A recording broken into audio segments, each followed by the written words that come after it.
309 players, 206 men and 103 women are here for the 2023 FIDE World Cup. It's the premier knockout tournament in over-the-board chess. All of these players have one goal: to become a candidate for the World Championship. Only 3 players in each tournament will earn this distinction. The winners will also earn a combined 160 grand in US dollars. Not bad. Both of the reigning World Cup winners are back to try and repeat as champion, a feat no one has ever achieved in this grueling tournament. They are Jan Krzysztof Duda and Alexandra Kosteniuk, the victors in 2021. Alexandra Kosteniuk crushing everybody. She is your deserved champion. And Jan Krzysztof Duda wins the 2021 FIDE World Cup. What a performance. The top seeds in 2023 are Magnus Carlsen and Zhu Wenjun. Neither of them have won a World Cup before. Yes, even Magnus has yet to make it past the semis. It's that tough of a tournament. Still, Carlsen is the favorite in pretty much any tournament he plays. But don't sleep on the rest of this field. Hikaru Nakamura, Fabiano Caruana, Jan Nepomniachtchi.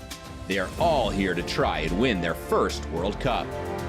For its part, the women's field boasts 5 world champions. In addition to Zhu Wenjun and Kosteniuk, that list includes Tan Zhongyi, Maria Muzichuk, and Anna Ushanina. Will one of them take the next step in a return to the throne? In a knockout like this, it is truly anyone's game. Who will come out on top? Who else will qualify for the candidates? What upsets are in store? This is the 2023 FIDE World Cup.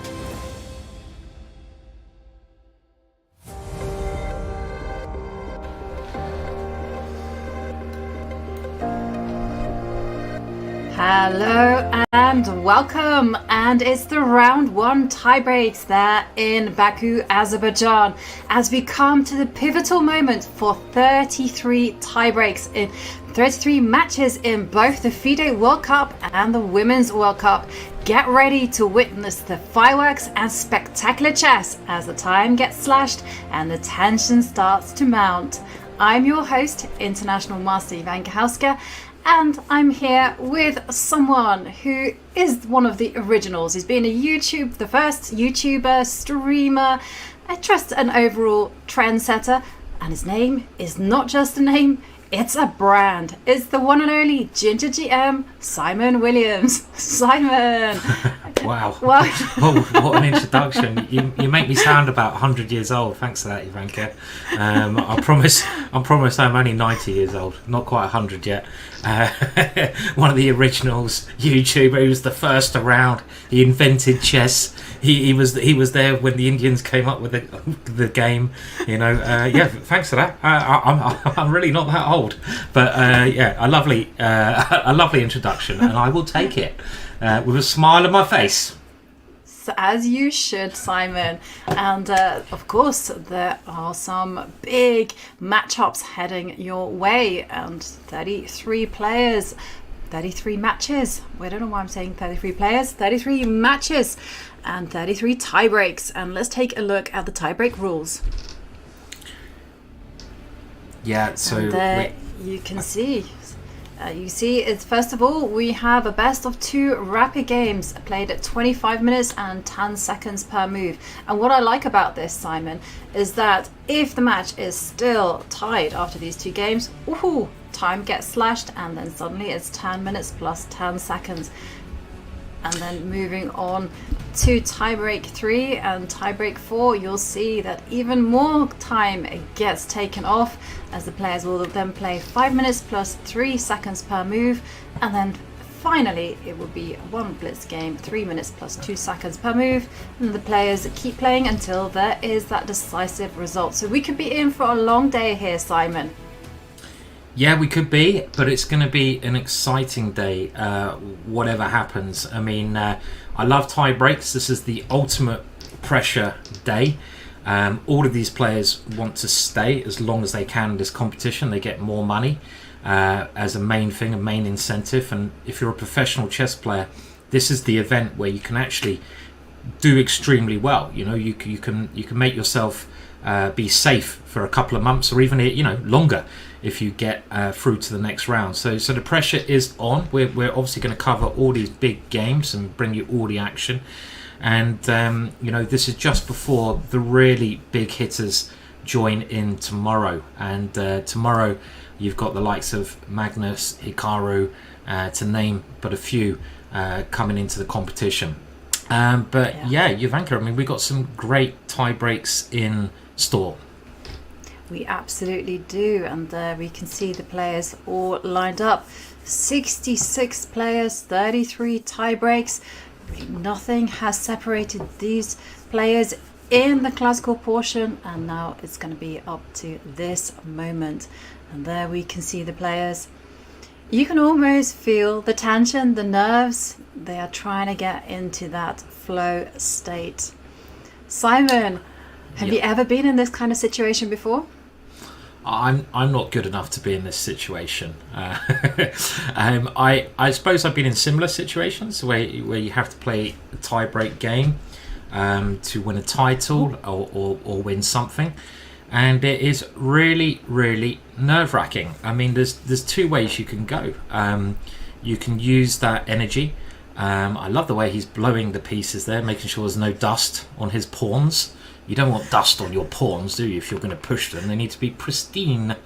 And there's two ways you can go. You can either use that nervous energy to really compel you to play better, get in the zone, they call it, or it can sometimes destroy you.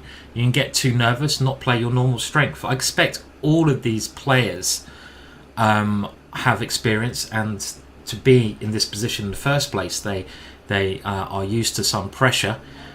He's really given that board a very good clean there, Jovanka. I like it, making sure there's not one piece of dirt. And you can see this here, that this is the Polish player, and a very experienced player here, getting into the zone, as we've talked about. And it's very Bartel, I should mention, and it's very important to get in that zone, Jovanka. I mean, what about yourself? You've been in this position, I assume, before? I have actually played a tiebreak in the Women's World Championship knockout back in 2006, and that was very nerve-wracking, and you really do feel that everything, you have to be hyper-focused, you have to be hyper-concentrated, and also you have to forget what happened the day before. And there we can see the players. We saw Salome Melia there, Georgian IM. Yesterday, she got a much needed victory against her opponent at the final hour, and we are 2 minutes from the start of these tie breaks, and we are seeing the concentration poses of choice. Some people choose just to block out the world, others choose to clean the board just to get all the pieces lined up in the perfect pose. And here we see someone that is a surprise to me, at least, is the Austrian Grandmaster Markus Rager. He is in the tie breaks. He has a rating of 2650 plus, and his opponent is a Turkish international master, and yes, his rating opponent of less than 2400, but still showing us that rating doesn't mean anything. Yeah, I think it's Karim Wagi. I mean, again, my pronunciations are pretty bad. I apologise for that.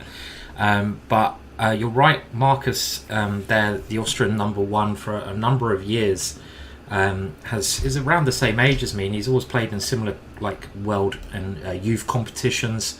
He's a very, very good player. He's very experienced. I think some people will be under more pressure than others.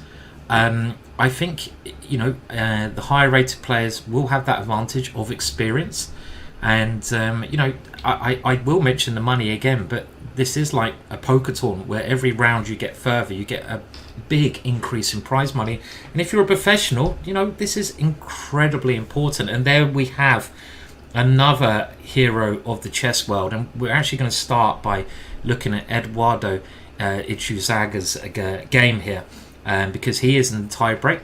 He managed to level the score yesterday against his opponent from Mongolia, very underrated and dangerous player.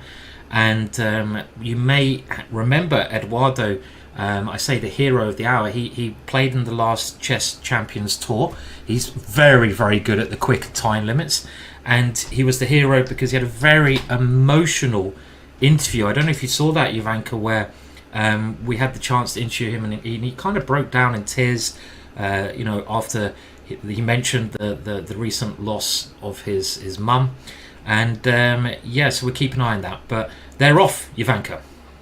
They are off, and we see Tyria Zaga there with the black pieces. And you're right, Simon, he is playing against very young not very young, but a very young talent from Mongolia, just 18 years old, Amatushvin. And the players playing very quickly, and looks like we are in one of the main lines of the Queen's Indian.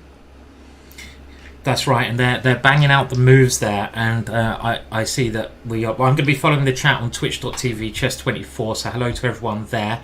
And I see the mention of the snazzy white suit has already come out, and sometimes it helps to dress the part, get yourself, any advantage you can think of, use, as long as it's fair, of course. Don't start kicking your opponent under the table or something, as Korchnoi and Karpov used to do in their matches. But you're right, Ivanka, this is a well-known position.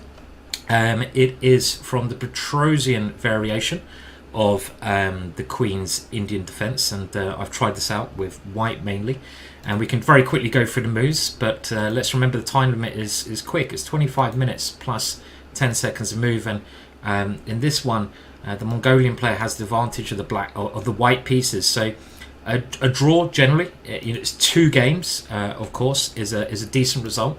This A3 move is a move favoured by Petrosian, stopping the bishop coming to the square. And black now strikes in the centre, the main line. After a capture here, black keeps his bishop open by not putting a pawn on the centre. And the queen now slides out. This is the normal exchange. White's pawns move into the centre, but black quickly strikes that centre in typical fashion with this pawn. And now white continues this developing, as does black. And I believe this is where we are at the moment, this position here. One more move there on the board, queen to c8. And yes, Ivanka, this is supposed to be okay for black, this position. The normal move here is queen e2 now. You don't want to allow generally this exchange in some positions, or the exchange of queens. Black would love to exchange queens here, because when you have the centre, you want to normally transfer that into a kingside attack, and you can see that there might be some potential there. So if the queens come off the board, the endings are supposed to be pretty good for black. But if white can keep the queens on the board and maybe attack after black castles, then it can get quite dangerous for black. So it's, I don't know, dynamic position right here, but one that's not supposed to be too dangerous for black. Yeah, and queen e2 we are expecting. Oh, and actually, sorry, I see if you go queen e2. Is it queen d2? Yeah, queen e2 actually forces a pawn takes pawn, and queen c3. So queen e2 would be a blunder. I know that's a move somewhere, but maybe it's instead of bishop f4. Maybe bishop f4 is a slight error, Ivanka. I'm not sure. Yeah, it's when you suggested queen e2, I was going to ask the question about pawn takes pawn, but interesting. Maybe bishop f4 was an inaccurate move, as you mentioned. Maybe white can simply play queen to d2, and we do see white thinking. He's hesitating. We're expecting white, the queen, to just step out of the firing line.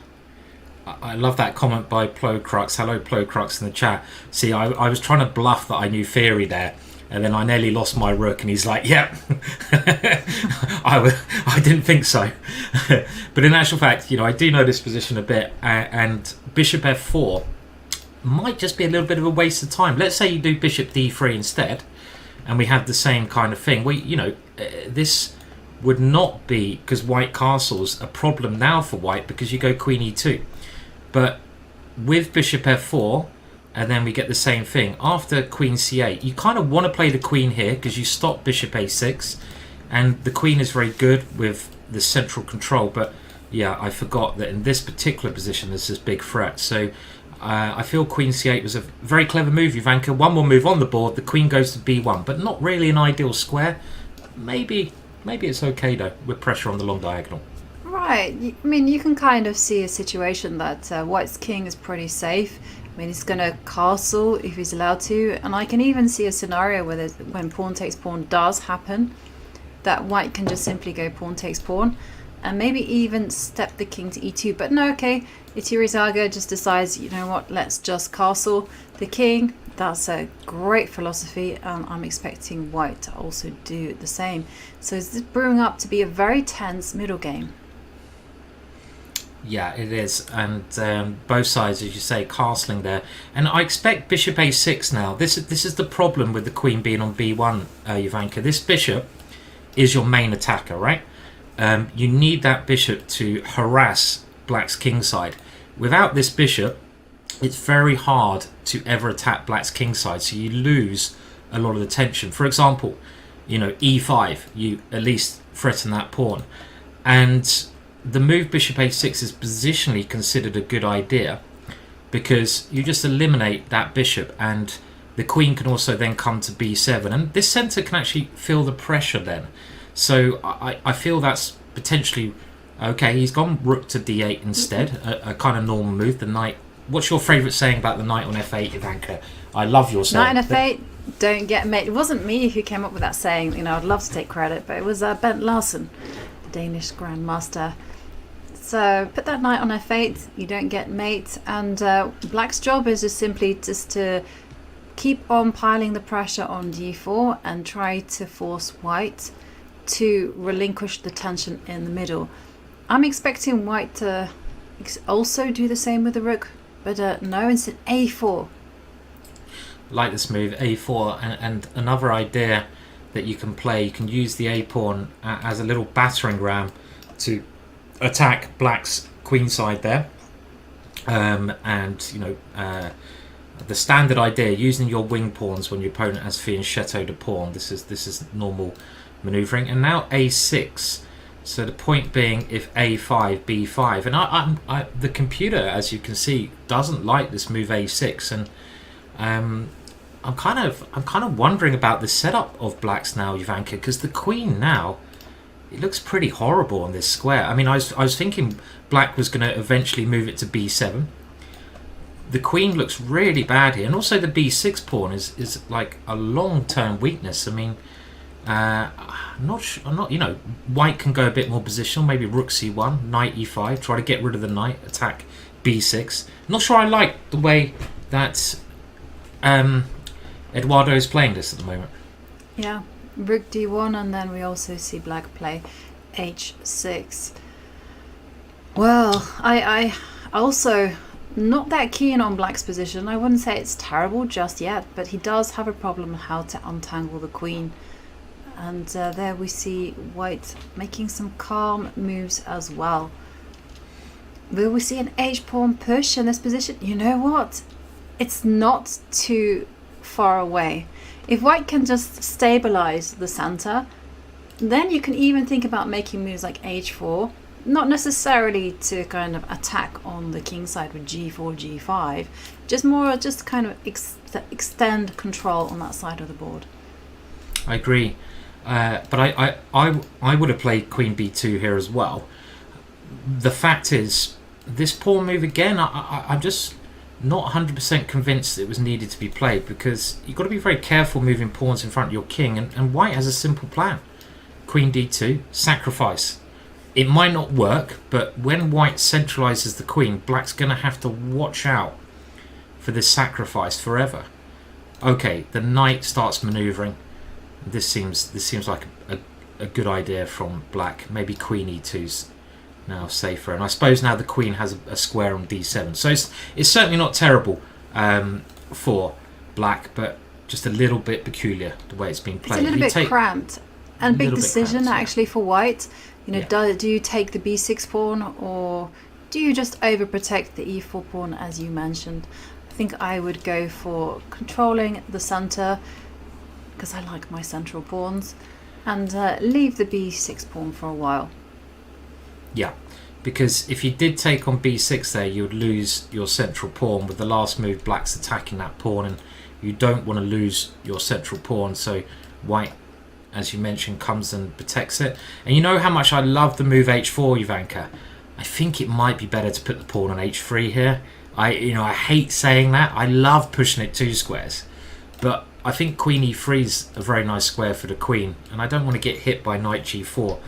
The reason I like queen e3, it defends everything, and again, I love this little idea of setting up bishop takes pawn, queen coming in, and I keep this bishop to attack down there after e5. Maybe I'm a little bit biased about white's position here. I like having the centre, I like attacking. That's probably changing my judgment a little bit, but I prefer to be white personally here, but probably a little bit of biasness coming in. I'm sure black's doing okay in this position.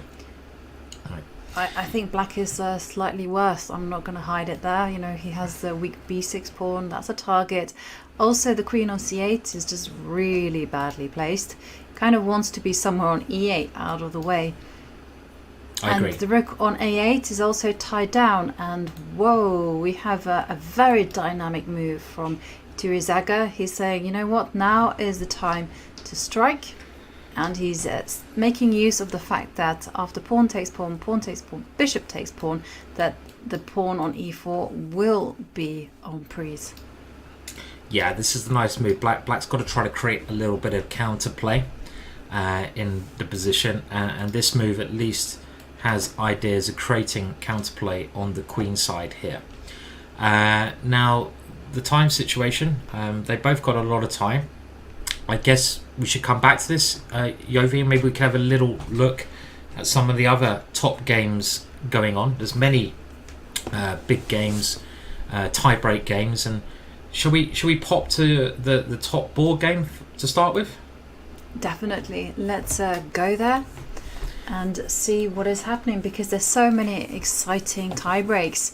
I mean, one game which I'm really keen on following is, of course, the 14-year-old Edis Gürel from Turkey, and he will be facing off against my mind has gone blank.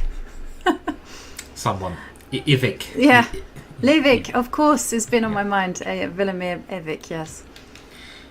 And we'll just catch up with the top-rated game we Marcus have. Raga and against Karim Mekwege from Egypt.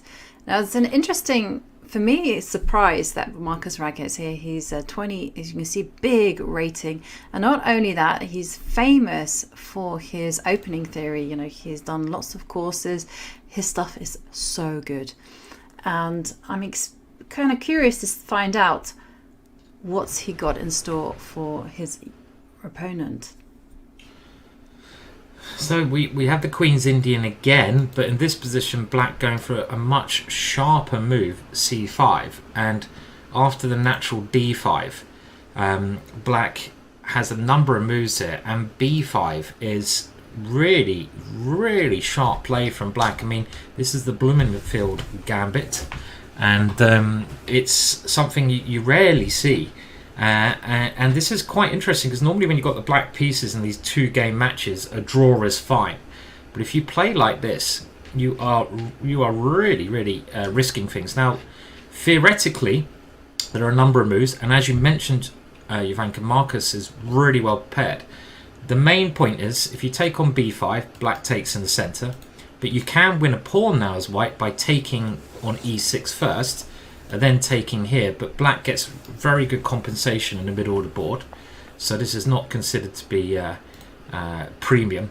The move I always play here is e4, a counter sacrifice, which is very dangerous for black, and it turns the tables on black as well. After knight takes e4, you get great play with this one. The computer likes these lines as well. But let's see what Marcus did. Marcus, first of all, brings his bishop out to f4. Very nice diagonal. Black closes it down. And now he plays e4. So he's maybe going for that gambit we saw, but in a more appropriate manner with more development. This again gives white great development. So black doesn't grab the pawn, goes d6. And I'm a little bit surprised about the next move, but he's got an idea in mind. He gives up his very strong central pawn. And after black develops a piece, this is Marcus's idea. E5. Trying to get the queens off, but in a way where black can't castle here. And I don't know if we're still in theory, Ivanka. I don't know this position theoretically myself, but interesting idea from both sides. Very interesting opening so far. Definitely a very interesting opening, and I'm kind of curious because for a while I was a little bit afraid of the Blumenfeld and I tried to avoid it. Now I do something else. I just accept it all. But here... Do you go for your pawn grabbing ways, do you? I do. I decided not to deny my true nature and instead allow the activity. I love that. I love that saying. Don't deny your true nature. What? Greed? Greed. You're not a greedy person in general. I mean, but you love grabbing pawns, right? Absolutely. There's something wonderful about being ahead in material, even if your position isn't that good. You know, you can cling on to the long-term hope. And something that Marcus Raga will be intending to use is the fact that black has perhaps taken some steps too far with the b pawn, because you can just imagine if the bishop gets to e2 and then gets to f3, questions will be asked of the rook, and if white castles the king, then it also will be the king on d8 that is going to be propositioned in a very unpleasant way. Yeah. Now before we move on to the next game, I'm just looking at, again, I'm cheating with the computer, and the computer is recommending bishop d6 as the top move, and I'm thinking, why on earth is that a good move when knight f7 is available? What kind of human would play this move? It looks like a blunder. And the computer thinks black's better if you take here, and I would never see this in a million years. With now, it looks like white's just won a pawn, but now with rook e8, and all of a sudden there's a vicious counterattack. I mean, that is deep stuff. So if he finds bishop d8, I don't know, bishop d6 should I say, that would be a remarkable idea. And actually maybe if he does find this move here, he'd be doing pretty well. But that's the only move which will give black a decent game. I think it's time to move on, and we'll come back to this one. Interesting opening there.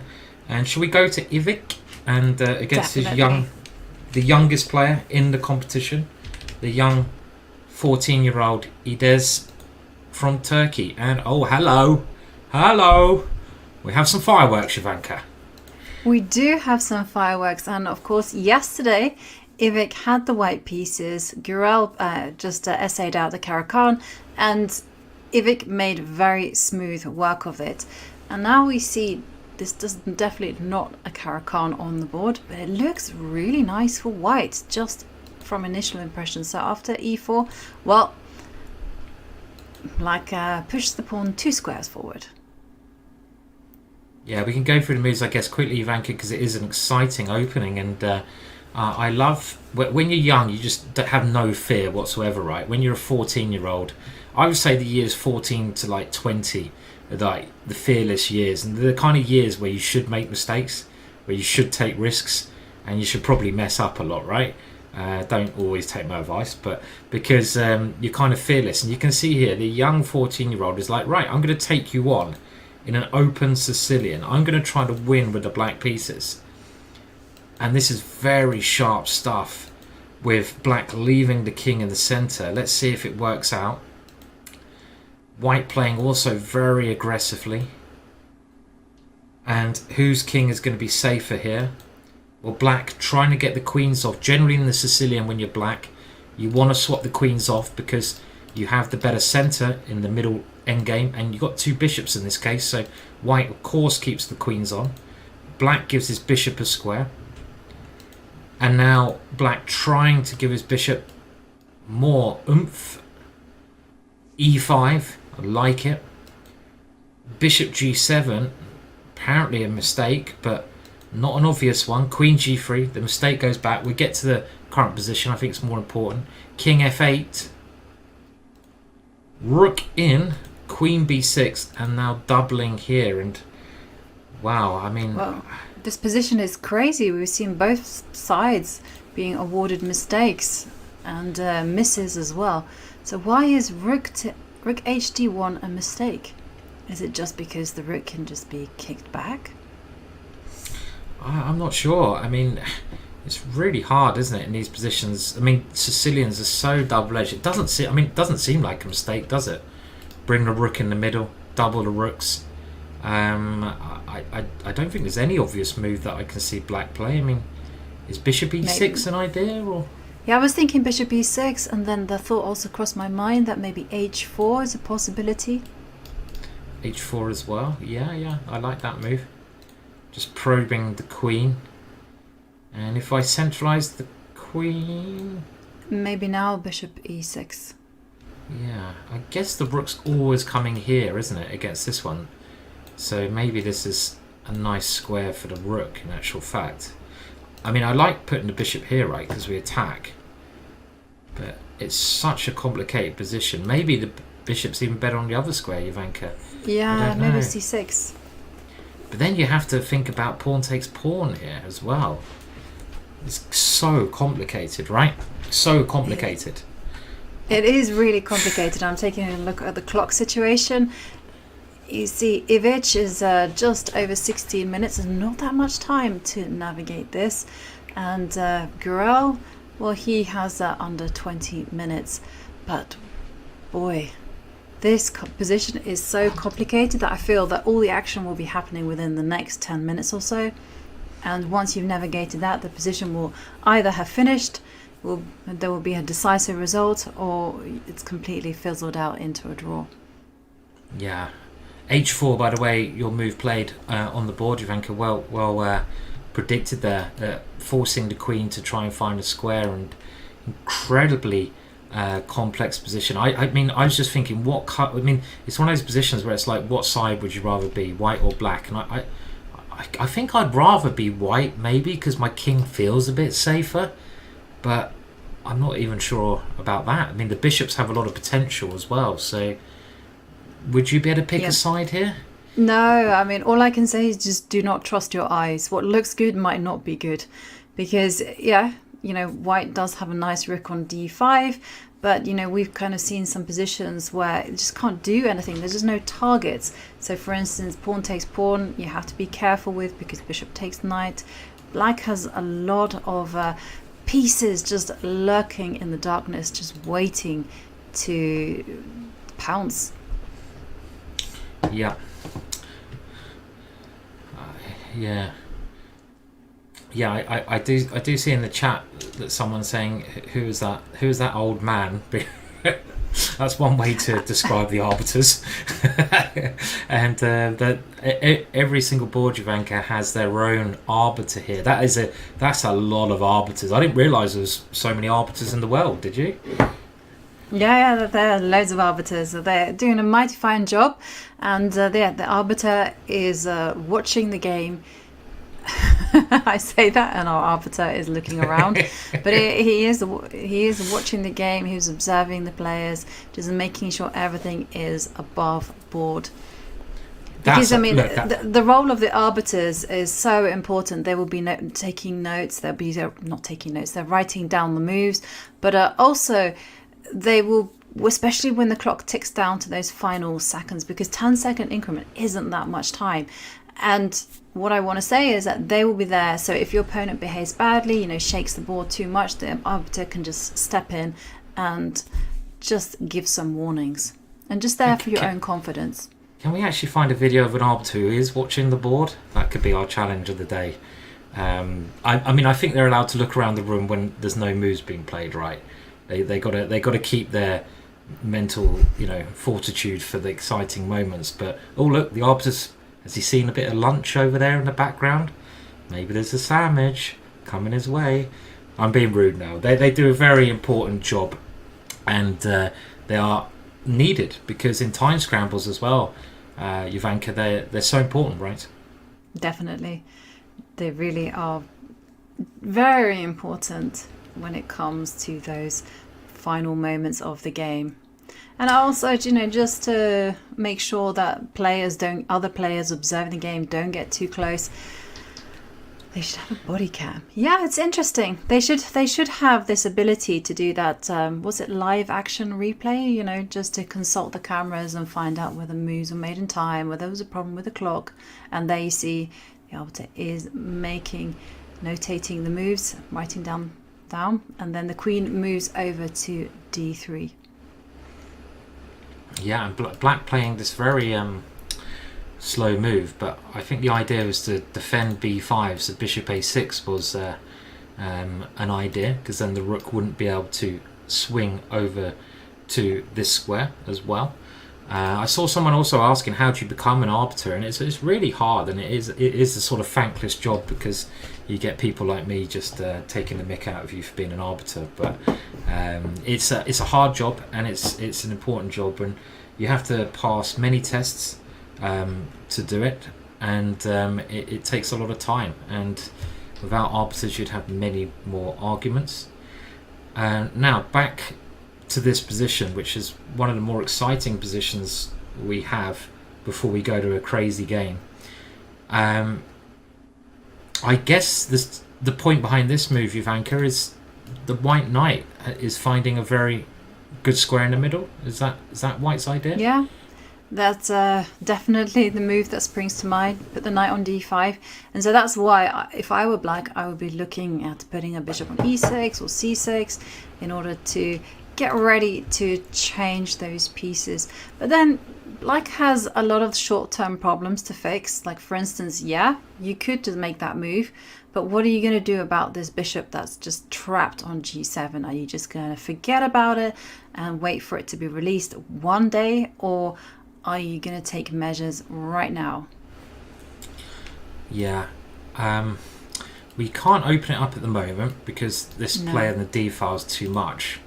And I don't know how else. I mean, I suppose the long-term problem here is like these pieces, right, Ivanka? And if you can't budge the pawn on e5, it's going to be very hard to get your king safe, move the rook, move the bishop, and that's what I'm kind of fearing for black here.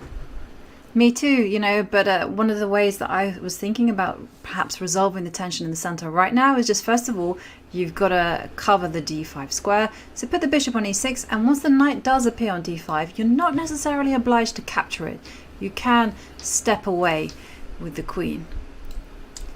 Something like this with, I guess, a bit of pressure. Something like this. Put pressure, and again, yeah, you know, pawn takes pawn is now a possibility. It's gonna release the dark square bishop. Yeah, and it could be about this pawn, but very sharp. I mean, this game, it hasn't quite come to life yet, but you can, for example, even see in this position, if white captures on d6, yeah, I allow the bishop to come to life. I offer my rook, but I'm also getting pretty near your king here, and I don't think black should ever take the rook. Because if you ever played that, well, for example, pawn takes pawn check might be good, but this central control white has looks pretty phenomenal. I would suggest we come back to this one, Ivanka, because it's heating up nicely, and we hear there's a very exciting game going on elsewhere in Levan versus Harsha. So maybe we could go there, and we'll come back when this game gets properly on fire, as I'm sure it will do. And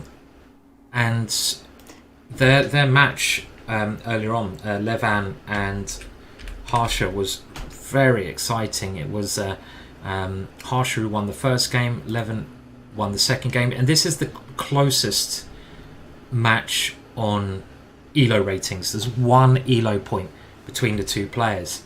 Maybe we just have a look at the current position here, and it looks pretty horrible for white, no? Doesn't look good for white. And you know, white's queen is on g2. It's not often that you see a queen fianchettoed. But having said that, these two ugly looking knights on c2 and d2, they cover a lot of defensive ground. You know, I'm thinking about the pawn on a3, and maybe Pansilaya is just thinking about pressing forward with g4 on one fine day, or maybe even f4, although f4 does release control of the g4 square. So interesting. we see Pansulaya instead take control of the open B line. That's always a good move. And in terms of the clock time, this is something that you really have to keep an eye on. You need both players around the 14.5-minute mark. Yeah. Black's position, there's no doubt about it. Black's got the more comfortable. He's got extra space. He's got the freedom just to move around. He has targets that he can eye up. But Pansulaya, he still has chances to hold and save. Yeah, I mean, it looks pretty smelly to me for white. Though I mean, just I hate having less space, Ivanka, and I'm kind of like just trying to huddle to keep warm in this position. I mean, I haven't really got any pieces past the second rank, and they're really all my pieces so defensive. I mean, this knight is defending that big square, that pawn. This knight, if it ever comes here, I'll exchange it off. And the black knight here is fantastic. That's such a nice piece. You can never attack that one. It defends, it attacks, and you also have pawn weakness. So that's all true. But white's position, although it's passive, there's still a lot of player left in the position. Like for instance, right now I can see if black is careless and maybe just makes a move like doubling up on the A line, you can jump forward onto the E4 square because knight takes knight. I was thinking the C knight. Yeah, if you take that way, then I was thinking pawn F takes knight, and then you can start to try to do something on the king side.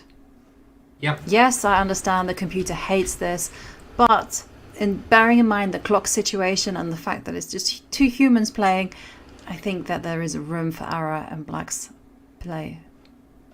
Yeah, you get some counterplay on the F file there, right? So it's not, it's certainly not all over. I mean, but it must be an advantage for black because it's really hard for white to find the right way to play, I guess. I mean, I'm not sure what black's doing either.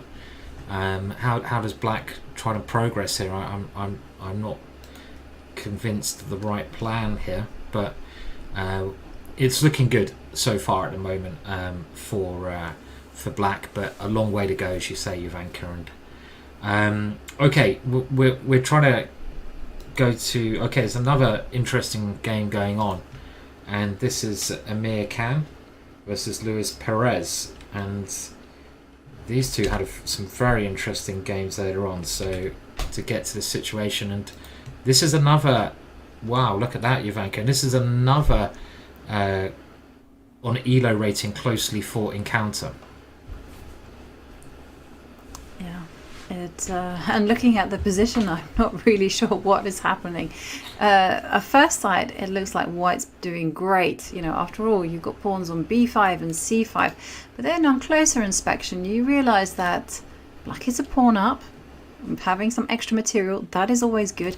But also that this knight on b8 is defending a lot of the critical squares. So for instance, there is no queen a6 check, and after pawn takes pawn, you can meet that with knight takes pawn. Like, this is super important stuff. And the knight on f7, okay, well, it's not a fantastic piece, but it is stopping the knight getting to e6. So black position is, well, defensively sound. Yeah. There's a lot of pins going on as well, isn't there? I mean, you got this bishop pinning that pawn, but you potentially also got the queen pinning that pawn. And black does have the extra pawn, as you mentioned. The evaluation bar, well, maybe we'll put it on in a second, but I'm interested to know what it is. I mean, so black has stepped his queen out. Maybe some intention of the queen coming in, but the evaluation bar was on. I didn't realise it was like 0.00 in that last position, and it has now dropped after this move. And I wonder if there's some way white can now do something a bit nasty to black. I can't see it at the moment. Is there some tactical idea? I mean, you could go knight g3 just to open the bishop up, but am I missing something else here? Complex situation. I was looking at I was looking at moves like queen e4 as a possibility, and also pawn takes, c takes b6. Yep. Both very sensible moves, right? To try and increase the pressure. I like queen a4 idea. Aiming for that weak point on black's position on c6 here. And let's see what the computer says. When the computer just gives a very simple move, and it makes perfect sense. If we just think, what's black's idea with the queen coming here? And we pointed out that queen d4 looks like a very good square for the queen, active square trying to get near the king. And if we think about white's pieces, white's queen is pretty active here. The bishop is active, the knight is active, so it's only the bishop on d2 which is not really doing much. So why don't we just go bishop e3, stopping black's main idea, and also just adding more firepower along that diagonal. So this simple move might cause black some problems here, right? This bishop to e3 move.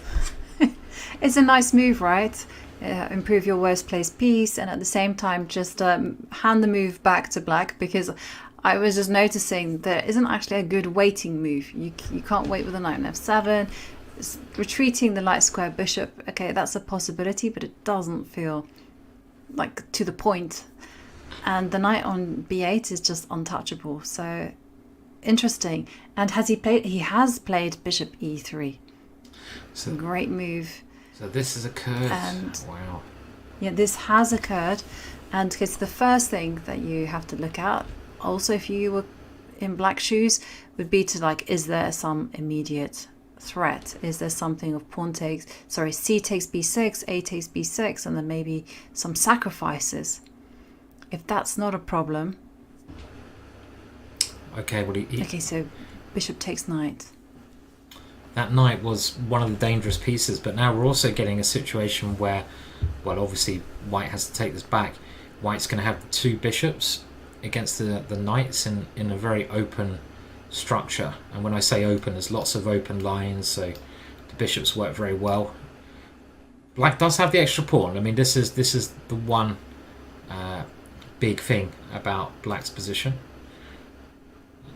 And we have a couple more moves, Ivanka. f5 played, which looks very normal, asking the bishop what to do. And look at this, white keeps going forwards with pawn takes b6. The computer lights up there. Love it. Double exclamation. It certainly does.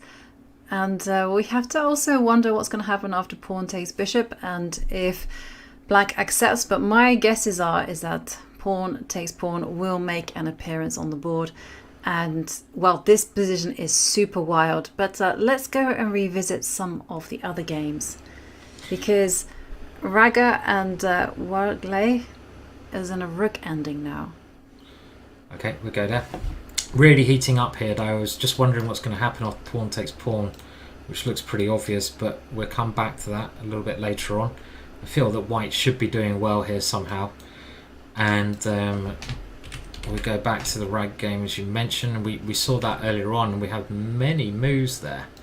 When you say heating up, do you mean it's got to a dull... the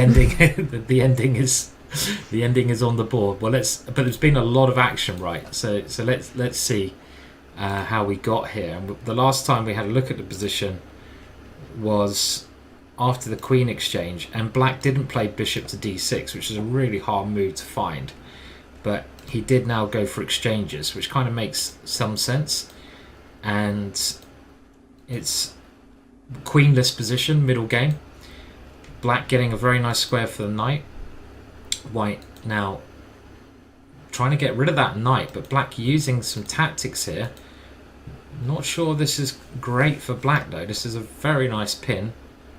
The black, look at that, actually is heating up, Ivanka. I mean, putting the king on e5 like that, it just feels so dodgy. I mean, I'm sorry, but like, black's basically gone, okay, the queens are off, I'm totally safe, I'll put the king in the middle of the board. Do we believe that? It's a gutsy move. It's a gutsy move. It takes a lot of courage to play, and in this time control you can get away with such decisions. And I'm kind of curious. How did Raga punish this king foray?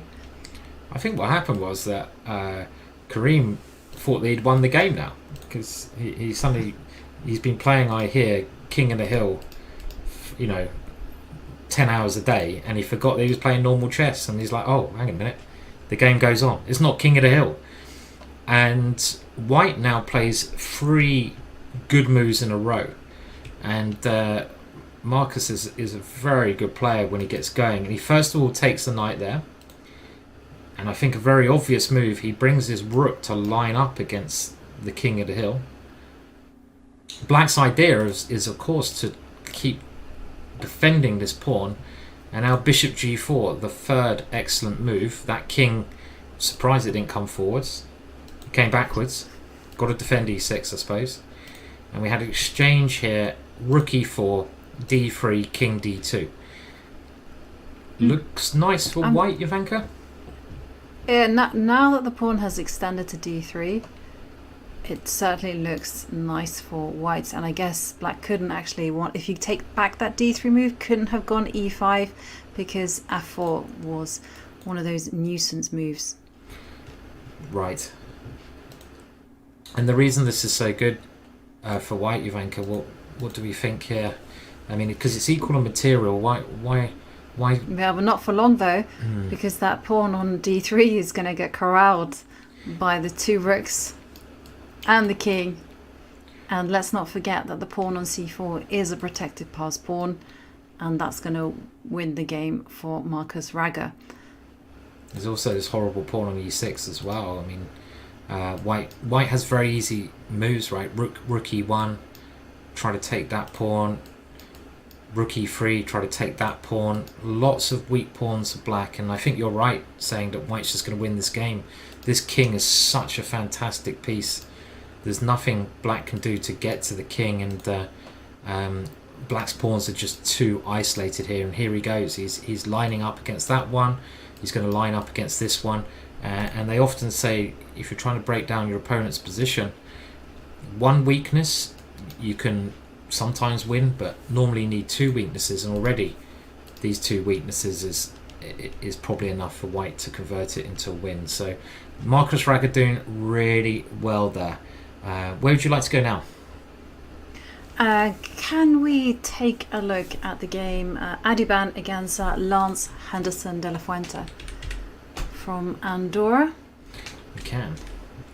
And Lance, I think, is a teenager, was one of Spain's brightest talents, and he switched over to Andorra. So both these players had 2 very hard fought draws in the Classical, and of course it's now come down to Rapid. Yeah, current position on the board. Just trying to count material, and Black has an extra pawn. Does White have enough compensation here, Jovanka? It's looking tricky, right? I mean, okay, White does have the open G line, that's going to give some play, but that pawn can easily be defended. I'm just thinking by a rook either on g8, or try to defend along the horizontal with rook a7 and follow that through with c6. Yep. Both sides have lovely and the knight on knights. d5 is Exactly. the knight on d5 is really nice, hitting at c3. Knight on e5 will thrive. It's a great square for this wonderful knight. And there we see Lance just play rook to g3, and well, the computer tells us that is a mistake, although it's not entirely obvious why. This is a bad move. It looks very natural to me. I would have no idea why a move like this could be a mistake. I mean, you want to give yourself the chance to double rooks, and kind of White's all in here, I suppose, Jovanka, because if White doesn't land something on g7 or around the king side, I think Black should be doing really well, because there might be a b4 at the right moment, and this c pawn could flow down. This c pawn is weak already, so Black can just gang up on it and try to win a second pawn. So it feels to me like White is gambling all of his chips on doing something along here. So that's why Adiban has just played this defensive move, which you pointed out, Ivanka. And are there any tactical sequences that Lance can try here to even create a threat? I mean, that's he needs to get some threats going, and I can't see anything obvious. I mean, my natural thing would be give this pawn up. Maybe I go Queen G2 first, and then I go Rook G1. At least I've got a threat then. And he has gone Queen G2, so Queen G2 played. I might as well not lose that pawn for as long as I can. It looks, I mean, even though the computer's heavily in black's favour, if I was playing this position, I wouldn't be as pessimistic. I'd be here, I'd be like, okay, you know, I got some, I'm going to get some play over here. I've got lots of pieces attacking, and as you mentioned, knight on e5, great piece. Time situation, an issue for Lance as well, though.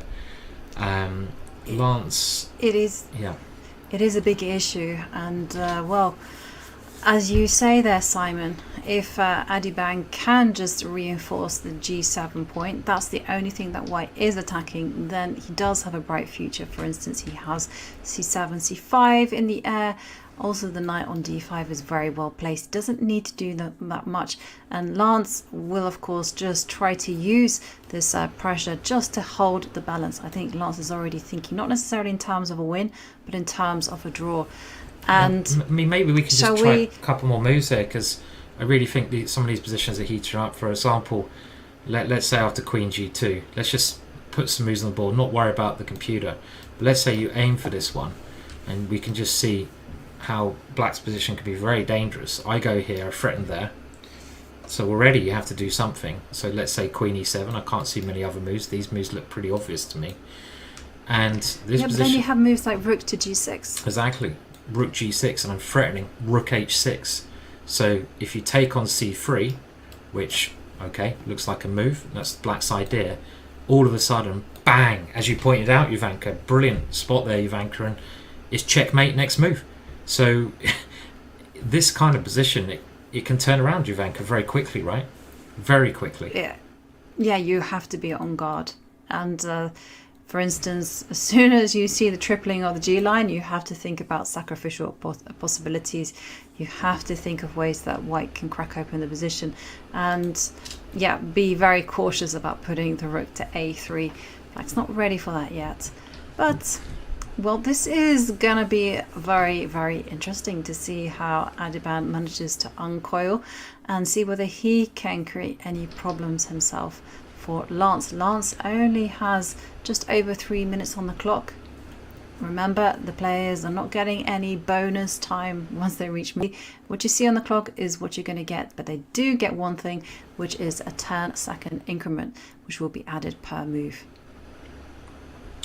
Yeah, time added per move, and we will go to another game now, and let's just have a look at how some of those games we've been looking at have developed. And can we check out the Ituria game?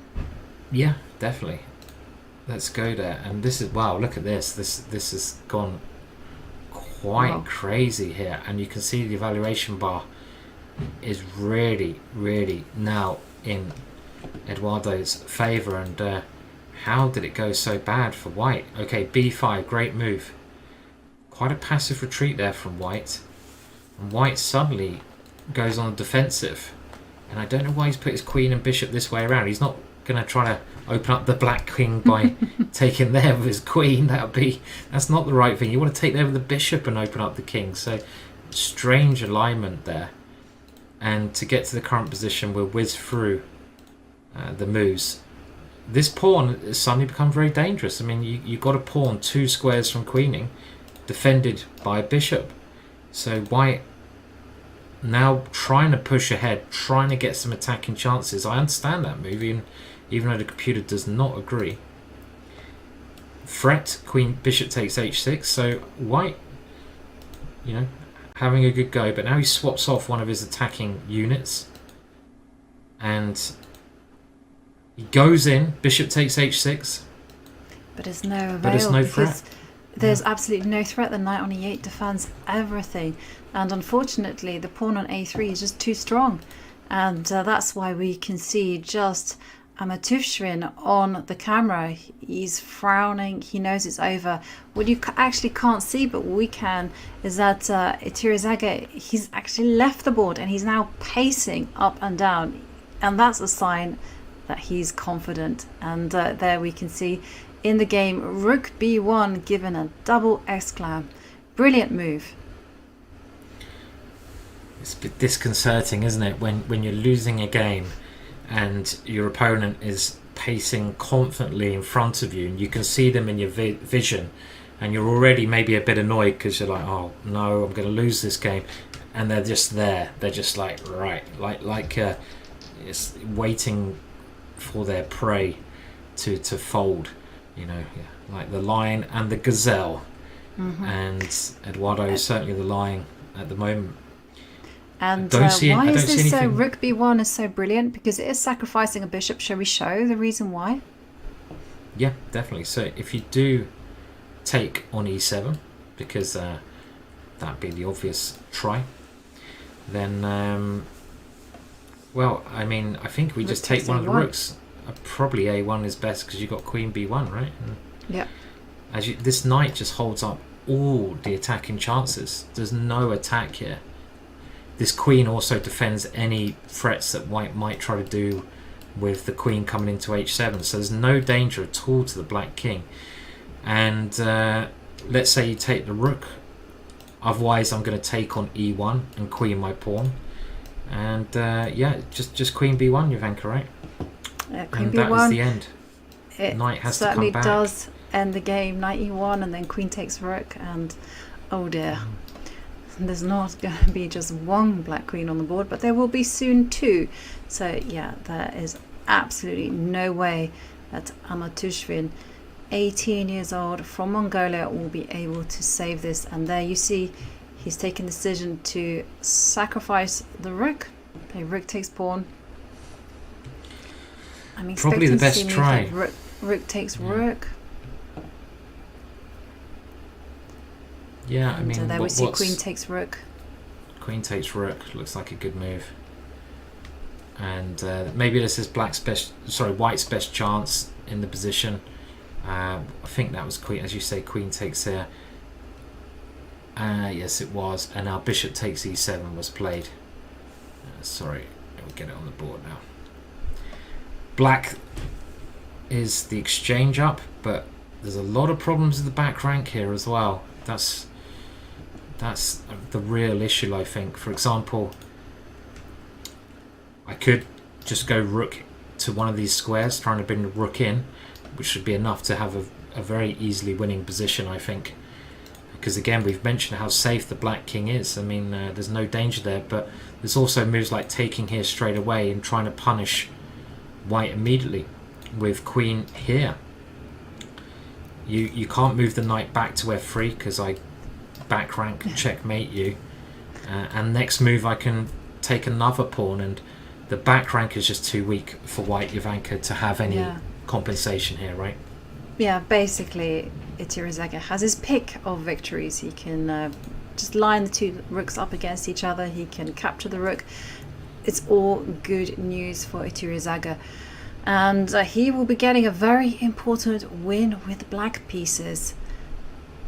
And as the comment there, white couldn't save this with 3 hours to think. That's the irony in chess, right? You can have all the time in the world, but some positions, regardless of who is playing it, are just unsalvageable. And shall we... Okay, so this is going to be a win for Itirizaga. Shall we move on to some of the other games? Like, I'm really dying to know what happened to our 14-year-old prodigy, Gural, as he faces off against Ivic. So Ivic starts with the white pieces. Okay, so here we go, and this was a really exciting game, and they've had many moves since this moment in time, with Idez playing very aggressive chess with the black pieces. But how was the position developing? And it went the same way we kind of predicted here. Actually, white did now play this incredibly dangerous move, because you might start an attack against black's king, but look at what you're doing. You're allowing that bishop life, and he goes for some exchanges. Black obliges. Now the queen may have entrance points in, and we have a mistake here. I can understand what black's trying to do. He's trying to get his king and his rook coordinated. So he wants to move his king and he wants to move his rook. It looks like a sensible way to play, but the bishop is very loose on that square as well. So white now blocks up that bishop. Here we see the plan in action. It's consolidating the center. The rook does find its way over, but white has this good harmony in the middle of the board here. Yeah, that's the thing, you know, black does have the bishop pair, but they're not great bishop pair. And b5 being given a question mark by the computer. Well, why is this so bad? Is it because it just loses quicker than the alternatives? Maybe this just doesn't achieve anything after a3. When black could now be trying to take the bishop because a3 is a move that white wanted to play, so it's kind of like just a weakening move, I'm assuming, but I'm not sure. It looks pretty obvious as well to me, Ivanka, at b5. Yeah, and we see queen d8, and Gurel really in a lot of trouble.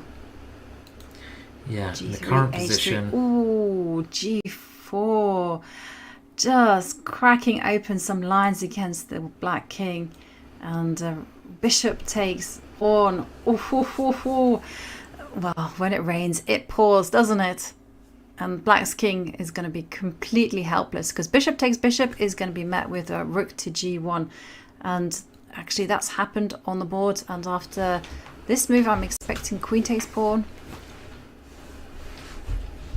What else can be played? A number of good moves here. I mean, you have stuff like f5, knight b6, queen takes h3. There's a wealth of good possibilities here, I guess. Ivanka, this knight is so strong, right? It just controls everything. Black hasn't managed to get an attack, and this pin is also just a bit deadly. So it okay, but the time situation, there's nerves showing, Ivanka, because you know Ivic under 3 minutes, Idez under 2 minutes. So there's, you know, it should be winning for white, but you got to put the ball in the back of the net, and Ivic is now thinking of the best way to try and finish this one off. And I just noticed knight b6 is even a possibility as well, forking the queen and the rook, and the bishop on g4 is still pinned against its own king. Wow. It is I think there's many serious trouble. And Ivic is very powerful with the white pieces. I don't know who chose to begin with the white pieces, but okay, there we see knight b6 being played. Queen must move, and after knight takes rook, it really is just game over for the young teenager. Agreed. This is the killer move.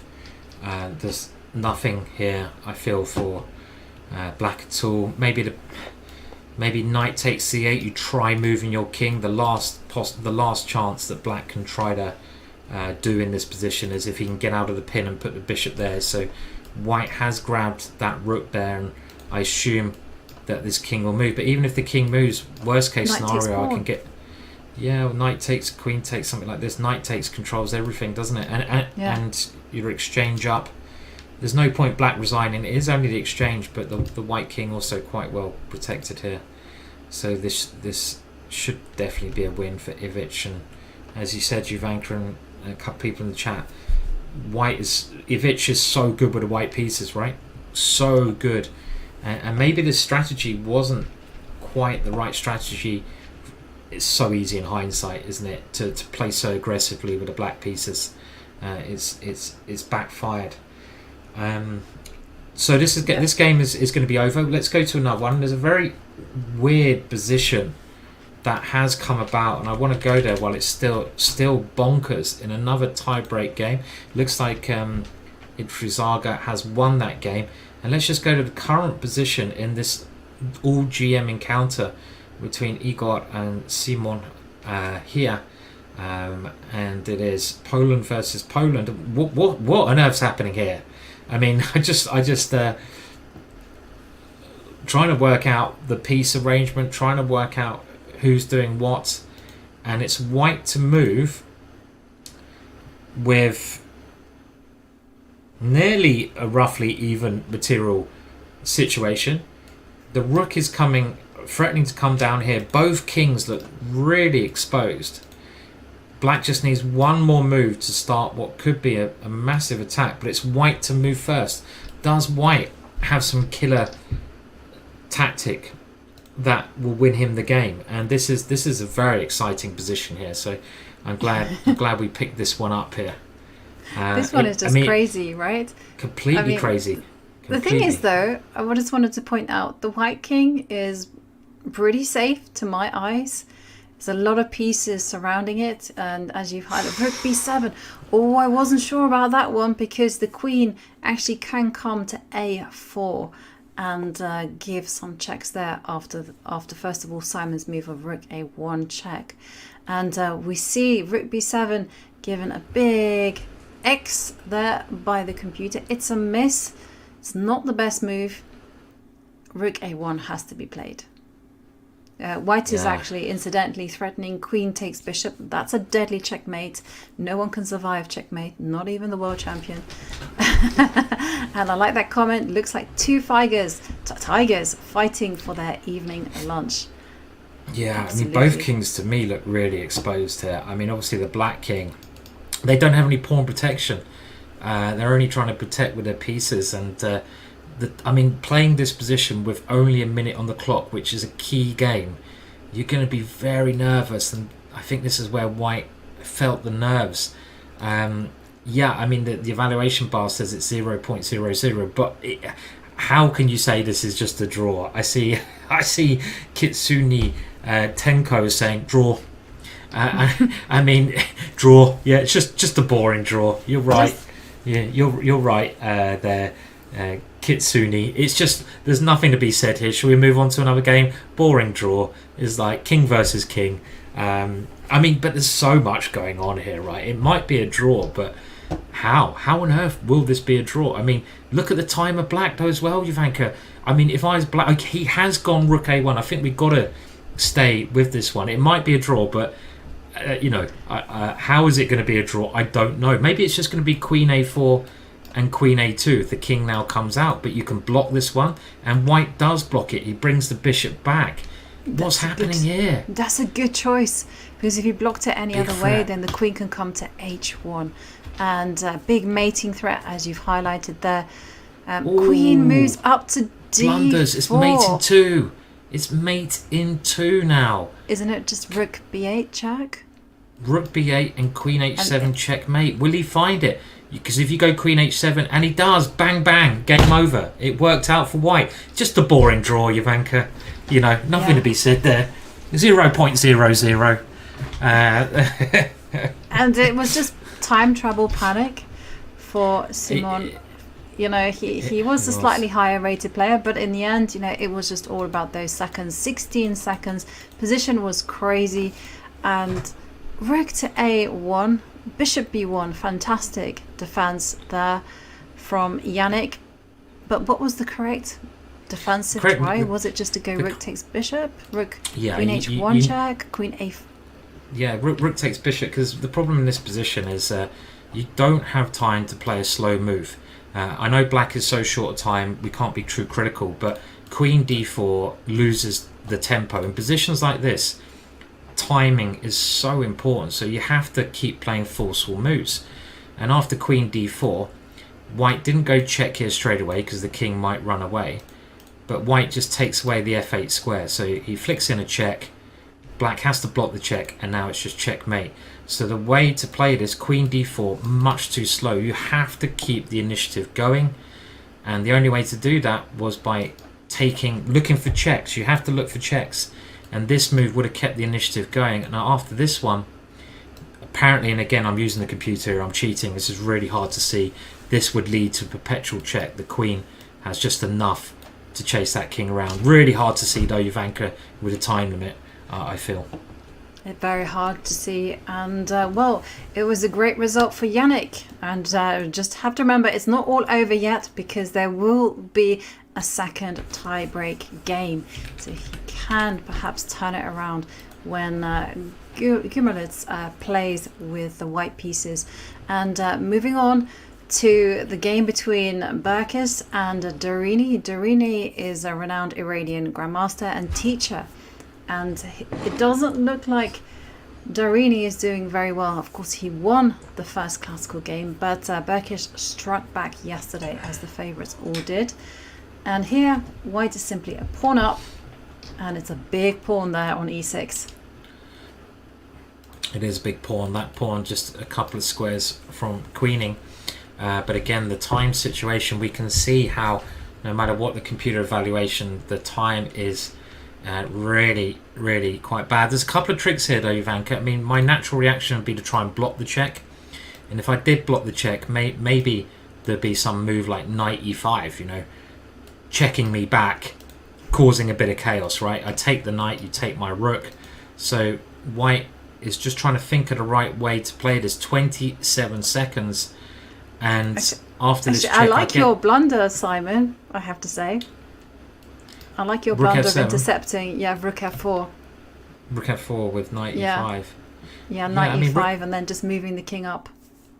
It might work, right? This might just be still winning for white. What did he play? Do we have a move? Did he find? Okay, we do have a move. The king actually, he didn't want to play this. It was a bit too maybe tactical, and he moves the king in.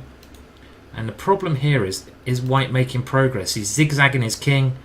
There's a knight check, and he's going for an ending instead, Jovanka.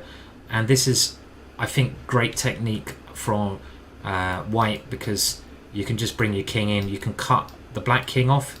Should be winning with that pawn there, right? Yeah, I love your plan. Put the king on f6. Rook is the perfect shield defender on f5, and the king can not only assist the e-pawn but also just go over and try and munch the h-pawn as well, and it is hopeless for Dorini.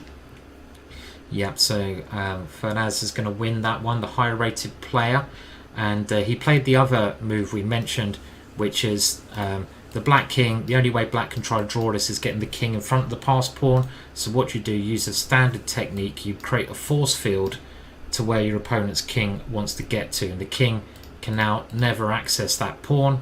So white very simply just supports and queens that pawn, completely winning as well. So many games going on, Jovanka, it's so hard to keep up, right? And we'll go to another game that we have not looked at yet, and this is Smirin, who played a brilliant game in the last round, and he's now into this position, this ending here, which looks like black has some chances, but down to 2 seconds, Jovanka. Yeah, 2 seconds is not a lot of time, but you do get that 10-second increment after every move. And the great news for black is that black does have the possibility just to pass, just move the rooks up and down, gain time on the clock. And black also has a very simple plan. The idea with the rooks is, first of all, create a nice hiding place for the king. Secondly, once you've done that, just attack the c-pawn. Yeah. It should be winning for black this, but the queen is obviously very tricky when you're short of time, and you can see that black is just going for Jovanka's idea that if you can get the other rook into a position where you can attack it, black should be winning. But of course you can't move the rook there at the moment because of this one, so you have to do it very carefully, because as soon as that rook moves away, white's going to have perpetual check ideas. This pawn, maybe you should go for this pawn, Jovanka. Maybe this is the one to try and take off, because this always gives white perpetual checks on e8 and g6 if both of the rooks go away. So eliminate the dangerous pawn near the king, and then try to convert the advantage. And this is what black's trying to do. Don't take it now though. As I say, the queen is so annoying. It's going to be an interesting finish. There's that rook there. It's really hard to get coordinated. Actually, a lot harder than the evaluation bar's giving justice for. Right. It does look that way. I mean, we do see that there have been a few moves played, and suddenly the evaluation bar is not that enthusiastic about black's position. It's still keen, but it says g6, big blunder. Big blunder. I mean, it assumed that black could win that position without taking that pawn. I mean, when it says the position is equal, I don't agree with that either, because there's nothing white can do ever except for check. If you ever push this one, I'd take it. You can never get a passed pawn as white, and black does have the h pawn, right? So there might well be a perpetual check, but if this pawn, you know, you can try to block the checks and slowly, you know, monitor that pawn forwards, it's still only black who can win this game, right? Yeah, definitely. It is only black, but it is a big task ahead of you, you know, just to kind of protect the king, and at the same time, you know, it's not easy to advance the h-pawn without allowing the queen some checks. But still, black has the plan of actually going rook c7, and I was going to say rook c6, but again, the king is just so exposed there on h7. And maybe you could hide the king on, hang on a second, maybe you could hide the king all the way to the other end of the board to b7 and a7. And once, wow. And then... I love it. I love it. You want to very calmly just la la la la la la la la la la la. Oh yes, hello my friends. You're gonna protect me, aren't you, over here? Yeah, my friendly pawns. Why not? Why not? Why I love that idea, because your rook always guards the pawn. Why not get your king as safe as you can? And then I guess you can try to gang up on this one, right? This is maybe this is what you want to do as black. Put your king here and put this rook here. He doesn't go for it, but a nice idea, Ivanka. Strong idea there. Well, he has his time. He might not go for it immediately. He can go for it whenever he wants to go for it. And I'm expecting this game to continue for a long time. Oh, it is coming. Mark my words. It will find a home on b7. Whether it does that much, I don't know, but it will be there. I just want to see if the king comes across now. It's coming, look. It's coming across, slowly but surely. I reckon it's a 50-50% of whether black will win or whether it will be a draw this game. It's going to be really, really close. I think there's an equal chance, because the queen is so annoying, especially when you're short of time. It can just, it's very easy for white to play. Just check, pin, check, pin. And here we see white pinning. So not a dead draw though by any means, as the computer is saying. I'm actually surprised the computer thinks this is a draw. I would assume with correct play black should be able to win this eventually, but wrong as usual. Yeah, and just having a look at the results, and I see that there is also another game ongoing, and that's between our two players who have like 1 point rating difference. That's Levan Pansulaya against Harsha, and that one we didn't fancy white's position. It looked very cramped, but of course cramped doesn't necessarily translate into a winning advantage, and there we can see that this position is, well, interesting, let's say. Yeah, I love that. I love the word interesting. Well, Ivanka, when I don't know what's going on, I'm like, yeah, interesting position. It's like when we were talking about, I think, old chess books. It was like, okay, when you couldn't evaluate it with a computer because the computers weren't strong enough, you'd always say unclear, you know, because it was like, I don't know what's going on. We're just gonna like cheat. But look at it, they have like 4 seconds, 3 seconds, 2 seconds. Harsha, you gotta make a move. And he does. Okay, he made a move with 4 seconds left. I mean, anything can happen. And just now, I'm looking at this and I'm like, h4.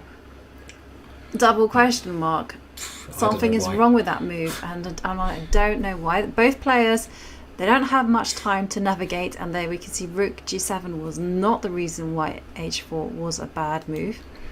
I'll just show you very quickly again. I'm cheating with the computer, but white could have done some funky stuff with the knights here. For example, this check, and the king doesn't actually have anywhere safe. It can get mated very easily. Let's say you go here. Now we would go check, and I love knight checkmates. Let's just follow this a little bit further because it's very beautiful, and you end up in a weird situation like this, and that is apparently why it was a mistake. But the game goes on, And actually, we have a result. Oh my words! Rook g7 mistake. The king goes here, and white does now go for that idea. Are we going to actually see it?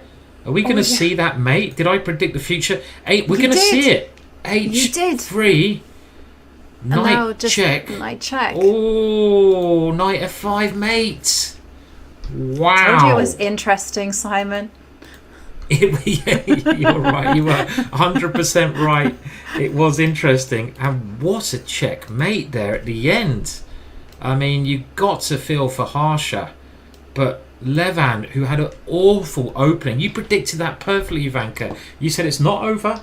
It's not over. And Levan, who had, I think, a horrible position, gets his revenge. And that was, I mean, that's going to, if you losing that position is going to hurt so much.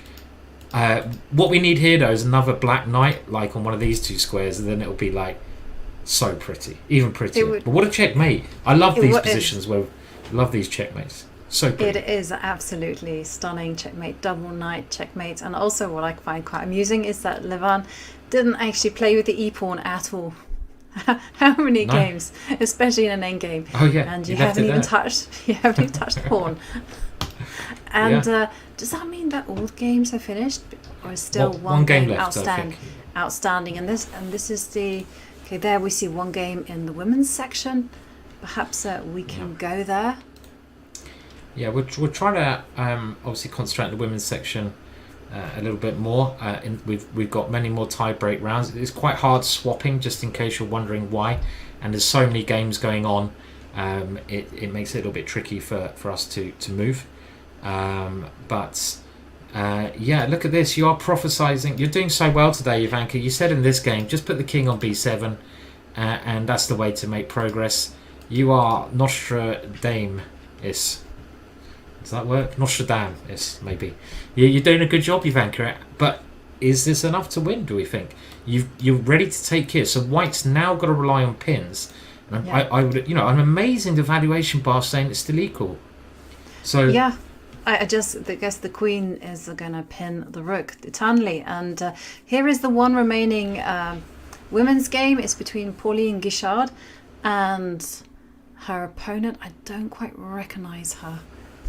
There are a lot of players. I will have to consult my... Serik Bey. And Pauline Guichard has a knight for the rook. But this position is a draw. The knight is just too active there in the middle. But Pauline, just 11 seconds left. Yeah, someone's also said Nostravanka. we're trying to mix Nostra. Yeah, okay. I think everyone knows what I'm trying to do, but I don't think it's really working. So the position we see on the board, it of course should be a draw. And the way to draw it, Ivanka, is you keep your knight as close to your king as possible.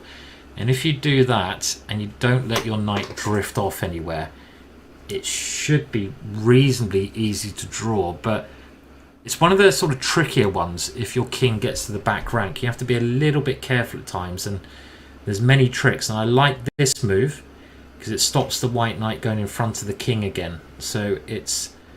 And now the king waits. Simon...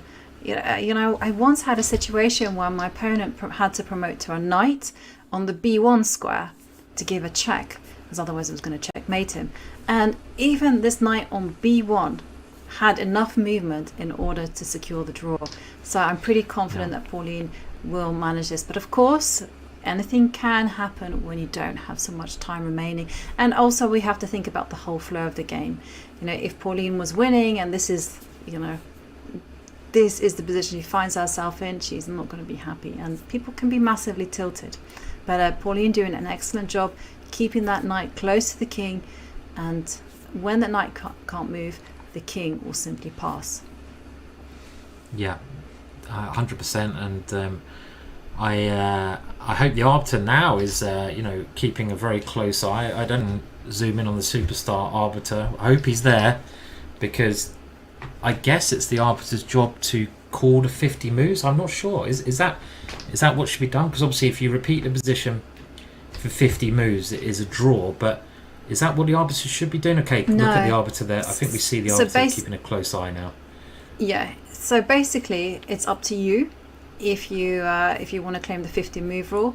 However, once you've passed 75 moves and there hasn't been a capture or a pawn move, Okay. then the arbiter is forced to step in and declare the game an automatic draw.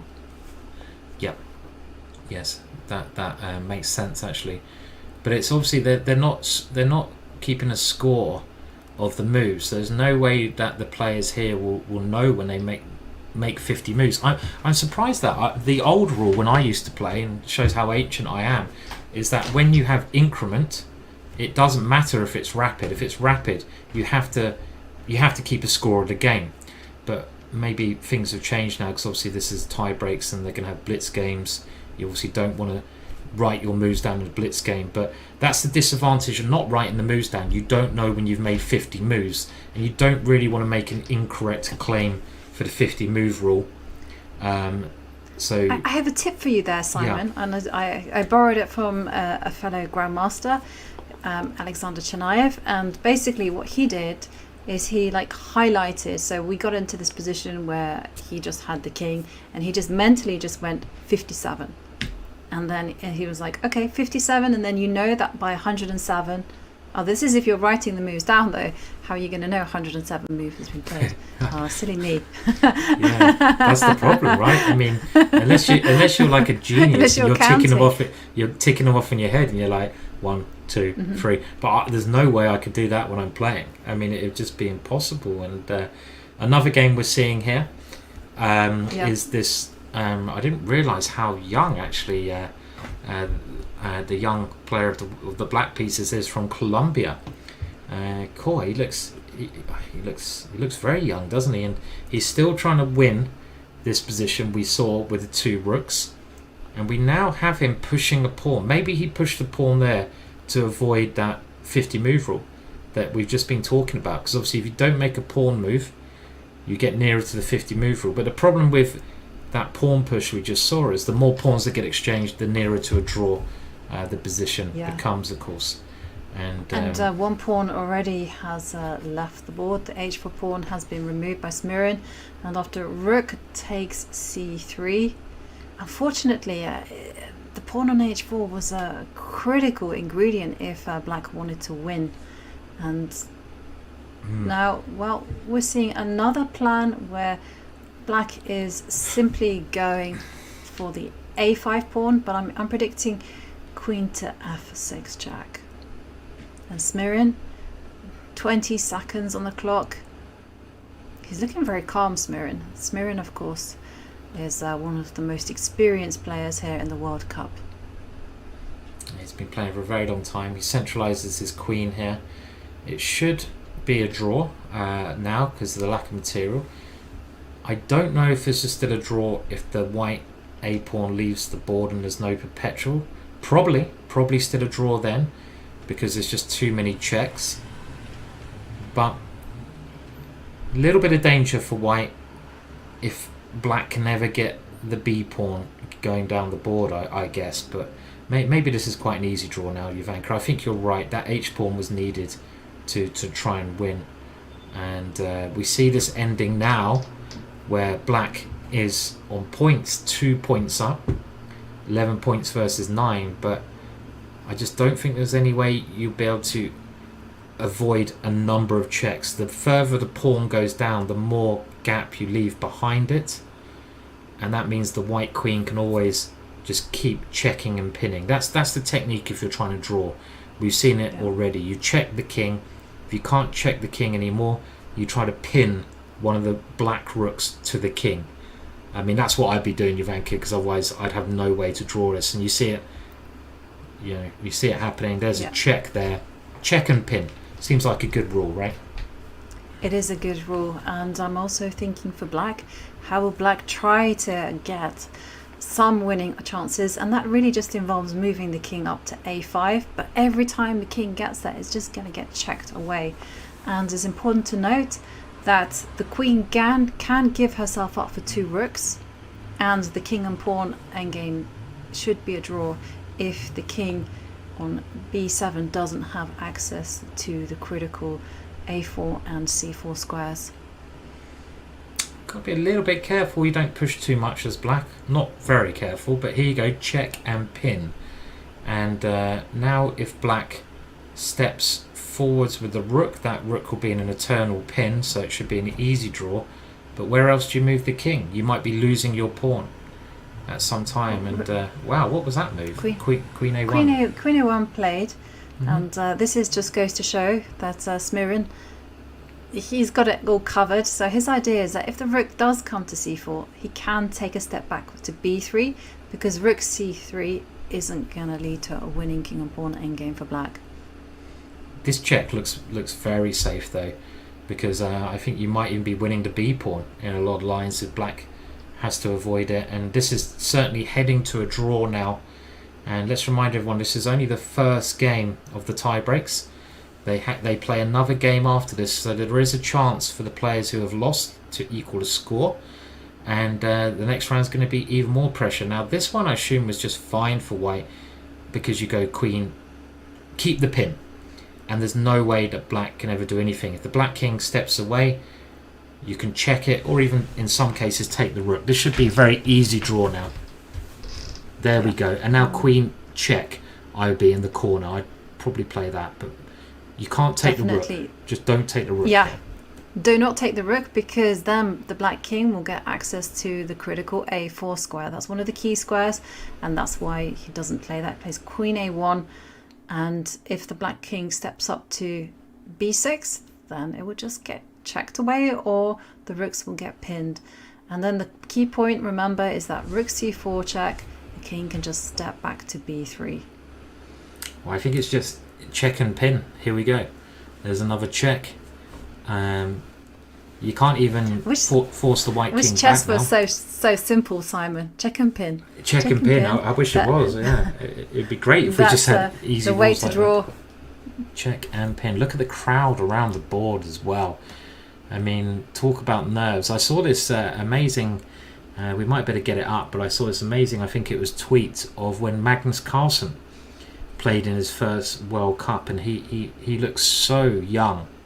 And the crowd of people watching his game, I don't know what World Cup it was, I think it was the World Cup at least, and he looks so young, but the crowd of people around him was so close, and there was like a whole, football stadium around him, and it must have been so off-putting. I also think another job of the arbiter is to make sure that any spectators don't get too close. You can't put off the players. One of the worst things I saw, actually, Ivanka, was Gwaine Jones was playing a very important game against Boris Averuk, and they got down to like 10 seconds left, and it was for a lot of prize money in a very complex position, and a photographer went right up in front of, and there's the draw.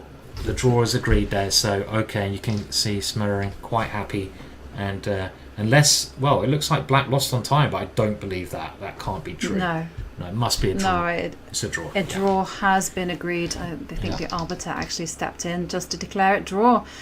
Whoa, what a start we've had to the round 1 tie breaks.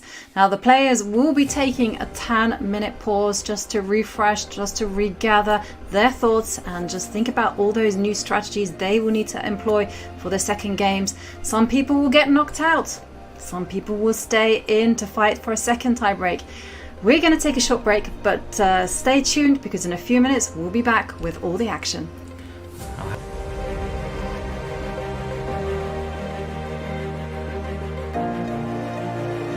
Hi, I'm Grandmaster GMHikaru, and welcome to Left-Hand Repertoire's 1e4. This so-called Latvian gambit is horrible. F5, knight takes e5. This is not how chess is played. He played too many moves with pawns and the queen, and didn't develop his light pieces. And if knight e4, this is a very important trick to remember. Many people fall for it, actually.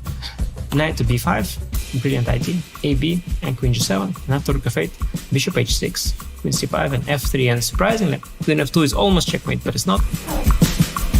If your opponent wants to be solid, we go for the aggressive for the kill. If your opponent wants us to go for the kill, we play simple chess. And just use the fact that we have more space in the center, clear-cut plans, and nothing to worry about.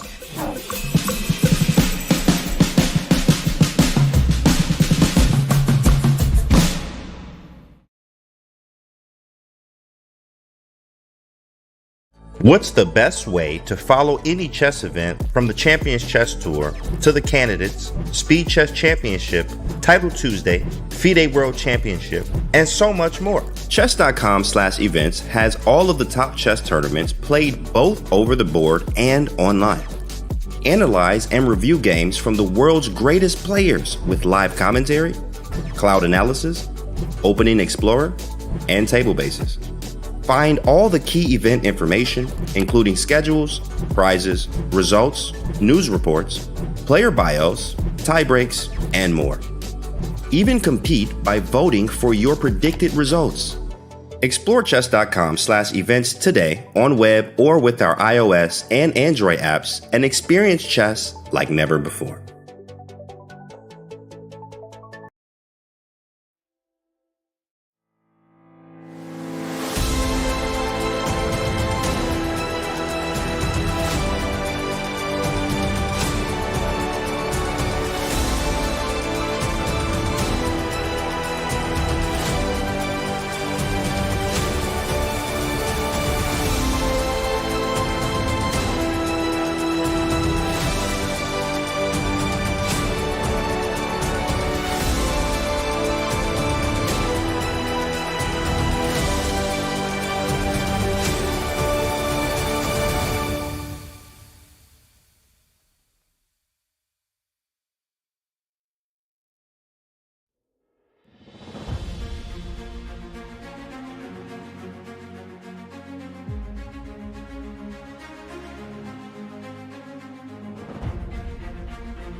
Hello everyone, we are back and we are watching these tiebreak matches in operation.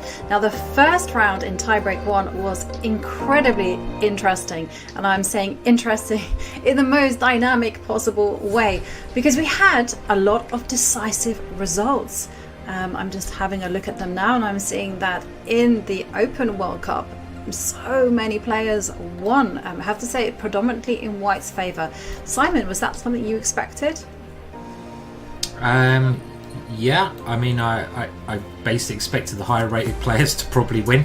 Nothing that unique there. I mean, it's quite a small, the classical portion of the chess in the World Cup is only 2 games. That's not really a lot of games, so it's quite often that there might be a shock result, but the longer it goes on, generally you would have thought the higher rated player, the better player will get on top of the opponent. But saying that, of course, there are lots of underrated players in this event, lots of younger players who can put up great resistance and can shock us as well. So I mean, games I'm looking forward to here. It looks like they started actually. Maybe we should dive in. But again, I'm really wondering in one of the matches, big matches, if Idaz of Turkey, the young 14-year-old, can bounce back. But let's start with one of our camera games, and I think Itiruzaga is a good game to get started with, Ivanka, right? Yeah, and I'm just looking at the camera, and I would love to see Itiruzaga, but I think the camera is on Marcus Raga, and he was facing off against the Egyptian Kiram, and okay, oh, no cameras. Okay, so sorry, and that was my bad. We're not going to be looking at the cameras. Instead, let's have a look at the game position, and we see Itiruzaga. He's employing one of the openings that I've tried myself is the Fianchetto variation against the King's Indian Defense. Now, King's Indian Defense is, of course, one of the most aggressive tries for black against d4. So nice to see that Amatushvin is employing such an aggressive opening. Yeah, this position actually occurred, and this must be preparation from the player from Mongolia, because Itiruzaga has used this exact position where he now has pushed the pawn to d5 in some critical games in the Champions Chess Tour.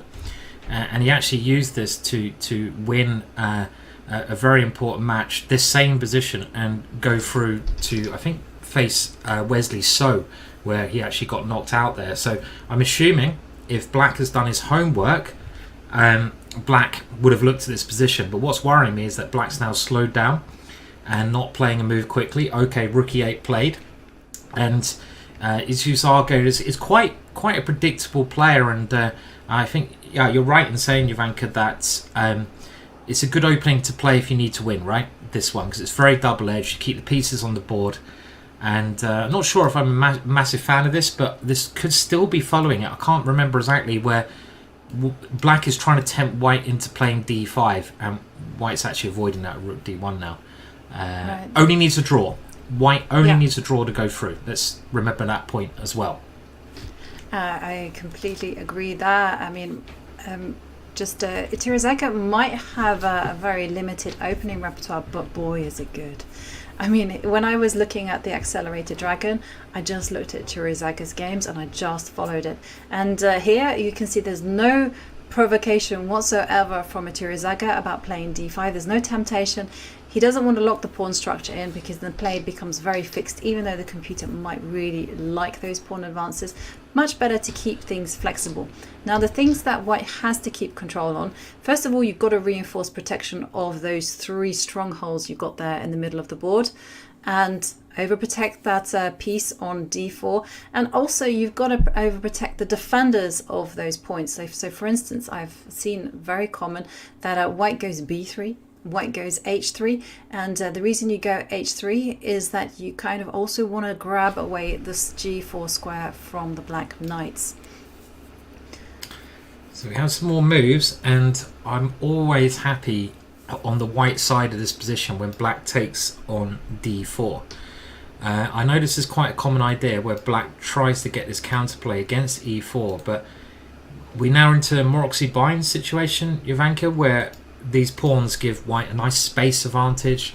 It's a very solid setup, so if you only need a draw, perfect position to be in on the white side. And as a King's Indian defense player, I feel that black never really wants to play this move, right?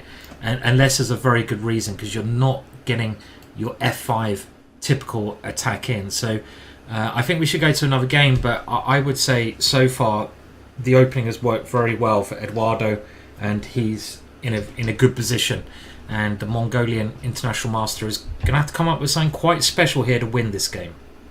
Definitely, he will have to shake things up and try to get Ituruzaga to lose control.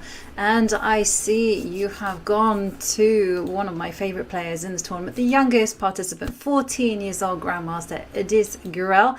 Of course, he's facing Vladimir Ivic, and of course in their last encounter Ivic had the white pieces and Ivic won. In fact, Ivic has won 2 games in a row with the white pieces, and now we are getting a Petrov on the board. Probably a good choice from black, because Ivic, we saw, won that nice, very smooth game with the white pieces. So white must win this game to keep the playoffs going. And remember, if it's still level in the matches after this one, the time limit goes down again. And the Petrov has a very drawish reputation. White now playing a recommendation that myself and Richard Palliser are given to try and make the structure a little bit dynamic, d4. The main move is actually taken on e5, one of our chessball courses. And after knight takes e4, we recommend you take on e5 here, but bishop d3 is also possible. And now d5, pawn takes e5, and bishop e7. We'll just keep going with the way the game is developing to the current position. A standard maneuver, and this is a good idea because we've talked about how dangerous the light square bishop can be. Black wants to get rid of that strong piece, and in some cases the knight sits well in front of the pawn.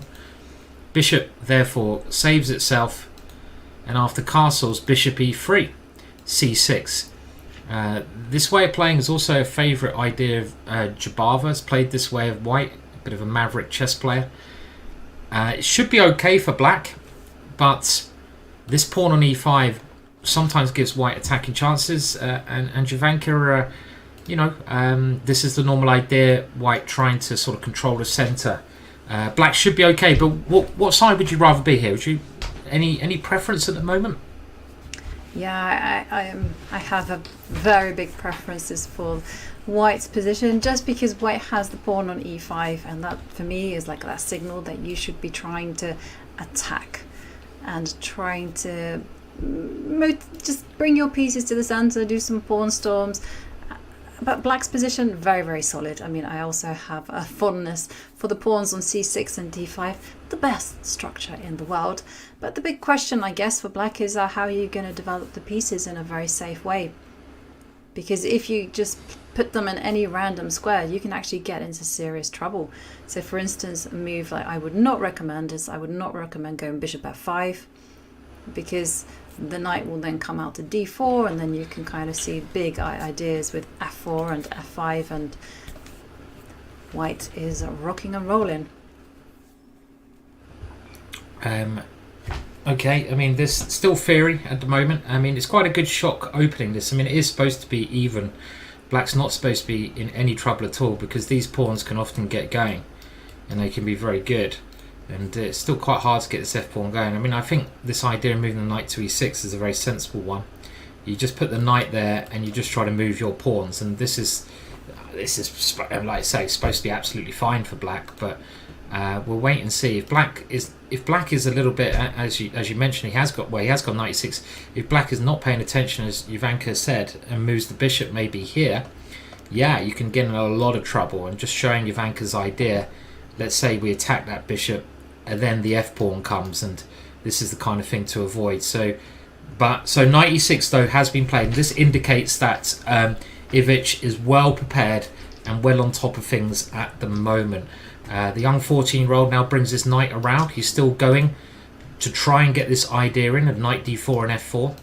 You can also use the c4 break quite often to take the sting out of these two. So it could be preparation here actually from Idez. Should be an evenish position, but at the moment he's playing a sideline to try and trick his opponent. Let's go to another game, shall we? Yeah, good strategy. It is a good strategy, and there we see Ivic actually starting to seize space in the center. But of course, we should of course check out the women's section, because lots of games happening there, and there are 9 tie-break matches there. And just to remind ourselves of the prize fund, it is big. $50,000 for the winner, and second place, and that's $35,000. The top 2 spots will get those coveted spots into the candidates tournament, which will be happening next year. And not only that, but you get the honor and glory of representing your country, and also just making a name for yourself on the world stage. Now, there are 9 tiebreak matches happening in the women's section, and yesterday it was one of the games that really caught my eye was between Librelato from Brazil and Salome Melia. And Salome Melia managed to score that clutch win just in the 7th hour of the game. And I see that Melia has in fact won her first game. So whilst we are looking there, we can see in the camera, this is a game between, the players are so young these days, Simon. I don't necessarily recognize them. As used to be the case, I used to recognize every player. And now I'm thinking, okay, so this one must be Francisco against Gomez. That's my guess. I have no idea. My eyesight's too bad to pick out the players there, and they're so good at guarding them. It's like, they got the high boxing guard there. They're sort of camouflaging their faces with their hands in deep concentration.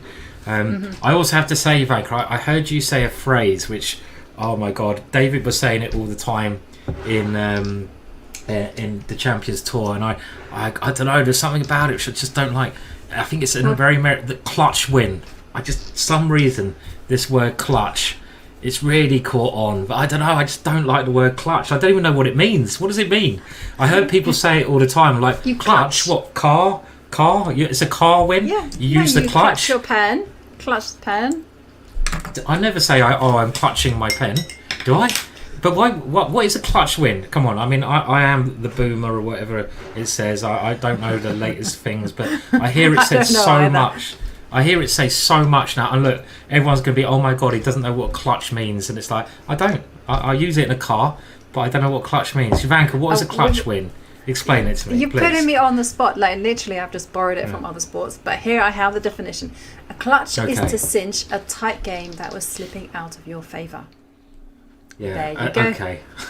Michael Jordan equals clutch. Like, suddenly everyone in our Slack chat has gone, hello. Hello, Simon, you idiot.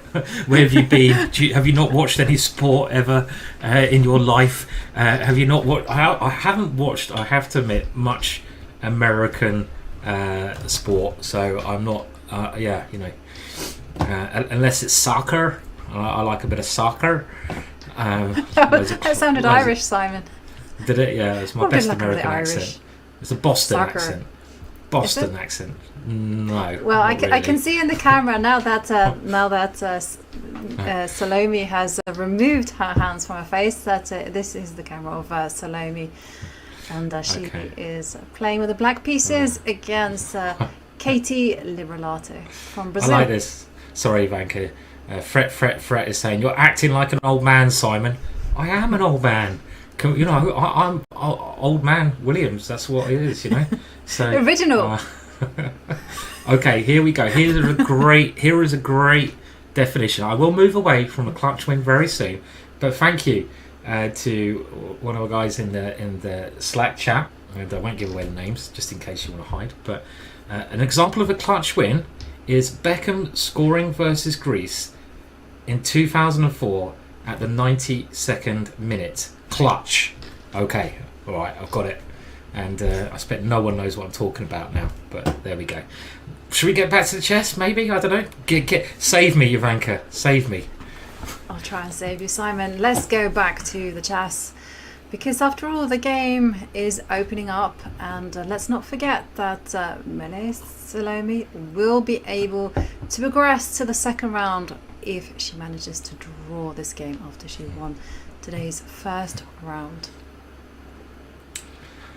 So draw is good enough for Black in this game, and it did look like a very symmetrical pawn structure and the kind of middle game that can often end up being a draw. And I think we talked about this yesterday, Ivanka, this 4-pawn configuration, and I think I also mentioned that it's really hard to understand this configuration. It might look quite simple, but every move you've got to consider the captures. When you're white, you've got to consider yourself capturing, but you've also got to consider your opponent capturing, and the timing of when you take a pawn is so important. And to me, this looks like a very well timed capture, because if white recaptures now, positionally speaking, this pawn could be a bit of a problem. Let's say I now just do another capture. I am allowing the white pieces a bit of action, but if I get this kind of position, I have a long-term target here.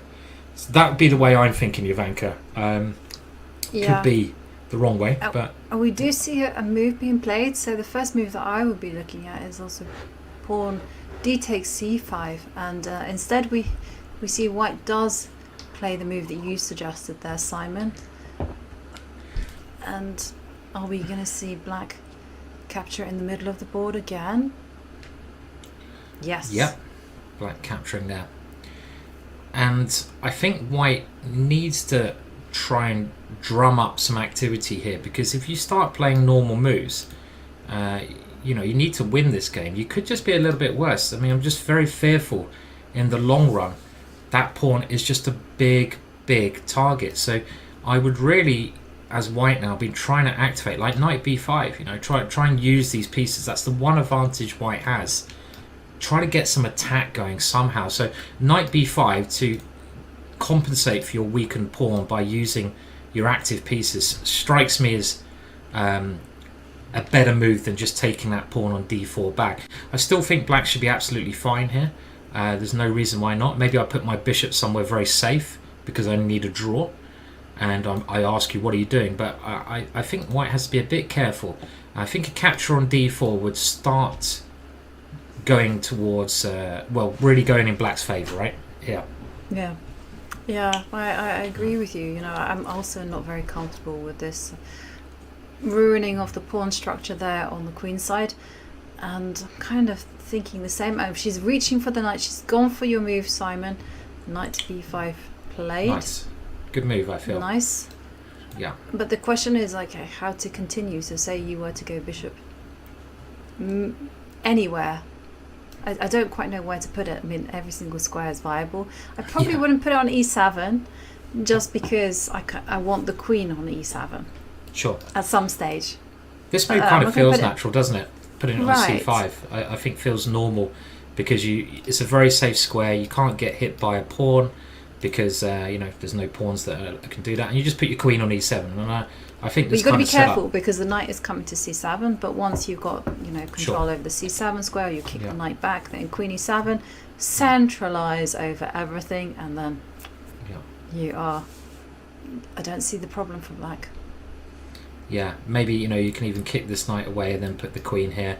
And black doesn't really have any weaknesses. It's one of those structures where, okay, I mean, you should not be in trouble without weaknesses, right? I want to put my bishop on b1, here.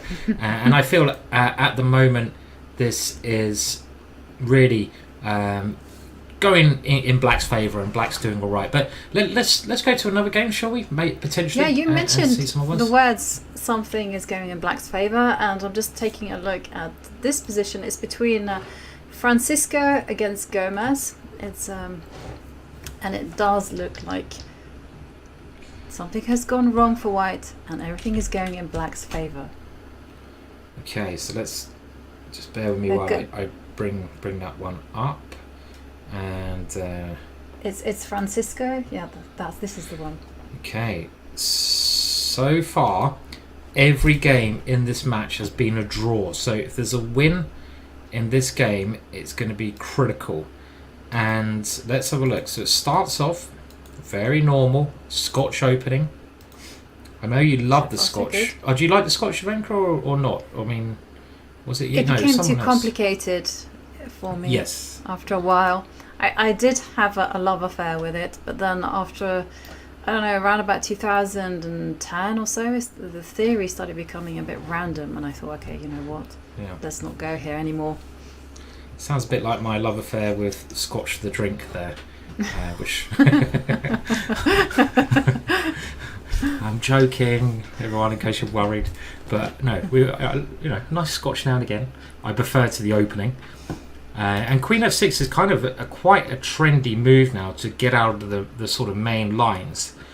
And now this knight comes back, and I know that the key lines here, and the downside of this queen moving away is that f7 is a little bit weak, and that white can try stuff with like the knight coming to b5. These are the key lines in this variation. But okay, the knight coming back here has some point, because you also have ideas of harassing that queen.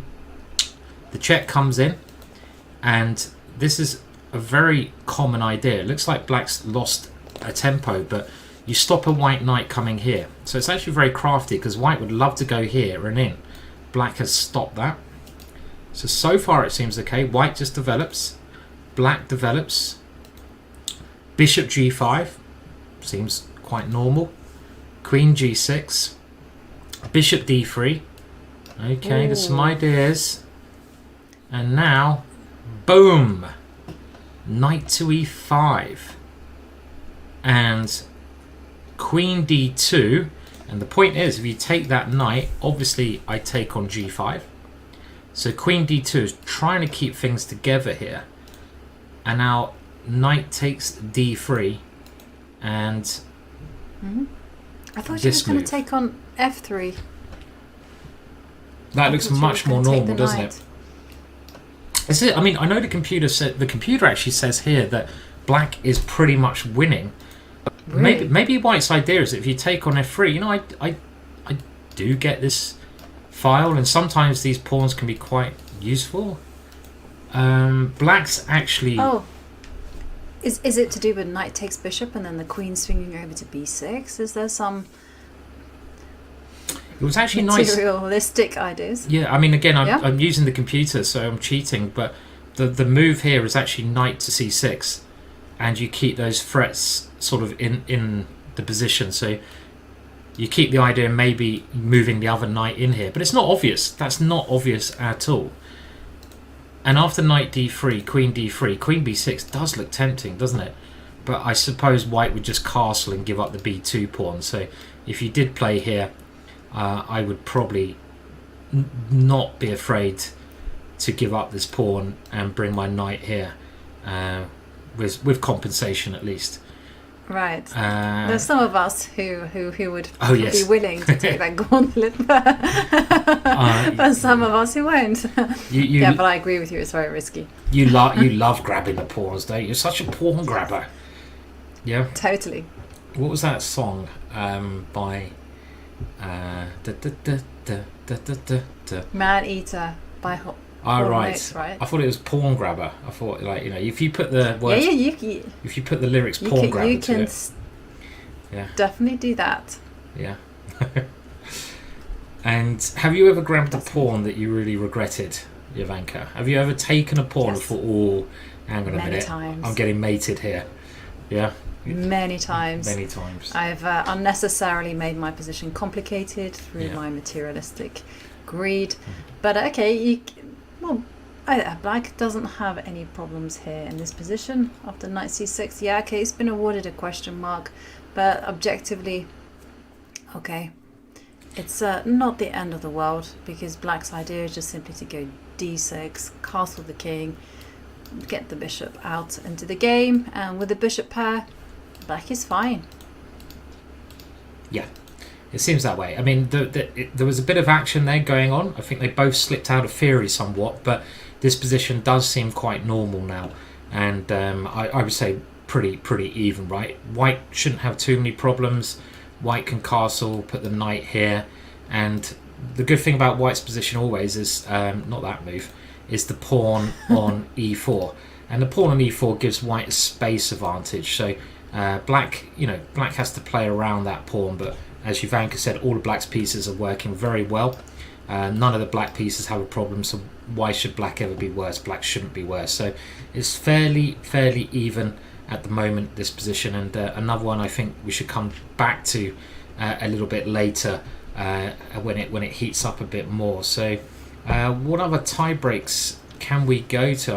I'm going to have a quick look now, see if we can find I want to find some like really attacking crazy mayhem on the board. That's the kind of chess that I enjoy. So well, there are some people who are in a must-win situation. Yeah. So Castilian, who's playing against Karina Sivka, she lost with the black pieces, so therefore she has to win with the white pieces.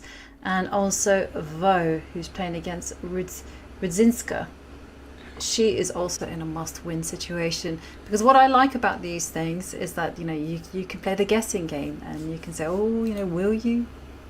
Do you have good chances? And okay, so this one, yeah, these two played out a draw, Rachman, so they have another tiebreak to face if their game ends in a draw. Yeah, I mean, this position to me looks really interesting. So they had a draw in the first tiebreak game, and you have Victoria against Anastasia here, and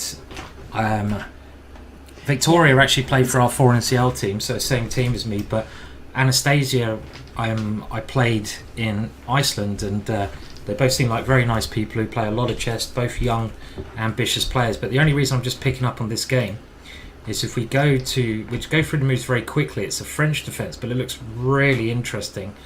And let's remember, if either side now wins, they are through.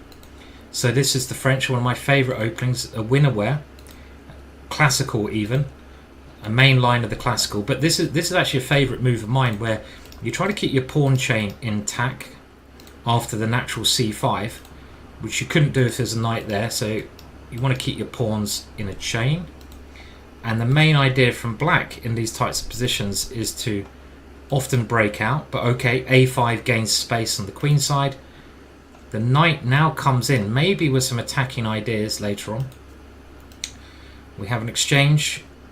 And now g5. What a move, hey? I mean, that's a really brave move. And I actually, Caruana fell for a similar trick, right? I mean, I think Fabiano, and this is again Champions Tour game, might have been nearly the same position, played an early knight to f4, and he got hit by the same idea, g5.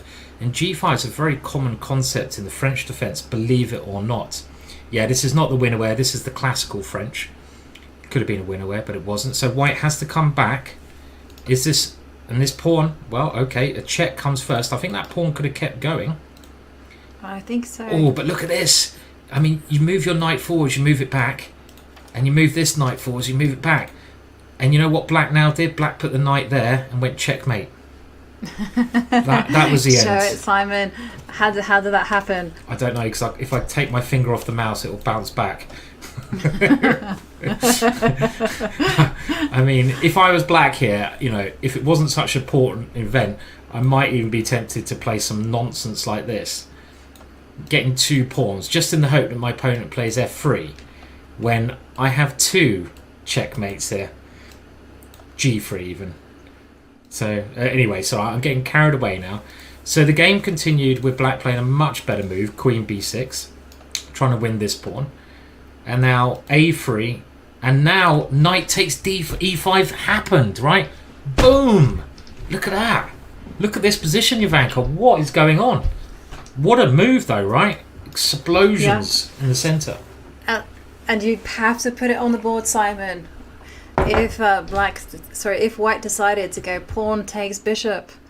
Oh, pawn takes bishop. Oh, there is a bishop on pre-I. Oh, I didn't see that, Ivanka. We can win a bishop. Ooh, on our way to the next round, we're a piece up. Oh, sorry, but some positions deserve a little bit of a, ooh, yeah. And that position is a bit of an, oh, yeah. This would be a horrible way to get knocked out. So I think this is a brilliant idea from Victoria, and it has been duly given a amazing move mark. What an idea, Ivanka, though, right? I mean, and the thing is now that I don't think white even takes this knight. I mean, I think you've got to take the knight, right? You've got to take the knight, yeah? Surely. Yeah, well, you got to try for that, right? Take the knight. But now, otherwise you're just going to be material down. Yeah. And now I guess you just go knight takes pawn again, renew the threat.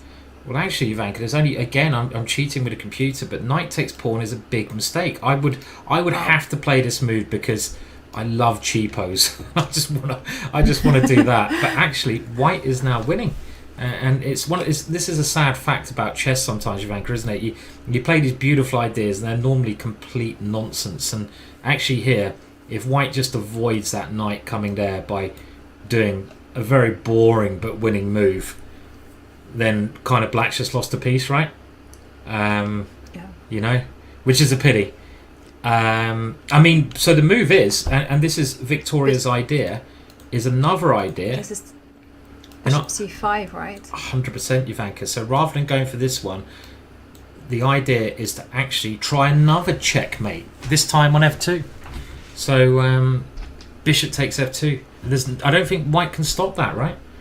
I would hate to be white here with my pieces like this. So I'm feeling for Anastasia. She's a great player.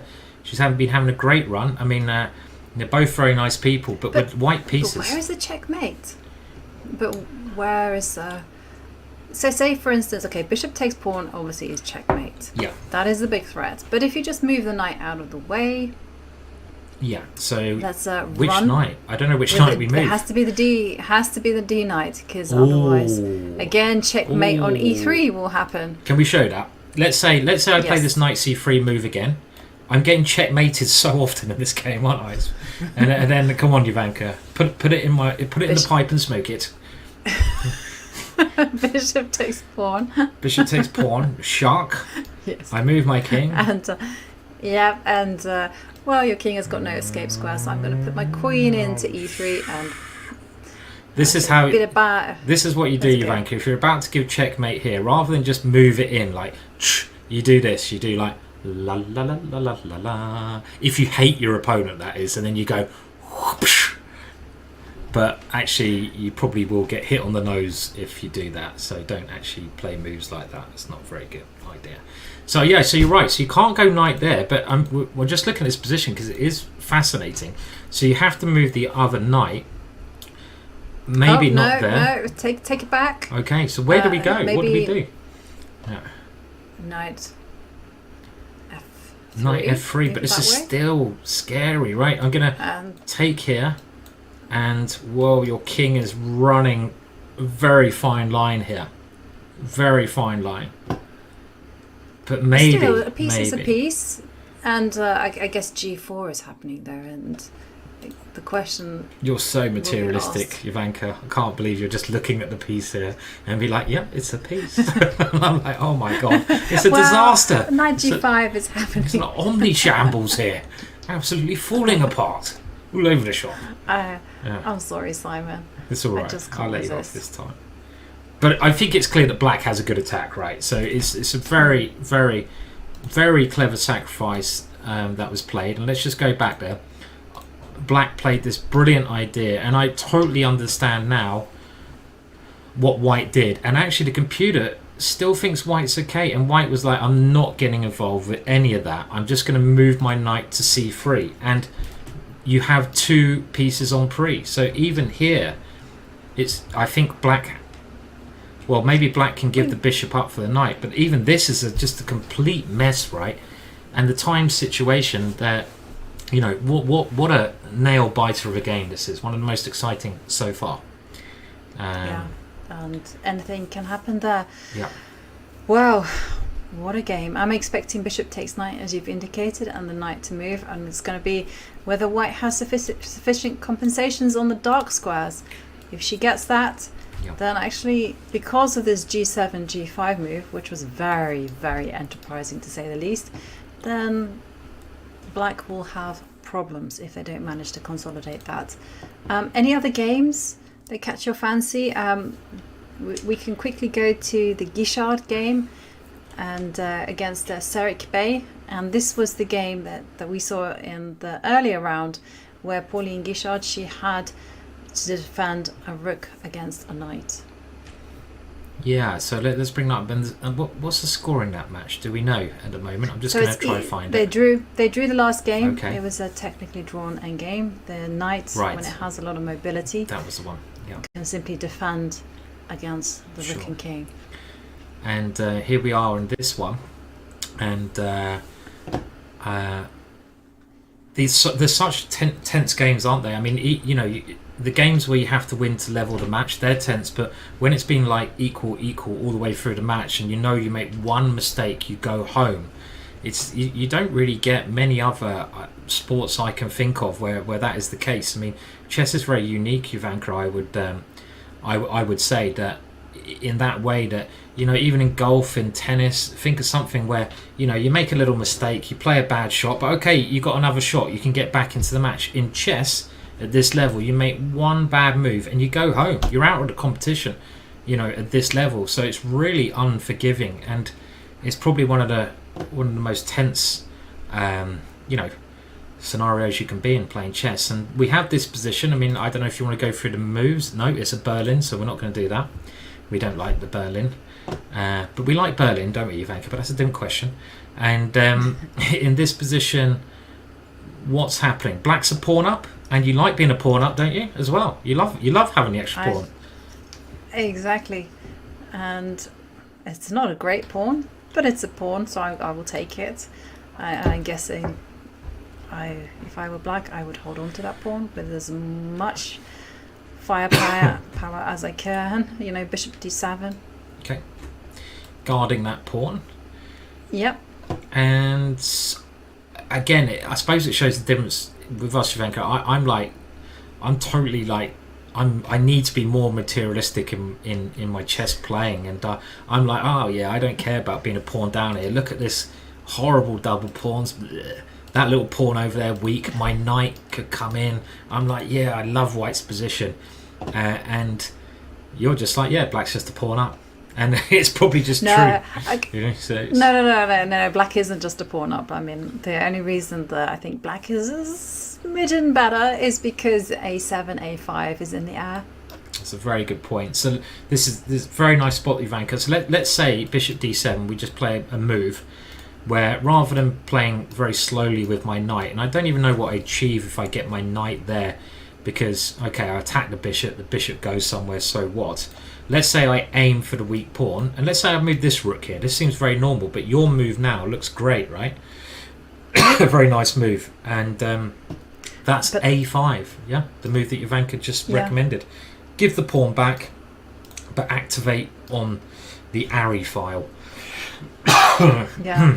And as we can, and as we can see that, it's the position will probably fizzle out into a draw, but nonetheless it will be black who will feel lucky there, because yes, the two pawns are doubled. Yes, black has that extra pawn, but they are weak, and weak pawns, they do drop off. I mean, could we get something like... So I'm predicting, yeah? I was wondering if we could get something like this. Let's say I take the pawn, yeah, and you take back. I take this. It's the Hoover. This is where you get the Hoover out. Look at those pawns everywhere. We take the pawns off, and you get this. And this is the draw you're talking about, right? Right. I mean, here looks like a draw. It's just to agree a draw, and then on to the next tie breaks. Yeah. There is one way that I can see white actually putting pressure on these double pawns, and it's actually to instead of playing like a move like rook a c1, but just to go knight to b3, just to stop white from breaking out. And you mentioned, you know, maybe there's a possibility of going knight c5. There's also the possibility of going knight a5, and just again putting the bishop on d3 to the f3 square, so that it can eye up the pawn on c6. I quite like that idea. I mean, again, looking at the computer lines, it gives a variation. What happened in the game? We're going to Bishop see B7 played. Bishop B7. Okay, I'm not sure I like that quite so much because the bishop on B7 might restrict a rook coming to B8, right? Because in that last line, just to show you the difference, I was thinking with bishop D7, so we just go back there, just to show you the difference in potentially his bishop. If you go knight B3, I can play this move now, right? And this would kind of force you to play A3 at some moment. If the knight comes in, I drop back. And if you play A3, I might even have some tactics at some point with one of these breaks. And in the game, after bishop B7, this move looks a lot better now because you can't harass my B pawn. And I can take my time and avoid simplifications. This didn't occur. It looks like they were getting the Hoover out here because it went rook fc1, a5, and now the Hoover comes out. Excuse me. And pawns start to get exchanged here. Yeah. Looks likely to be a draw. You do feel it does look likely to be a draw, but I think it will be black who has to play a few accurate moves now to get that draw. And she's, what is she playing? Oh, I thought she had moved the bishop. It's under fire, so it does have to go back. I probably would put it on f8 out of harm's way. Yeah, just keep it close to your king. Sorry. So you keep it safe. I agree. Okay, let's move to another one. I mean, this position is kind of like not so exciting, is it? To be honest. Yeah, and shall we revisit the open section? Yeah, if we can, we'll go there in a minute. I think maybe before we do that, we could just have an update of was there any crazy game? Yeah, let's just have an update of that really crazy game because there was that one interesting game, right? With Natalia. Playing with the white pieces, and let's just see before we go to the open section if we have any more movement there. Victoria really trying to sacrifice pieces with black, and this was really quite fun. And here knight c3 was just played, and you remember this game where there was, if we go back a couple of moves, black had played this amazing knight takes e5 with the idea of playing a checkmate, and this is incredible, yeah. Incredible idea. So knight c3. Great idea. Knight c3, but also a great response from white. And do we have a few more moves? Well, we do, because it's now fire on the board, and the computer has awarded this pawn grab, but also sacrificing a piece with double question marks. So presumably white can just simply go pawn takes bishop. Yeah. And black is playing very directly, just playing for mate. Knight to g4, threatening the good old scholars on f2. But unfortunately, that is a trick that everyone, anywhere and anyhow, they just learn it. Yeah. It's the first idea, and the book queen f3 defends it. And how is black going to continue with the momentum? Is it knight to e5? Knight e5 would be a tempting move, and the other option I feel is to take on b4. Okay, the knight comes to e5 first because there's no threats anymore against here, and even though the computer says white is doing really well here, it's one of those situations where if you're actually playing the game, I think you'd be feeling very, very different, right? With these knights and queen coordinating, and again this knight takes b4. It seems to create a number of threats to me, so I can understand why Victoria has played this. And I would also assume that the players, they don't have the evaluation bar. They probably also don't really know who's better by a lot here. I mean, I guess if you can get the queens off, maybe that would be a safe way to play, but a really complicated position, and it would kind of be a bit sad that if Victoria's play doesn't work well. Queen takes d4. Was it a bit too much? The computer thinks so, but let's see. Yeah, let's definitely see. This is definitely one game that we will be keeping an eye on because this is wild. And going back to the open section, let's have a look at the pairing tree, because some players have made it through to round 2. Some people had a bye in round 1 and just automatically found themselves in round 2. And of course, we have all these tiebreak matches to determine who will progress to the next round. And we have some big names entering the fray. Did you guys saw Hikaru Nakamura? I mean, do you think Hikaru Nakamura will win this one? We also have Fabiano Caruana. Do I think he'll win the whole thing, Magnus or do I? Carlsen. I mean, I Yeah, think, how far do you think it will go? Because I mean, according to the pairing trees, if everything follows the ratings, you were going to see a big final between Magnus Carlsen and Hikaru Nakamura. we could see a final, as you say. Yeah, I mean, that'd be amazing. I mean, I think the way Hikaru is playing recently, I'd be surprised if he doesn't go a long way. And when I say a long way, he could even go all the way through to the final, as you say, and win the competition. He's just won the chess.com Bullet Championships. He's playing amazing chess. He's number 2 in the world, and he's definitely deserves to be number 2.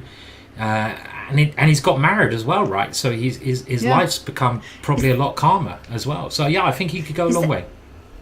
Is there anything he hasn't won this year? Because I'm also thinking in terms of classical chess, he won the American Cup, he won Norway Chess, he's just gotten married, won the Bullet Cup, and he's also streaming all the time. I mean, he's doing really well for himself, and he always claims that he's number 1 a streamer, right? Does Hikaru, but at the end of the day, he's an amazing streamer, but at the same time, he's an amazing chess player. He's got so much talent. I don't think anyone thinks as quickly as Hikaru, and I feel that this kind of format actually suits him, Jovanka, because it's 2 games. As long as he doesn't lose one of the classical games, the time limit gets shorter and shorter. He gets stronger and stronger as the time limit gets shorter. And I just feel that he'll be one of the big contenders here, certainly. But, you know, you mentioned Hikaru, just so many great players, all starting tomorrow. So make sure you do tune into the commentary tomorrow, because Hikaru is just one of those guys. You know, we got Magnus, let's not forget about that chap. You got some of the younger talents like Gukesh. You got everyone. Everyone's playing pretty much starting tomorrow. I know. You can basically, it's easier to say who's not playing than who is playing. And as Simon says, it all begins tomorrow. And meanwhile, we see the game up there on the screen, and it is between 14-year-old Adiz Gurel and Velimir Ivic. And remember, Velimir Ivic, he won the first game in the tiebreaks, and now Gurel is in a must-win situation, and he's playing this position with his queen on h2. That for me is already not a promising sign. Yeah, you don't really want your queen on such a passive square if you're trying to attack. I mean, in some respects, it kind of feels that White has some chances on these dart squares, because you pointed out this pawn on e5. The pawn on e5 is a great base to start an attack, but Black now also trying to prove that pawn is a weakness, just ganging up on that pawn. Ideas of f6 at the same time, and the queen on h2. It's so passive, isn't it? So I think White's going to have to come up with something special here to bounce back in the match. He is a minute up on the clock. It's 6.5 minutes versus 7.5. So it's still boiling. It's still chances here. I'm being told, though, that there is a crazy game going on with Amir Khan. So I would love to go and have a look at that one. Another encounter where all the games so far have ended up being a draw. And we'll just go back and before the chaos started. So it's that situation where if either side wins, they are going to progress and get that extra money. So we have a pretty normal structure here. Amir has 3 minutes, and it looks okay, pretty sensible. Black is a pawn up, but White has sacrificed it to castle to get the knight here, to get some pressure with the queen. So you can see that White's really going for it. He now opens up the light squares. He pushes on, a standard idea to try and isolate the pawn, maybe give some checks on this diagonal.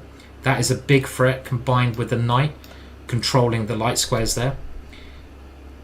And here, another reason that White can be happy, taking over the centre. Black goes very passive here. Black's a long way from castling now.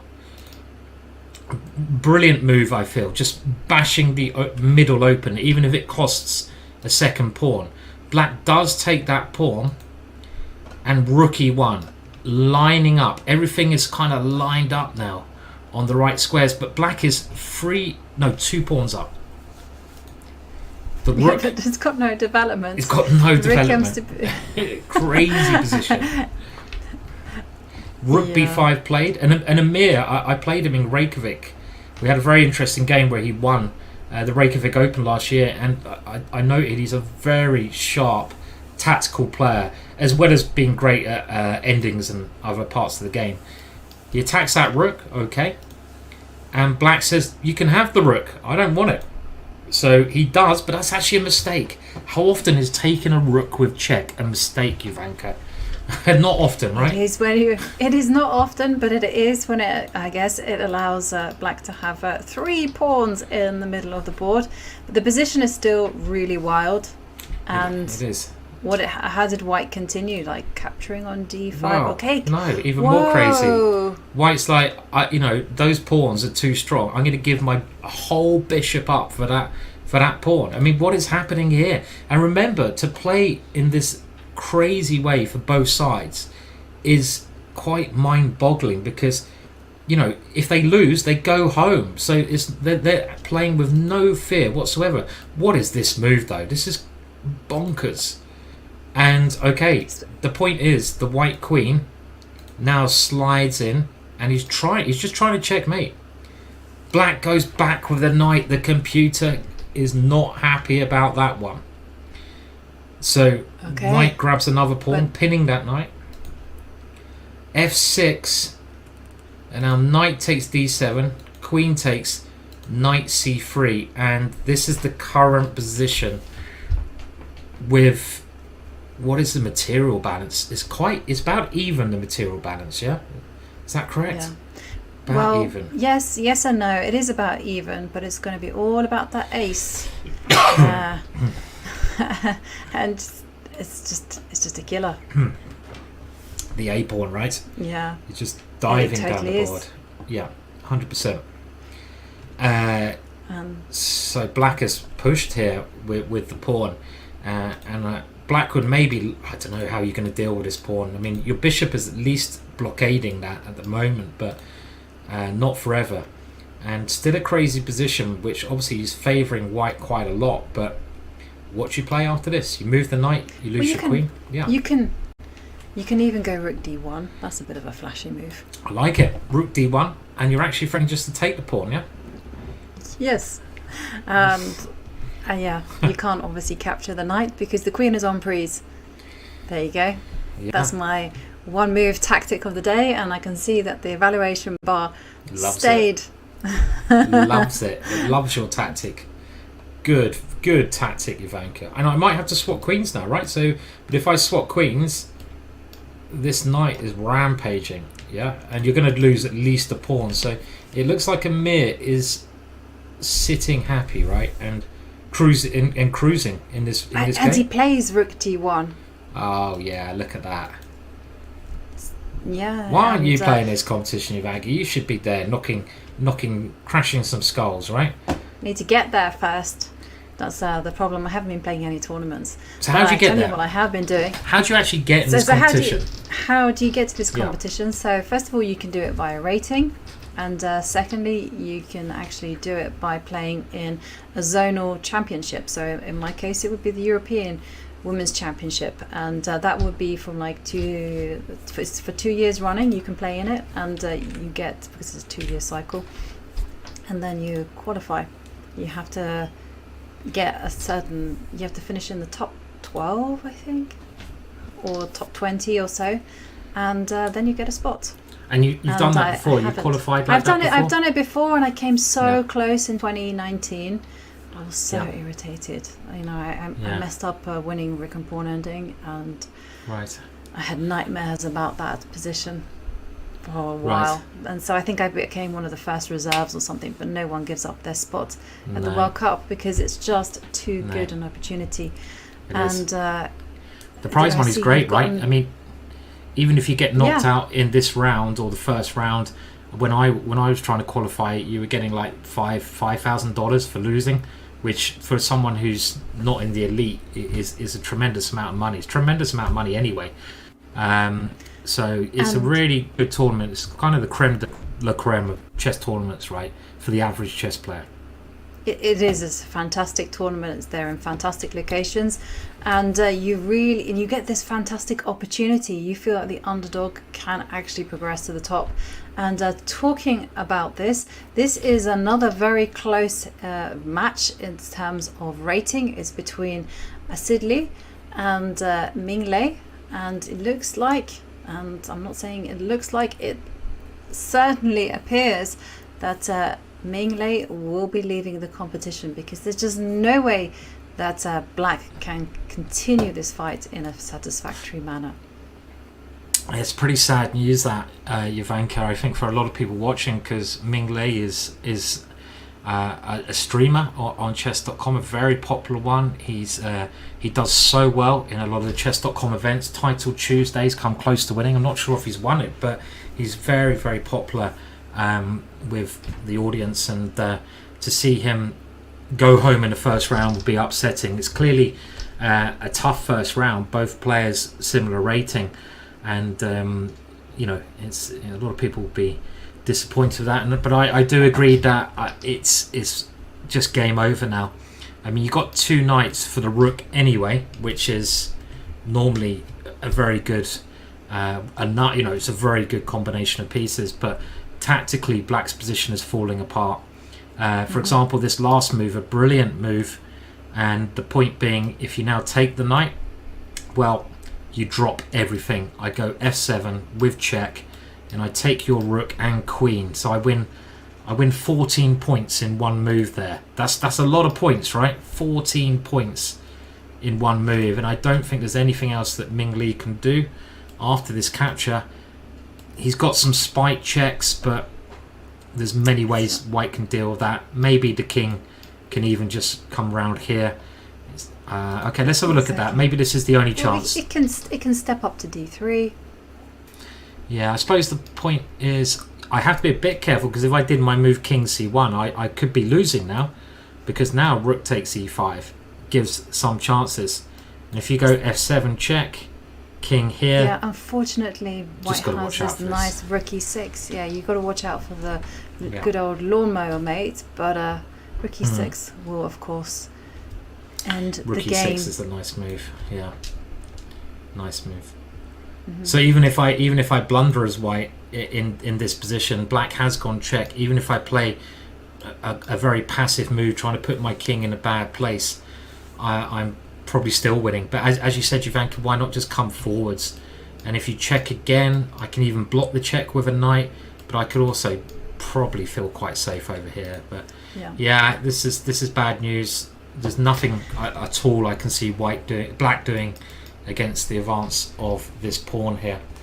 So nothing. In other news, it was gone. also bad news for Lance Henderson de la Fuente. He got knocked out by Adiban. Adiban moves on to round 2, and Marina Brunello, she crashed out to Priyanka Nutaki, and Priyanka moves on to round 2, and as does Francesco, who beat Gomez. I think we touched on that game, or maybe we didn't, but anyway, she moves on to the next. This is the heartbreaking stage, Simon, where we have to announce who is gotten knocked out, who doesn't make it, because it's heartbreaking to see, because I know how much effort everyone has put to get here. To they've put in months of training, and sometimes it all comes down to these careless blunders or just moments of nervousness. But it's a sign of a champion. And shall we go over to Avila against Smirin? Well, because in the first round we saw Smirin actually survive what was a lost position. Yeah, it's great to hear that Adiban's gone through. No offense to Lance, who seems like a really nice kid as well, but I remember when Adiban was 2700 rating, and he plays in a style which I really appreciate, the animal, or the Beast, is it? I don't know which one. I Beast. keep getting mixed up. The Beast, Adiban, the nickname the Beast, the B3 legend. But he's such an exciting player, is Adiban. He loves attacking, he loves aggressive play, and his rating has dropped something like 100 and whatever points. So I would like to see him do well here and bounce back to kind of the heights which he deserves to be. So well done there. And yeah, this position, either side wins, they go through. As you mentioned, Ivanka, White in the last game had a good chance. I don't know how young this player from Colombia is. I mean, he looked very young on the cameras.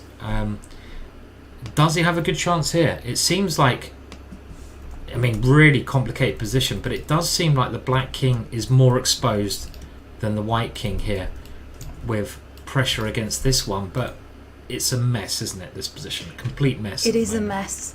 And the first thing I've learned when I'm commentating is just to count the pieces, because it's so randomly placed that it might be that black is up a pawn. 2, 6. No, material is level. And it's a question of whether white can just go pawn takes pawn and then start untangling away. Well, we had a couple of moves coming quite quickly there, so let's just see what happens. So after rook f5, white played another move which kind of feels normal to get the knight to a dangerous square, but actually the computer really doesn't like this idea, because now that pawn which you mentioned, and I think you're right, could have been used just to open up the position. That's a very logical move. Take a pawn with check and attack. He didn't play that. He plays knight e4, and immediately I think we saw Smirin take that pawn with his knight, and that must have given him a sigh of relief, because his knight now is anchored in the middle. White's idea was to centralize the queen, attacking over there. Black defends that one, and then he plays knight g3, rook on pre, pawn on e6 on pre, and they're playing so quickly, but they are so, I didn't realize the time has gone so quick, Ivanka. They're both under a minute, and look at this move immediately from Smirin.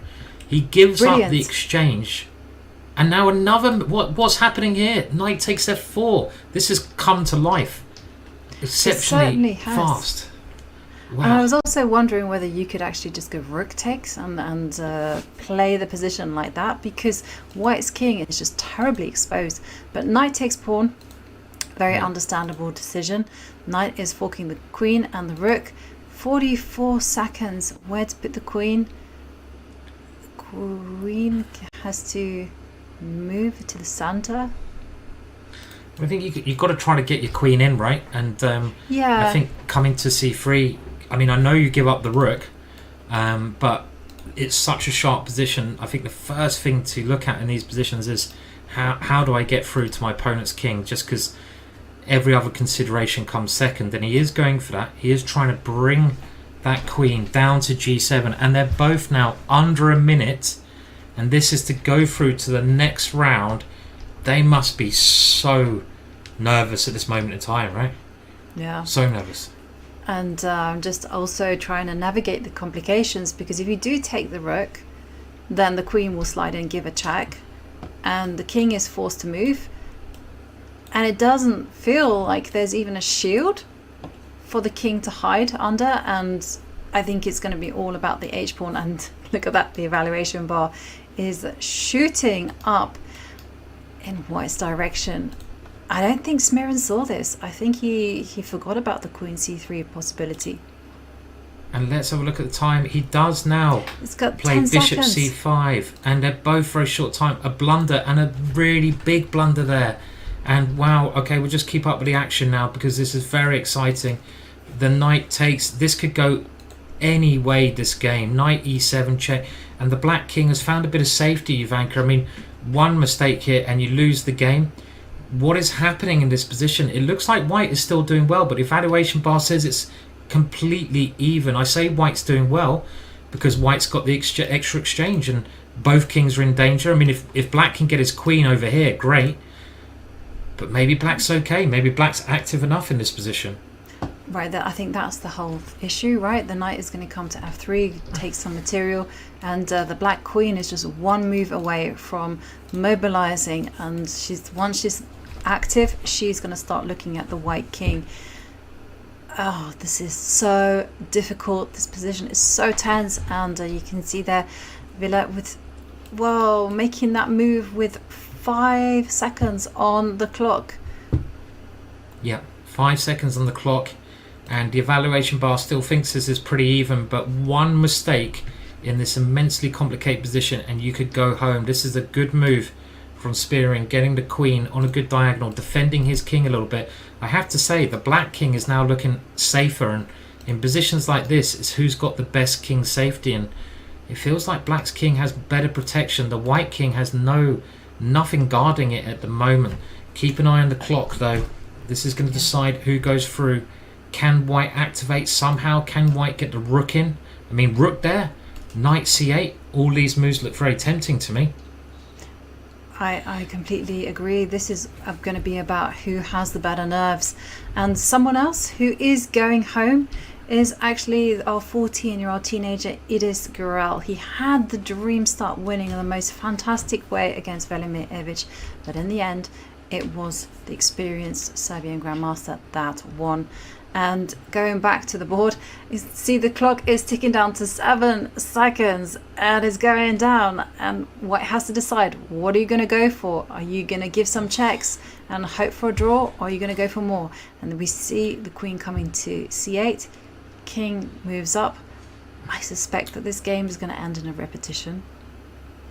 Yeah, it probably is a draw because the white queen can keep checking, but even here, you know, black can play bishop b6, and he did. Smirin playing for the win, bishop b6, but white has this check here. The king comes to a6, and as Jovanka says, queen c8 looks like a perpetual. I think playing on for a win for either side here would be kind of suicidal. I think they've got to get ready for the next round, which is, I think the next section, if it's drawn at this period, is 10 minutes each. Is that right? It so is. The time just gets less and less every round they get through. Yeah, there you can see queen c8 check, and now the moment of truth for Smirin. Is he going to try to play for more? And the only way he can do that is by moving the queen back to block the check, and that just looks way too risky. Yeah, the problem if the queens come off at all is that these pawns will drop and the h pawn's too strong, so you have to take the draw. It will be a draw. This kind of position, even though it's equal in material, you can even play something like knight g6. The h pawn's too strong. So one of the most exciting positions though, and we feel this will end in a draw. And other games still going on. I mean, there's a lot of endings, so we're going to have time to look at the other games as just going through the positions on the boards there. I think we can leave this now. I think it will be a draw. We'll let you know if something drastic happens and it's not a draw. That would be quite shocking here. Maybe what black is thinking of is going king a7, but even then white has the draw. Okay, well, we've been told about another one, and another position between two players who are quite closely contested, and we'll go over there now. And in this one, this was very close, and Felix needs to win, and he is a queen up, so it looks like he should win. So this has been all decisive results. They played 3 games, and white has won every single game. Jovanka. Yeah. So But, every single game. Yeah. And this looks like a white will win again, because knight and pawn, even a pawn on g3 is no match for the queen. It's just a question of moving the king forward, and there you can see the white king is getting ready to corral that pawn. And the king, once it takes a step to h4, that will be it. Felix Bloberger will have survived and taken the match to the second tiebreak. And I'm just having a look at some of the results, and so far it seems like the rating favourites are all going through. So Safali is through. That's as strong as a Azerari Grandmaster, Martius Bartel, Polish Grandmaster, also through to the next round. And when it comes to the women, remember that wild game? Well, Rachman Gulova is through, and she was playing with the white pieces. Right. So she won that one.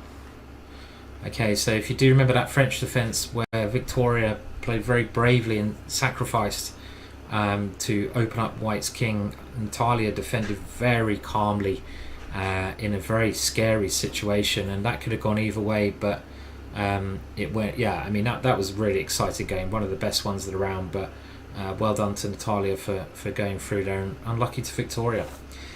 We have now 2 games left, and I mean, Black will lose this one unless you fall for some horrible knight fork or something. It's very hard to lose this position unless you drop your queen, and the way you win this, you're going to drop the pawn and then the knight eventually.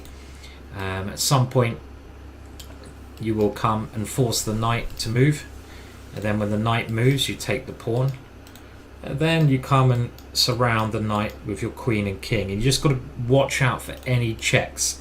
This is the one thing, right? Always watch where that knight can check you, because you don't want to fall into a fork. That would be really embarrassing. And while we just watch the last 2 rounds happen, I just got a question for you, Ivanka, and anyone in the chat as well. I mean, tomorrow, we've got the big guns starting. There's plenty of great players playing already.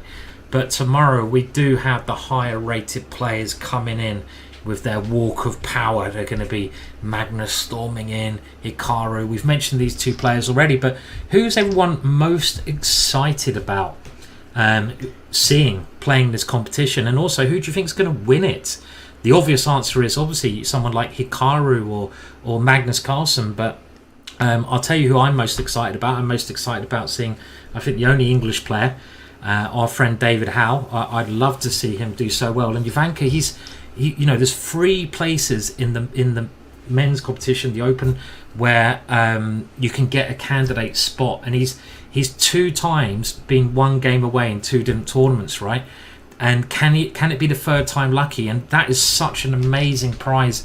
If you get in the top 3, you get in the candidates, and that could change your whole life. So I'm really got my fingers crossed for David, and he's a great player. He can do it. So I think he can get in those top 3 100%.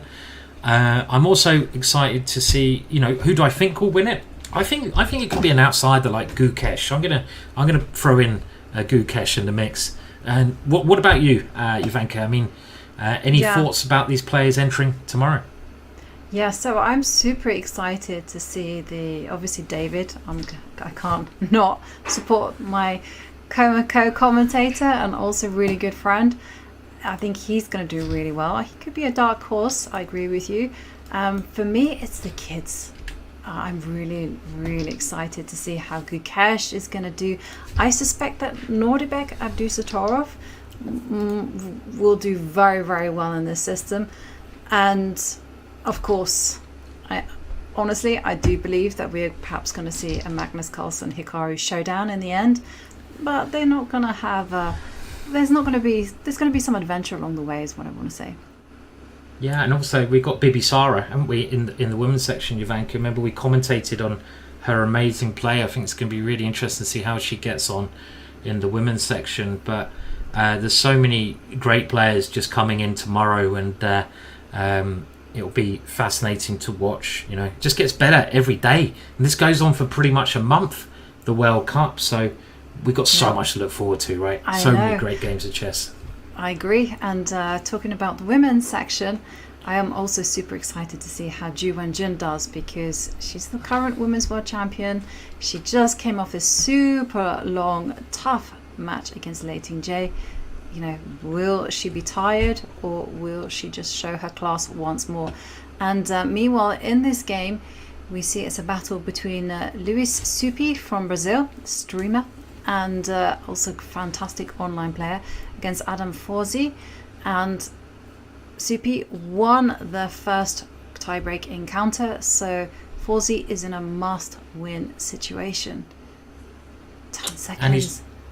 and he's trying really hard. He really is trying. And I think I'd just like to check, we'll do this like when we get a chance, but who is David Howell going to play? Because obviously I am, you know, he's going to play the winner of one of these matches, and I'm kind of interested to know who that will be. So okay, do you know, I do know that, yeah, because that's just one of the things I checked, you know, as any good friend does.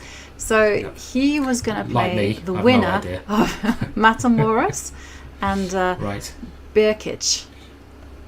Okay, and who won that one? So it's so many games going on. They were playing the playoffs, and I know that Birkic won the first tiebreak encounter. Yep. And I don't know quite what's happened in. I'll try to find out. So Matt, 4. We'll keep an eye on that. So we want to fight. We know we've got 2-2. Okay. Did I just see? Callum said it was a draw, so they're still in the playoffs. Okay.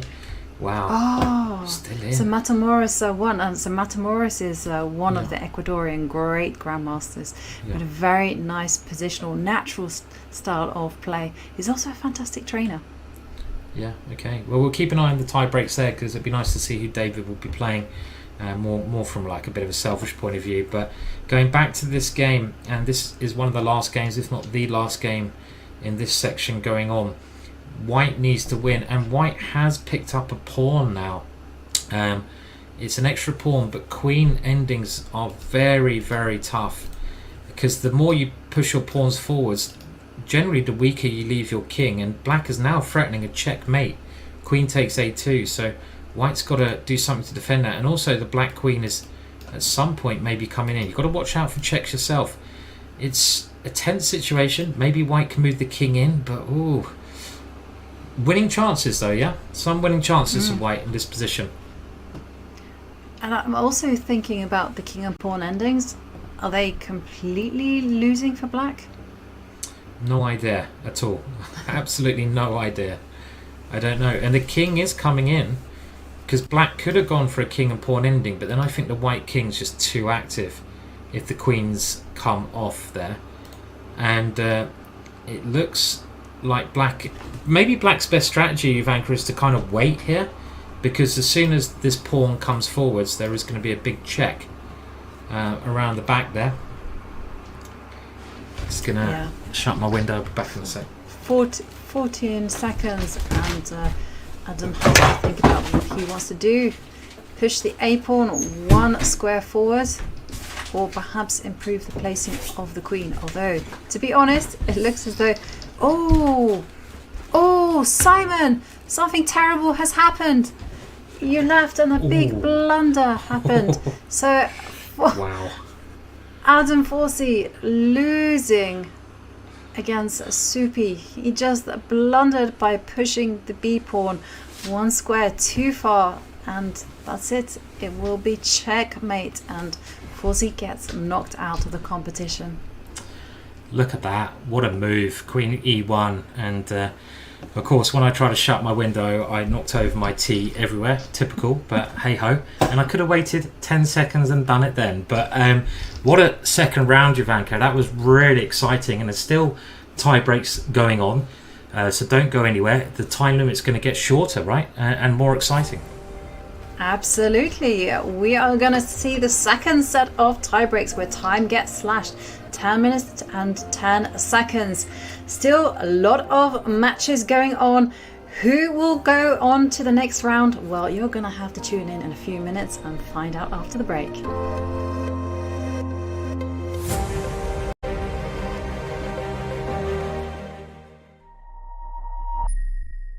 International Master Danny Wrench back again, Chief Chess Officer, bringing you chess terminology. Let's dive right into one of everybody's favorite tactics, if I might be so bold, because it's surprising. It's something that never fails to deliver shock value and excitement, whether you're watching a broadcast or just reviewing some famous chess games.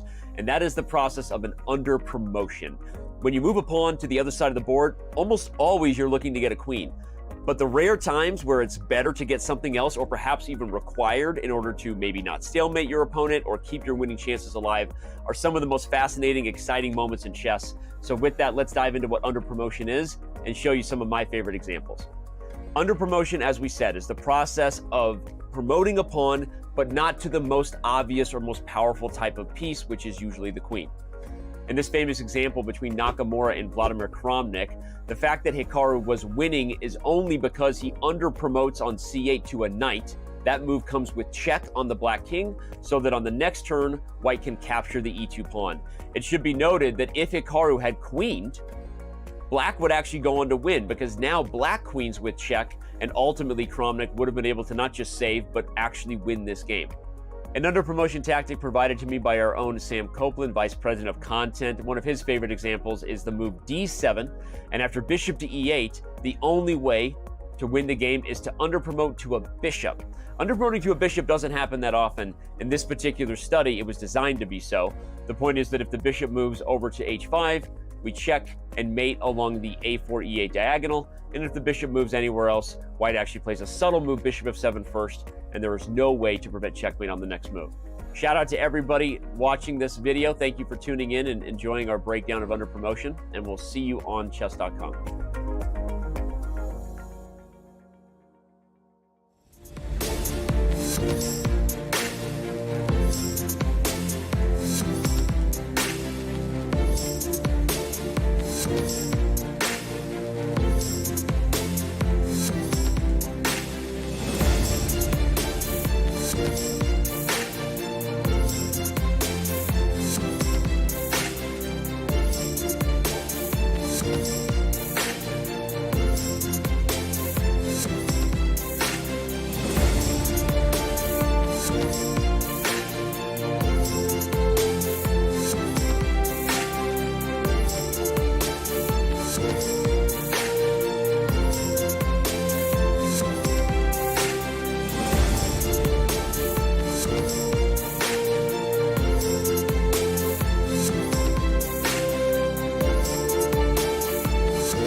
309 players, 206 men and 103 women are here for the 2023 FIDE World Cup.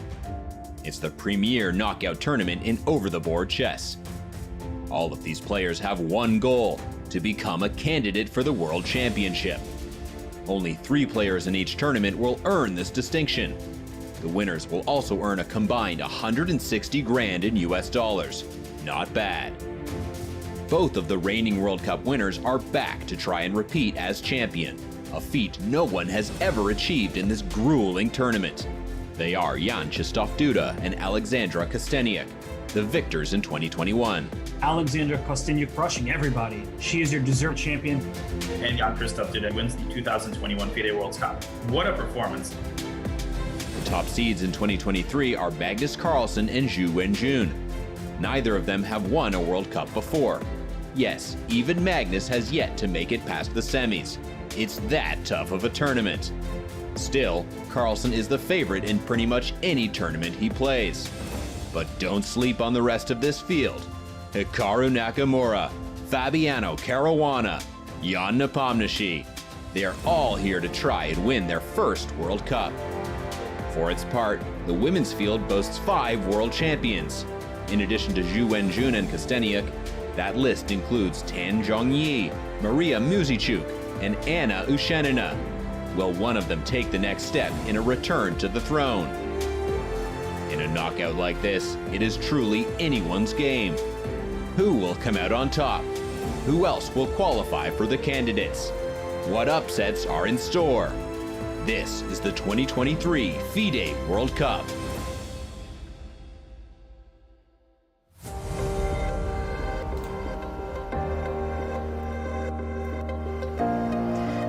And we are back in Baku for the second round of tiebreaks that are coming your way. We started with 33 tiebreak matches. We've only got 9 remaining. 8 in the open, 1 in the women's section. So it's been such a dramatic start to this event, Simon, hasn't it? It has, yeah. I mean, it's this fascinating event. I think I just saw, did I just see an arbiter run? Wow, there was some running in the hall there. I don't know what was going on, but I rarely have seen people running in a tournament hall, so that was interesting. But yeah, it's a brilliant tournament. It's going on for most of the month, this World Cup. It's a tournament that every chess player wants to win because it's an exciting format, knockout competition. 2 games, and then you go to the playoffs to get through to the next round. Top 3 players in the men's, top 2 players in the women's can get into the candidates competition, which is the creme de la creme. That can be life-changing. You get into the candidates, it literally can change your life. So there's a lot at stake. Good prize money as well, and the big players, the stars, will start tomorrow. But we've had some great games so far, Ivanka. We absolutely have, and we're now in the second set of tiebreaks, and so let's refresh our memories on these tiebreak rules. So the 25 minutes and 10 seconds, that's been and gone. We're now on to tiebreak 2, which is now the best of 2 rapid games played at a shorter time control of 10 minutes plus 10 seconds per move. And if these 9 matches that are happening, or are going to be happening in a few minutes, actually are still tied after these 2 rapid games, then we're going to move on to the third tiebreaks, and this is where we're playing best of 2 blitz games, 5 minutes plus 3 seconds per move. And if nothing can separate these 2 players, then there will finally be a tiebreak 4, which is 1 blitz game played at 3 minutes plus 2 seconds per move, and that one will continue until there is a decisive result. So that one really feels like a marathon. You're kind of like staggering over the finishing line, and there we can see we have had kick off. Yeah, lots of excitement, and just think of the tension that these players are under now.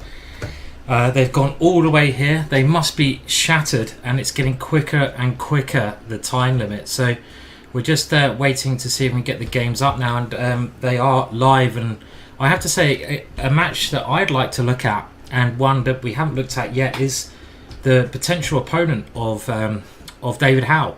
And it would be nice to go there. And it's two very strong players.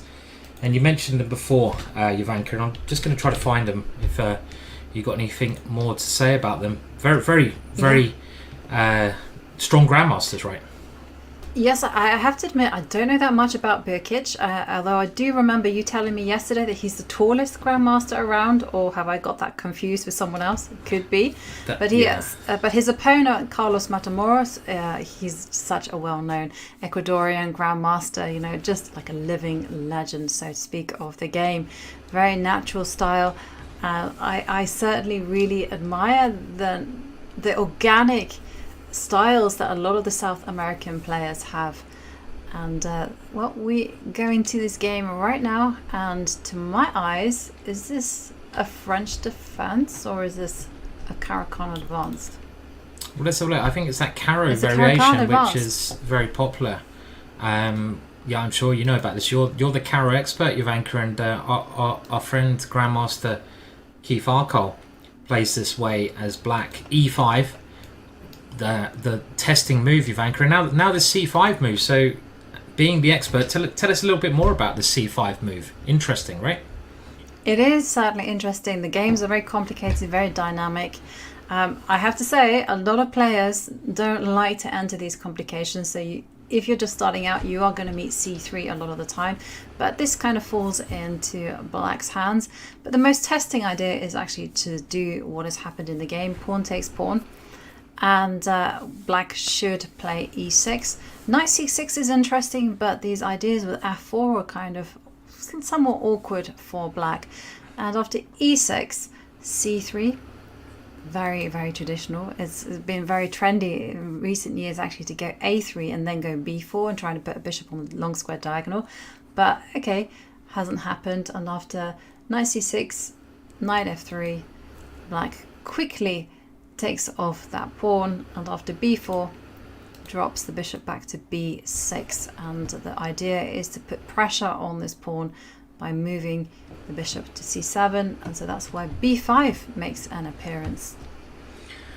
And really, this position is so similar to a French defense. Black is trying to chip away at the e5 pawn stronghold, and you can do this sometimes by just breaking out with f6 immediately, or by kind of going the long way around with knight e7, knight g6 and castling, and only after you've kind of developed all your pieces do you break out with like f5 moves or f6. Yeah, and queen c7, another way to target that pawn. I expect the reason that Matamoros has played this is that his opponent is a younger player, theoretical 2600 grandmaster, and this is a bit of a sideline, this c5 move. It's not supposed to be, I think it's fair to say, 100% sound nowadays, but it gives you a very playable position with very sensible and normal ideas. And we're into maybe, well, this kind of position seems very, very normal for this c5 idea. I mean, I personally, I play the French defense, so I do get this kind of stuff occasionally, and unless I get f6 in and I'm able to get rid of that pawn, I really don't like the positions of black. I really always try to play, let's just say here, f6, and I always try and somehow facilitate this, and I feel a lot safer when I get this, because I feel like my pieces are a lot freer. I get action maybe in the middle. But if I'm not able to play f6, and this is me personally, it might not be the way everyone plays it, but if I'm not able to play that, I hate playing against this pawn, Jovanka. I find that really hard to play around, you know. There's even chances of a bishop coming to d6. If I ever castle, I have to watch out for the Greek gift, and I just don't like it. So that's me playing these positions, Jovanka. I don't know about you. I mean, what's your general view on this type of structure here? I'm also in the same camp. It took me a long time to kind of get used to this light square bishop being behind the e6 pawn, but knight e7 played. But Also, one thing I learned, especially after studying these type of positions for a long time, is that black has to be patient and never underestimate the possibility of provoking your opponent to go wrong. And yeah, white might have a pawn on e5, but there's certain structural concessions that they've made. For instance, the knight on a5 has a square on c4 to jump to. Queen on c7 is really well placed. Could do a bit of a hit and run and grab the pawn on c3 if white isn't careful.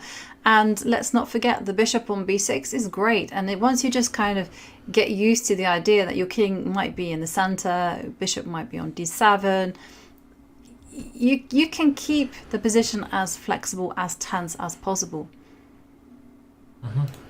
I'm just, for me, it's like, where do we put the king, right? Because if I castle queenside, which I might even be tempted to do, you can run into c4 on the opening there. And if I castle kingside, which you've really got at, you don't touch that king too soon, this can just destroy you. I mean, let's, for example, just show it. This is one of the main tricks that you must know. You castle here and you run into the standard idea of bishop h7, which is called the Greek gift.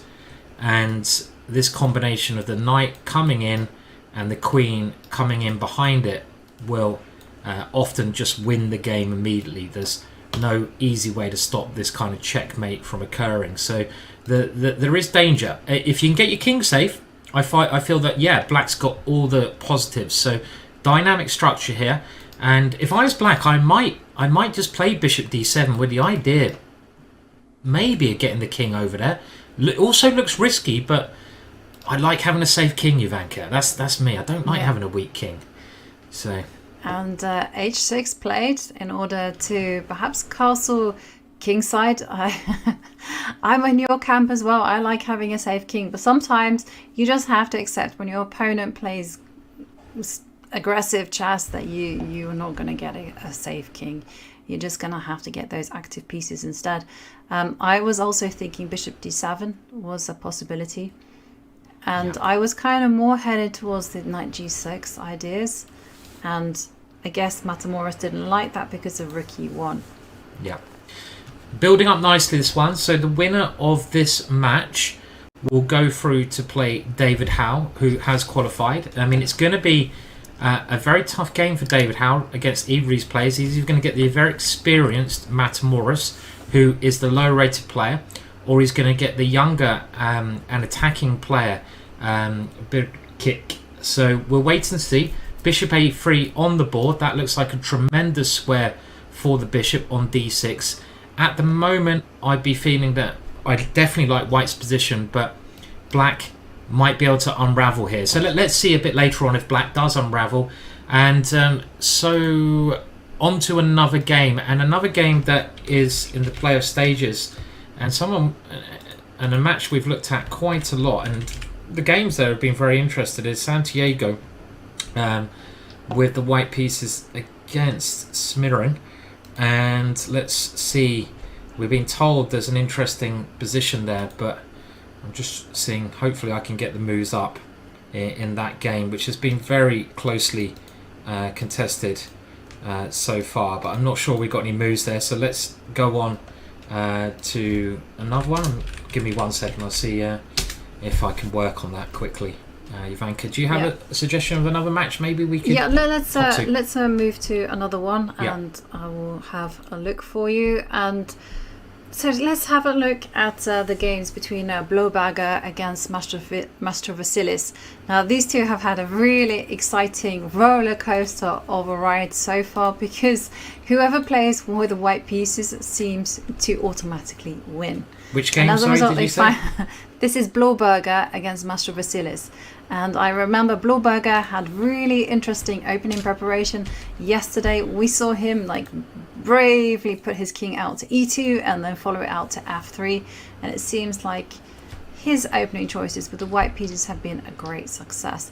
So, are we going to get the Santiago Smirin game? Yeah, we're just seeing if we can get a bit of a refresh on the board, so we'll get back there in a second. Okay. We're just trying to find the most interesting games, and we love these kind of tactical battles in the opening, so we want to get a sharp double-edged encounter, and You know, we've only got a certain set of eyes so you got to bear with us occasionally just to work out where the action is happening, and we will be with them very soon, the games, and you can. We were catching the players on the camera, and here you go. Here is that match we were talking about between the older and younger generation. Do you think like age matters a lot, Ivanka? I'm assuming being the younger player gives quite an advantage just in having that energy, right? I mean, I don't know about you, Ivanka. I'm getting older. I just feel tired all the time now. Wow, get the violin out, play me a song. Wow. I mean, do you feel more tired now? You probably don't. You're like super healthy. I bet you've got bundles of energy. No. It's a battle actually with the energy levels. I have to say my concentration levels is fine. I feel like the amount of knowledge I have when I'm playing chess is more than I had before, and the pattern recognitions can help me. But in terms of energy, this is the big issue actually. And I would like to see something actually for players of our age and older, because there you see Smirin, he actually looks like he's in good shape. He doesn't look tired at all. And his opponent, I did Google it, Simon, his opponent, Santiago Pavilas, he is 19. 19 years old, so still a teenager. So there is a big gap there in the ages and styles. I mean, I do think it matters, but I also think this age thing's a little bit overplayed. I mean, in chess, I feel it's one of those sports where I don't think there should be a major issue with being an older player and not being able to play great chess. And we've had Anand show us that by qualifying for the candidates at an older age where people thought he was past it. He qualified for the World Championships from the candidates twice, which was incredible, brilliant. And a lot of people, I think they overplay this age thing. Obviously, you've got to keep your fitness up. It's been proven in chess that this is now one thing that modern players all do. Previously, this was kind of not considered as important. If you go back to the days of Mikhail Tal, he smoked about 100 cigarettes a day. So at the board, indeed, Ivanka. you know how Botvinnik trained for him, right? This famous story. It was the World Championships, right? And Botvinnik was playing Mikhail Tal. Mikhail Tal was world champion for the shortest amount of time, I think, of any world champion. But how did Botvinnik train? What was one of the techniques that he used, Ivanka? It made me laugh. He got his practice opponent to blow smoke in his face, and he had to play chess there.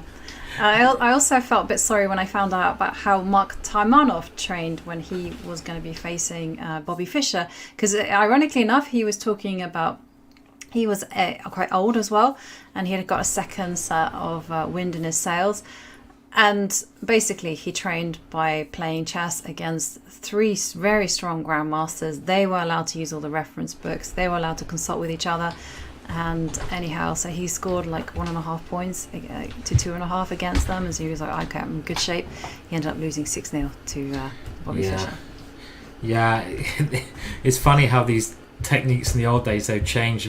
I mean that Botvinnik story I thought was crazy. So Botvinnik was playing Tal. These were the days where you could smoke while you played chess, and I remember those days at chess clubs where you had all this smoke going around. And Botvinnik got his training partners when he was, playing practice games to blow smoke in his face for hours on end, so he could get used to what it would be like to play Mikhail Tal. You don't see that training technique anymore. Something that you think might improve your play, Ivanka, getting someone to blow smoke in your face while you play some training games? No. But someone who is smoking hot though is Santiago. His position looks great against Smirin. It certainly does. It did look good, and then I see that it's changed. Well, I'm just going back just to show how we got there, and we had this kind of very tense position out to the opening where we had opposite side castling. We love opposite side castling. Smirin now brought his rook to the open file. White brings his pieces towards the center. And now Smirin, maybe again the endurance was getting to him. He moved his knight to d4, which looks kind of okay, but it allows a rather basic tactic of bishop takes pawn, winning a pawn with check because you get the knight back. And after bishop b7, as has been played in the game, I think he was counting on this not being possible because the rook takes knight.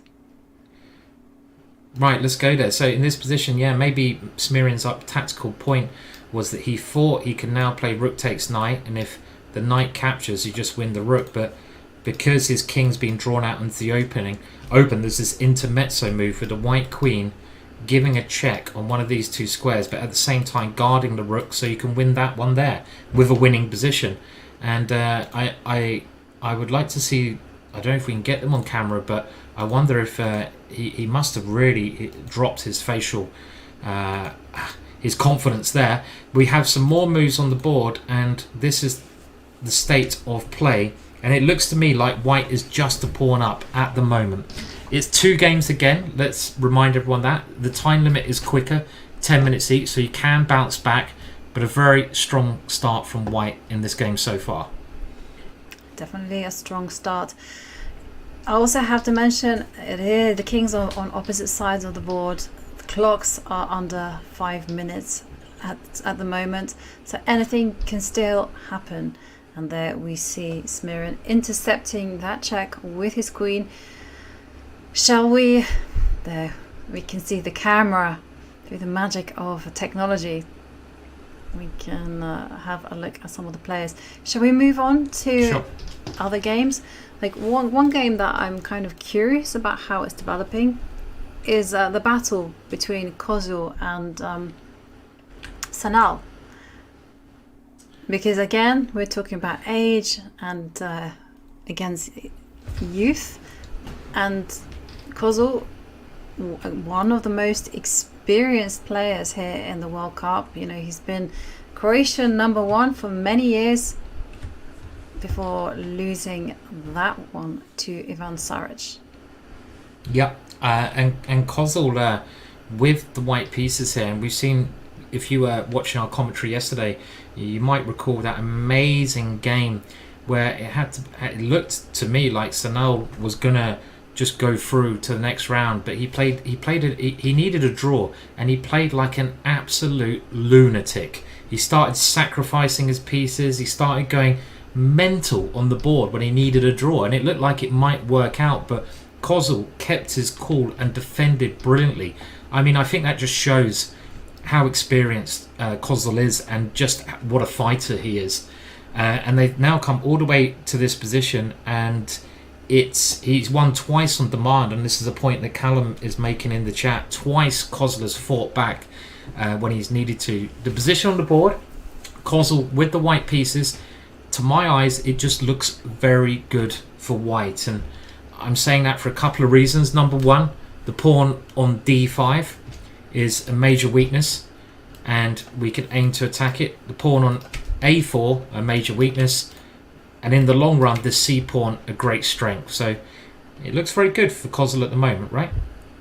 It looks fantastic for Kozul. I don't see actually how you're going to defend both those pawns, a4 and d5, and rook b8 played, and I'm just trying to calculate whether white can actually grab that pawn in the middle of the board, or whether he should grab the a4 pawn and allow some rook b1 checks. Yeah, that's the only thing you might be a little bit careful of, but that probably doesn't even work. This seems like the more sensible move, doesn't it, Ivanka? Just keep it super safe, grab that pawn. If the queens come off, you're never going to lose. Black's bishop is a little bit sad because it has like the wall facing it. It can't get past this wall of pawns, and positionally speaking, black has just lost it. Completely lost, actually. Completely busted. But okay, one thing that speaks in his favor is the presence of his a4 pawn, and also, the fact that Kozul doesn't have so much time, although 6.5 minutes is quite a lot, and it's more than under 2 minutes, but you just I just can't stress enough that in these very high pressure situations that you can see turnarounds happen. And bishop f1 being played. Everything is against black though. Black is a pawn down. Black is faced with these runners. If this wasn't such a high stake game, it was a classical game, you know what I do, Ivanka, don't you? You'd fight on to the bitter end. 136 moves. That's the game for you, Simon. I think you're thinking of the wrong person there. Try again. What would I do, Ivanka? I don't believe that, Simon. I would just resign. I would just resign. Fighters. I would be no like, dinner for you. I'd be like, no, I've had enough. I'm just resigning here. I've had enough. If I had this position. Okay, it's bad. No, I mean, I just want to say it is bad. Don't get me wrong. But with this time control, it is possible for people to get nervous, for people to get too excited and just make mistakes that they would never in a million years make. Yeah, I mean, it's true. And a lot of this tournament comes down to comes down to who's mentally stronger and can keep their nerve the better. And we can see White playing very quickly here. Good technique, keeping the pressure on your opponent. You do have to watch out for this one, but you always have rook e1 even. You don't even need to take that one. I mean, this would be the kind of last punt that I think black could, try to set up with a couple of checks. You get the queen in. I don't even know. This is probably just not good enough anyway.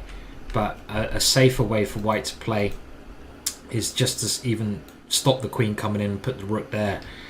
So that doesn't work. If that doesn't work, what else can you do? White is getting ready to pick the... Yeah, I mean, white is getting ready to do... One thing that I would suggest is, first of all, step the bishop back to f8. Now, this doesn't look like the most aggressive move, I'll give you that. But the whole idea is just to prevent d5. And, yes, you can go bishop c2, but I'm trying to pin some hopes on going h5, h4. Wow, it's such an optimist, Ivanka. I mean, if you do get about, I don't know, 5 moves in a row without me playing anything, you might be all right. I mean, it's not a bad idea. I mean, to be honest, if I was white here, I wouldn't have brought my bishop to d3. I was very happy with my bishop being in front of my king, where it defends everything. I don't think I need to go and bring it over here. That might give some, half opportunity. Let's see. So the queen came to d7, and white continues this one. I do like this next move. Look, if you're losing, the great thing about having a losing position is you should kind of stop caring. Any positional things that you're worried about. If I play that attacking idea, I might weaken that square. It doesn't matter. Or another idea is like, I'd love to bring my rook and swing it over, but if I do that, I might lose the open file. Who cares? You're losing anyway. When you're losing, nothing matters. f4. Just give up another pawn. You're already a couple of pawns down. What does another one matter? And that's the good thing, right, about having a losing position. You play a lot freer. You probably lose a lot quicker. White takes another one there. The bishop, it has a threat. White stops the threat. And obviously black's still completely lost, so it hasn't really changed much, but worth a try. Black is completely busted. But I do see some point in this whole thing. But my worry though is that the bishop on c2 might find itself a new diagonal to sit on. I'm thinking about the g2 square. Yeah. Okay, h4, a nice move. C space, give some air to the king. Yeah, I like your idea of just putting the bishop back on g2 now. I think that's where the bishop belongs. I'm not sure what it's doing over here. It's kind of keeping an eye on that pawn, but this is all going Kozl's way so far. I think we should go over to another game. He's doing a great job, the older fighter here, of keeping in this match, and he's performing very well so far. So right, another game, and I'm just going to have a look now. It still seems like Smirin was in trouble there, so he won't go there. It's more of an ending. And I'll just see. We could flick in with this very closely contended match. Just have a glance between Dimitros and Felix, two grandmasters of over 2,500, similar kind of strength. Felix is a younger grandmaster, and we have a position here which seems reasonably even. Black's got the two bishops, but one of them is about to be captured, and White is trying some ideas over here. Actually, maybe not that even, because White can get a rook right into e7 now, Ivanka. Yeah, that is something to smile about. I mean, who's is White to move, right? Rook e7, and then follow back that up with g4. Okay, so he's going for this idea, so he's using tactics to keep the pawn on g7 alive. His idea is after rook takes g7, you can retreat the bishop to e6. And oops, two pieces are attacked. Yeah, and White's suddenly losing this position, because if you move the knight, you lose the rook. So you have to be a little bit careful. And that was the best place to put the king. Obviously you can't take the knight because your rook drops, so instead White has just slipped his rook over, trying to keep control of the open file. And now Black, if he finds the right move, is able to get counterplay. And simple plans at this time limit mean a lot. Look at their time, everyone's getting very short, and the simple plan would be get a pass pawn, queen to pass pawn. Just shove the d pawn as far as it can go. When you're short of time, don't try to be subtle. If you see a good plan, just play the good plan. And I think just d5 here. It takes a lot of guts to do that, though, because I guess you're so focused on the direction of the king side, especially for me, I was just looking at attacking the knight on f5. But moves like g6 will just drive the knight to h6, and then there's new target on h7. So I love your idea of just kind of blithely ignoring what White is planning to do and just going d5, d4. And has he played it? I don't think he's. No, he hasn't played it. I mean, if you play a move like d5, you've got to have a lot of confidence in your bishop as well to defend these squares later on. I mean, for example, if something like this happens, d4, if White thinks he's going to try to mate you, this bishop does a brilliant job of stopping a rook coming here or a rook coming here, and you can just keep throwing that down the board. And this also gives you chances to win the game as well with Black, right? If you use the d pawn, you're not just playing for two results, you're playing to win the game. He didn't do it though, Ivanka. He played bishop f7, which that's very natural, I would say. Very natural move, yeah. Very safe square. But now White comes the other way and tries to take over the 7th rank, and Black doesn't have that counterplay that he would have had by throwing d pawn down the board. So when I say you're playing for two results, in this type of position, if you're Black, you're not really looking at winning the game because you don't have any assets. You're looking at trying to hold the game, or you might lose. Had you got the pawn going, well, you open up the other result that if things go your way, you might just queen that pawn and win. So it's sometimes worth taking that risk. And now that bishop actually looks to be on a bad square, if anything, Ivanka. I totally agree with you there. I was thinking that Black's plan was just simply to challenge the rook and move it to e8, try initiate a trade and lose g7 pawn. But it seems like bishop g7 6 awarded a question mark. Can White just simply go knight takes pawn? Maybe, yeah. I mean, this is a brilliant move. Absolutely brilliant move. We talked about that bishop defending these squares, stopping a rook coming, for example, to that square with check. So White moves the knight to the edge of the board, threatening to get rid of that brilliant defender. And Black got the right idea, Ivanka, but just got it a bit at a bad time. If the bishop was over here, this would be much better. Black's moved the bishop to a bad square. White playing fantastically at the moment, but look at the time as well. The time could be key here. Both under 30 seconds at the moment. Yeah, absolutely. But the problem is that White's plan is also quite straightforward. It's just to grab pawns, right? Grab the g7 pawn, give some checks to the king. The end. Our only friend. The end. Mm-hmm. And okay, d4 though, it's getting interesting, right? It's getting interesting. And okay, after d4 we saw White grab that bishop Now give a check, because this forces the king, can't go there, that would be checkmate, to go to g8, and now white plays rook takes g7 check. How can that be a mistake, taking a pawn with check? The computer has gone bonkers. It's obviously the right move. Don't trust your computer. And now how can that be a mistake? Threatening checkmate. Why is that a mistake? Well, you know, there's no way that could be a mistake. King g8. The question remains though, black has managed to get the pawn to a good position.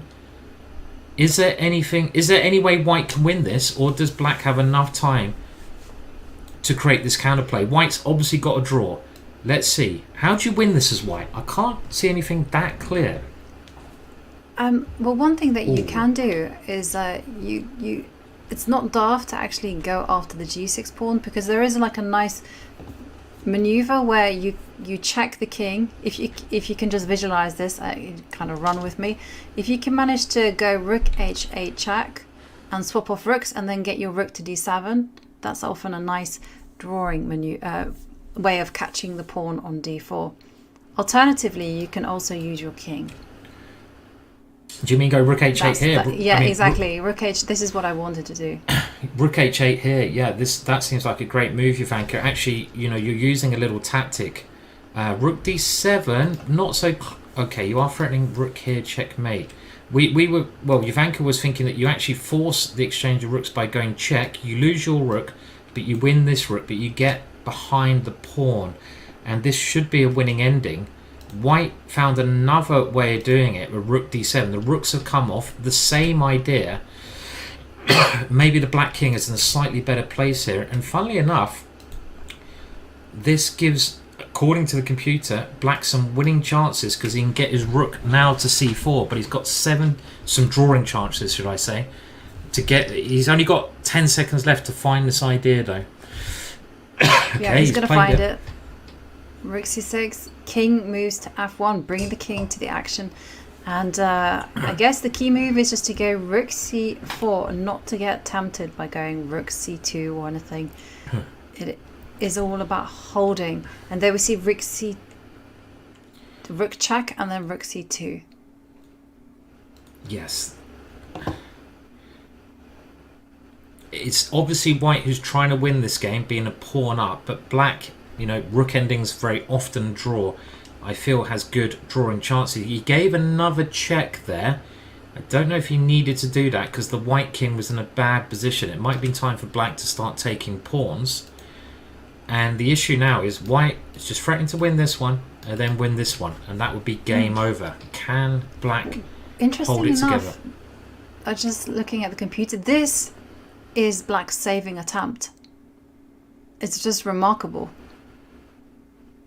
The rook just completely changes direction and goes for this kingside pawns. Okay. And now you can go back to the B1 plan. Yep. So it might be inspired stuff from Felix here. Dimitros is playing very quickly. Obviously, rook b1 must be played. Yeah, and he's getting a bit of counterplay. So White now has a big decision. Does he take the pawn, or does he guard his pawn? And he's gone for the more dynamic option of keeping pawns on the board, really trying to win, because he, I guess, figures his rook can always come this way and try to win the pawn like that if he needs to. A big mistake there, apparently. Rook b4 now, but when you've got no time on the clock, very hard to defend these positions. I mean, I'm not even sure why that's such a big mistake. I guess we'll see the subtleties maybe later on. And I think it's because f5 being played. I think it's because the king, when you come and take this pawn, now has escape options. As in, rook takes. Okay, we're gonna see it happen anyway. h4 played on the board, and there's also this plan of the king coming up the board at the right time, which could be an issue. Yeah, that looks very dangerous. So they're playing so quickly, it's quite hard to keep up with the moves, but here we go, more exchanges happening, and this is the basic way to do it, right? you're going to be 2 pawns up now. This g3 move was the key move, so that if you kept getting checked here, your king could come this way. So if you'd imagine in this position, if the pawn was on g2, black could be drawing, because you can never move your king forwards because black wins this pawn. And if you move it backwards, you lose this pawn. But with a pawn on g3, white is actually winning because white has created this square. And that means now you go 2 pawns up. And being 2 pawns up, well, okay, they do say it's kind of a matter of technique now. So this was a very clever idea, and white should certainly be winning this and should win this game now. That was a really nice point there, Simon, about this very subtle move that you highlighted, g3. And king e8, very natural move. No, black had to be precise. Black had to anticipate the future. And talking about the future here, how is white going to win? Is it just a case of marching the pawn, a pawn, as far up the board as possible? Or does the king move to e3? You leave that pawn on a3 so that the rook on a2 can't give any side checks, and then you just kind of creep up with f3, king f4, see how far you go. Idea. That seems like a really nice idea, Ivanka. I mean, there's probably 2 ways you can win this, and you can put the pawn maybe even all the way to a7. The first thing you can do, can you force the win by putting the pawn on a7, because that's really forcing, but then you need to get past f pawn, which you probably can do. So what I mean is you put the pawn on a7, Ivanka, and then you arrange it so you go g4 and you take with a king, then you go h5, and then you get this technically winning position. This is all quite in depth though. This is like, you know, it's not that easy to win. But I liked your idea, Ivanka, of targeting g6 maybe. So you slowly go f3, then your king can come here, and you go after this pawn. But it might be instructive to actually see how white still converts this, because it's not so simple. If you know, the computer thinks white's completely winning, but it's not actually that straightforward. The other way, I guess, Ivanka, is you put your king on a7 in these positions. So there's a couple of ways you can do this if you know your rook and pawn endings.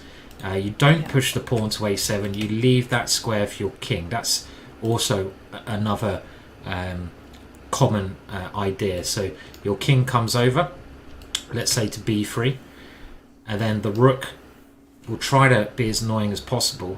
The king comes up here, and the reason you leave the pawn here is that when the black rook starts checking your king can escape from the checks on this square. And then when your king's defending the pawn, you can finally move your rook away, and you move your king away, and the pawn comes through. So it's still quite complicated though, right? Still not, you know, it's still quite sort of reasonably high level sort of winning techniques there. Yeah, no, this is definitely complicated. I like the plan that you showed of just putting the king on a7. And one thing that I kind of noticed is that if the black king does find itself on h5 and is trying to get in, you know, he has to be careful that a7 might not be played, and then, you know, his king is vulnerable to those checks from behind. But we're going to see king moves to g7, rook goes to a2, and then this is the question, like, do you go f3? What's been played? And we see Master Vasilis, Grandmaster from Greece. He has now just under 45 seconds. He will be getting a 10-second increment per move though. So I think this is where you can go king d3. The only thing you have to really work out as white here, so can you give up one of the kingside pawns? So the winning idea, as we say, is to attack that rook, and the rook can't do 2 things. It can't stay on the pawn and cut the white king off. So the black rook normally has to come behind, and then you move your king to a7. So the only thing you have to work out when your king does this maneuver is, can you give the f3 pawn up? So that's what white has worked out.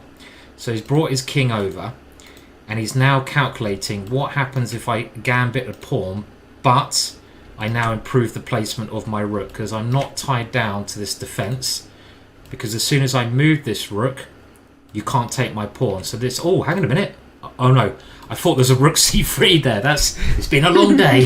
There's not. So this is the other winning idea. Now your rook becomes better. The rule of thumb is when you have a passed pawn and you're trying to win the position, where do you want your rook? The best place to have your rook is behind the passed pawn, so you can just shove it. The second best place to have your rook is next to the passed pawn, so one of these squares if you're white.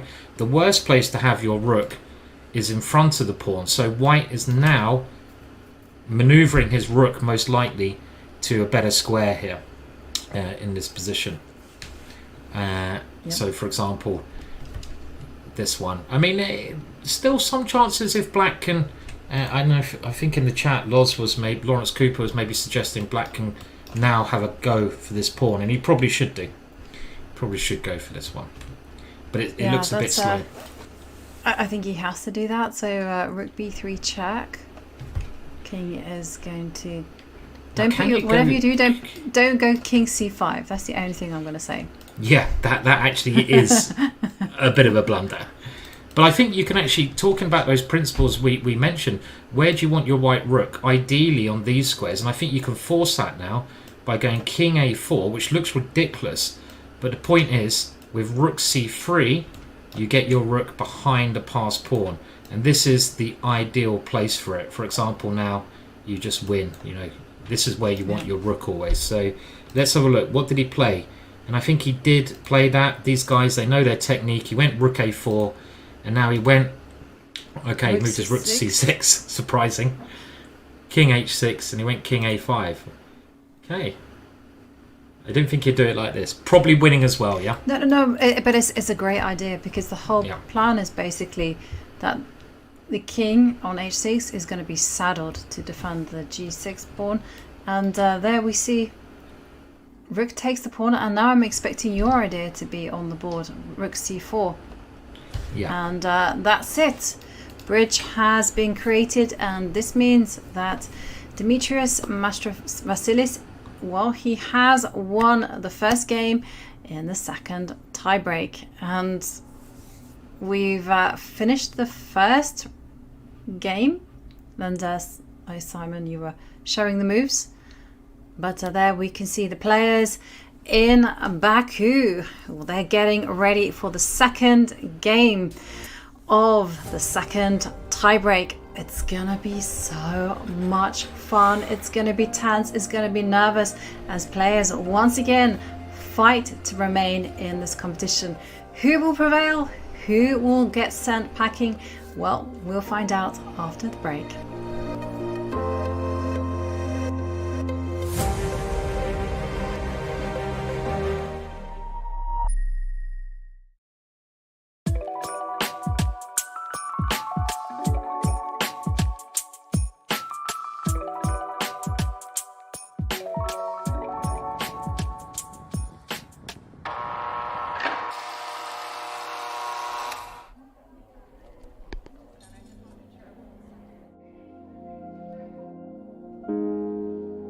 My name is Elwood Dawson. I'm from Chicago.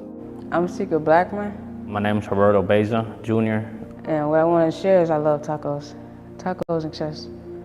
So yeah.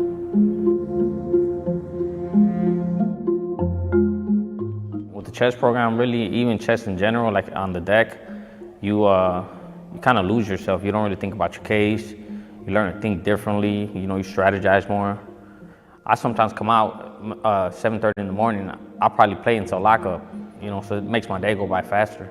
It's competitive. It's a lot of trash talk.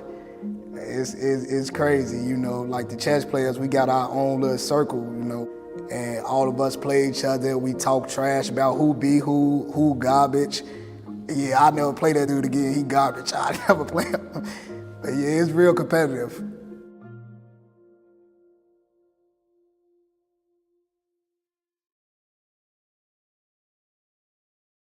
What's the best way to follow any chess event from the Champions Chess Tour to the Candidates, Speed Chess Championship, Title Tuesday, FIDE World Championship, and so much more? Chess.com/events has all of the top chess tournaments played both over the board and online.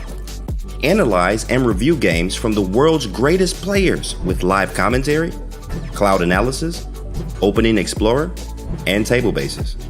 Find all the key event information, including schedules, prizes, results, news reports, player bios, tiebreaks, and more. Even compete by voting for your predicted results. Explore chess.com/events today on web or with our iOS and Android apps and experience chess like never before.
.309 players, 206 men and 103 women are here for the 2023 FIDE World Cup.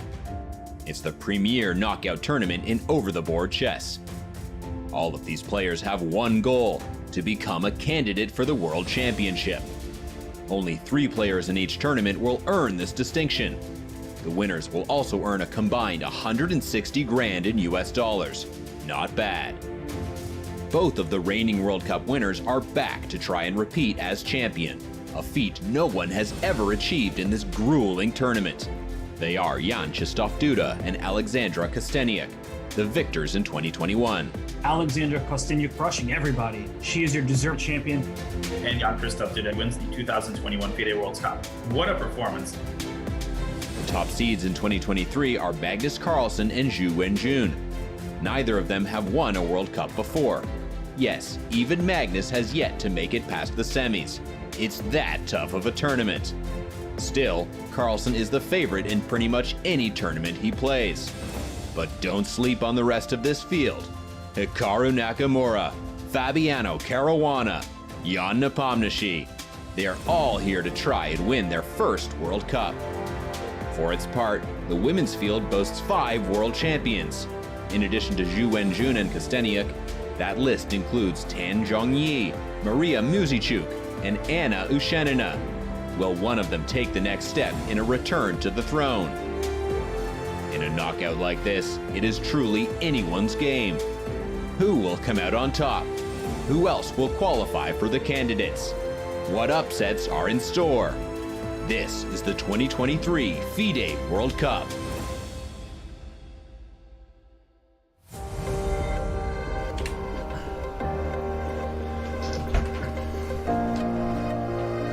Hello, and we are back. It is tiebreak days for round 1, and we are now in the second game and the second set of tiebreaks. And it seems like, Simon, that tiredness is perhaps creeping in because of the 9 tiebreak matches remaining. We had 7 decisive starts. That was very impressive. Yeah, really impressive. I mean, tiredness is definitely going to play a part. I mean, it's not just the tiredness you'll get from concentrating for such long periods, but it's also the stress, right? The mental tiredness that's creeping up on the players. And as we mentioned before, chess is a really unforgiving game. I mean, this is why lots of people like it so much. I mean, it's a game where you can only blame yourself. Everything is on you, and it's very unique in that way, that you make the smallest mistakes, you go home. And it's these tense periods which I think are unique really to chess, Ivanka. But this could be it. A lot of people have to fight back. I know. There are 7 players that need to make that comeback win, and they are playing at a time control of 10 minutes plus 10 seconds per move. So time has been slashed. There is, however, a third tiebreak if the match is tied after the second set, and that's simply that time gets slashed again, and they play at a time control of 5 minutes plus 3 seconds. Well, if they get that far, well, we'll see what happens, because this is the second game in the second set of tiebreaks. You have to remember, these players have been playing now for 4 hours on the trot, and it's been high stakes, high intensity chess. And there we can see on the camera the players are just blitzing out their opening moves. Yeah, you've got to try to use the clock to your advantage here, no doubt about it. And you might as well play the opening quickly, save as much time as you can. At the moment, it's 10 minutes each, plus 10 seconds a move, which we're seeing. And the playing hall is getting drier and drier of players. I thought we'd just start with a game between 2 players that we haven't looked at so far today, and that is Zhu and Aydin. This one, starting with an opening, I really quite like playing with white myself, and it's I call it the modern Reti, this kind of setup, Ivanka, and it looks quite harmless, the setup that white's playing, but in actual fact, once you move your queen to this square, you have some very aggressive ideas. You can go for ideas of knight g5 attacking there, or you can go for ideas of g4 and attacking there. So let's just see if white goes for the aggressive setup. If white doesn't go for the aggressive setup, we're moving to another game. We're moving to another game. We're gone. Nope, he's blocked his bishop in. Hate it, don't like it at all.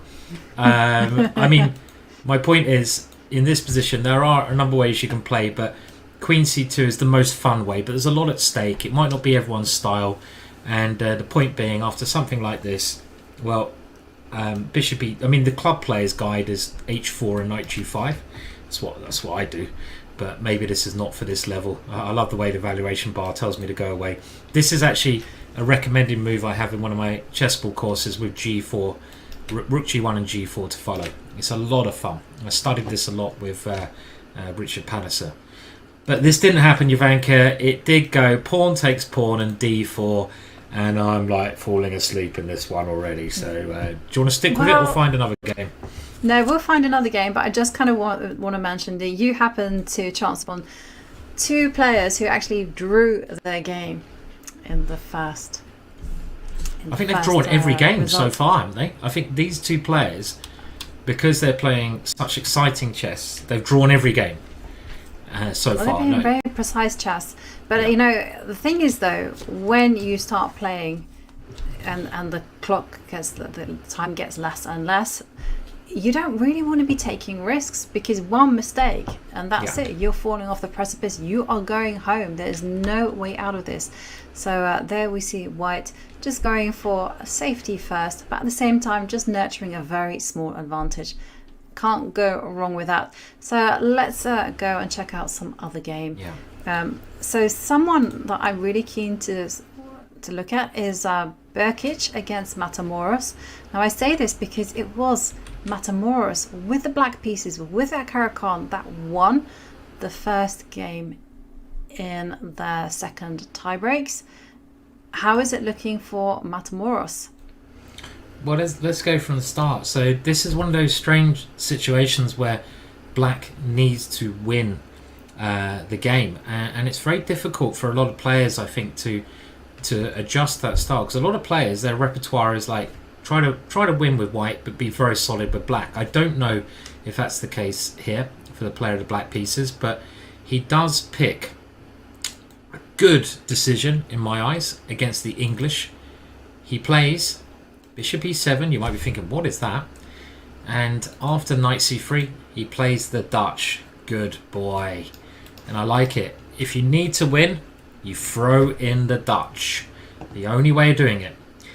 And after knight to f3, which has been recommended in a lot of places, but it's kind of asking for this pawn to push. And I realise why white does this, because if white plays normal developing moves, like bishop g2, black kind of gets a very nice setup. And what I mean by that is if white doesn't put the knight here, and this happens quite often. I say a very nice setup. It's probably a standard setup, but it's what you know, when you now stop e4, you can. This happens so many times, and the standard plan of checkmate is to swing the queen over here and play f4. I've won so many games like that in my life. So knight f3 is interesting, and I think this is one of the better ways to approach this early e5 and f5, because you want to disturb things by going d4. You don't want black to settle into his normal opening. And after d6, d4, good move. And now black has this issue, what to do with this pawn. And e4 seems natural, but you lose a lot of the kind of energy that you might have with the pawns being next to each other by playing that move, because you often want to play f4 later on. You can't do that after you play this e4 move, but you gain tempo. But what is this knight h4 offering a pawn? I was going to say exactly, and like my eyes light up and I'm like, what, 1 point for free? Why is Berkic not just snapping that knight off the board and taking the pawn? Wow, what an idea, Jovanka. And this isn't a game which Matamoros only needs to draw, and he's offering a pawn, and we must look at what happens if black grabs this one. So if black grabs the pawn here, what is white's idea? And I think we can see it, Jovanka, with the move rook g1. You get this open file, you get ideas of the bishop coming in, you get ideas of the knight coming in, and it's a gambit, right? It's a pure gambit. You're the pawn grabber, Jovanka. Would you have grabbed this one in a game that you need to win? Would you have just gone, right, I'm just taking that pawn? Yeah. I would grab that pawn, and I would probably live to regret it, and then I would dash back with the queen to e7 as quickly as my legs could carry me. Just go there and go to live on f7 and just say, back we come. Yeah, Yeah. But I'm a pawn up. Okay. I mean, this is probably some kind of theory, but I think that Matamoros he's playing very inventive and showing no fear. Now, black decides I'm not going to grab that pawn. I don't like it. I'm going c6, which is a normal move. And I love this knight. The knight's on an adventure, but it's heading for the ideal square, which is f4. That is an outpost. And this, I have to say, I'm not sure I like black's next move, because this is a reverse French, and you kind of want to wait until this knight moves it until you play the next move, because after this one, white is now F4? Well, he's able to get rid of the bishop, right? G5. Yes. And this is something that normally helps white to do. I mean, if black had waited one move, let's just say, I don't know, maybe there's not a good waiting move here, but let's say you play a6, you kind of want to wait until this knight comes here and go there, because at some point you hope white goes e3 and he kills his bishop. So that's the more sort of, I don't know, positional way of playing. After knight f6, white is able to get rid of this bad bishop. And let's see, we'll get up to date with the game. Castles, e3. Look at the difference. The bishop is outside of the pawns. Here it would be stuck in a tomb. It'd be stuck in that tomb behind there. Now it's free. Freedom is what that bishop is shouting. And well, it's kind of saying I'm going to exchange myself for the knight, right? It is, yeah. It's basically saying, like in Braveheart, rather than freedom, it's like, I will kill myself for the cause. I don't mind. So it's kind of the Braveheart bishop, right? It is. It's going to exchange itself off. Braveheart bishop. That's Braveheart going bishop. in my vocab. Okay, so knight f4. No, this looks like a really nice position for white. The position is close. Matamoros, we saw him just essay out the Caro-Kann just now with success. He does like closed positions. And like I say, a lot of the top South American grandmasters have a very natural, they're not necessarily the most theoretical players, but they're so quick, they're so intuitive. Yeah. Saying that though, the position is alive. I agree with you, and again, I'm probably biased because I've played this sort of similar idea, and when you've played a similar idea, you get biased towards it with the white pieces. Obviously, I play the Dutch, but I really try to avoid move. Personally, I always try to avoid playing this move when I'm black. So, being biased, I kind of like white's position, but it should, in reality, not be that bad at all for black. Black is, why should black be worse here as well? There's still a lot of play here. But remember, black is in a must-win situation, so that adds a little bit of spice to the position. And okay, so we will keep our eyes on this one where we can. Yeah. Shall we move on to another one? Yeah. Where should we go? Well, let's have a look at, again, another experienced player, Kozu, who beat Sanal just now. Will he repeat that success? Right, so all black needs from this game is a draw. And of course, when you only need a draw, you play the open Sicilian and you play a very sharp line offering many tactical possibilities. But this is the way Kozu plays. He's one of the world's leading experts in this setup, the classical Sicilian. He's played it throughout his life. I've analysed his games trying to learn it myself, and he really knows this stuff on the black side of this. But it's risky because you have to castle on the opposite side to your opponent, and it just shows how brave he is, right? You need a draw and you play this ridiculously sharp stuff. White's using the H-pawn. And I'm kind of curious as to how black is going to handle this. Oh, the pawn gets up to the 6th row. Looks scary already.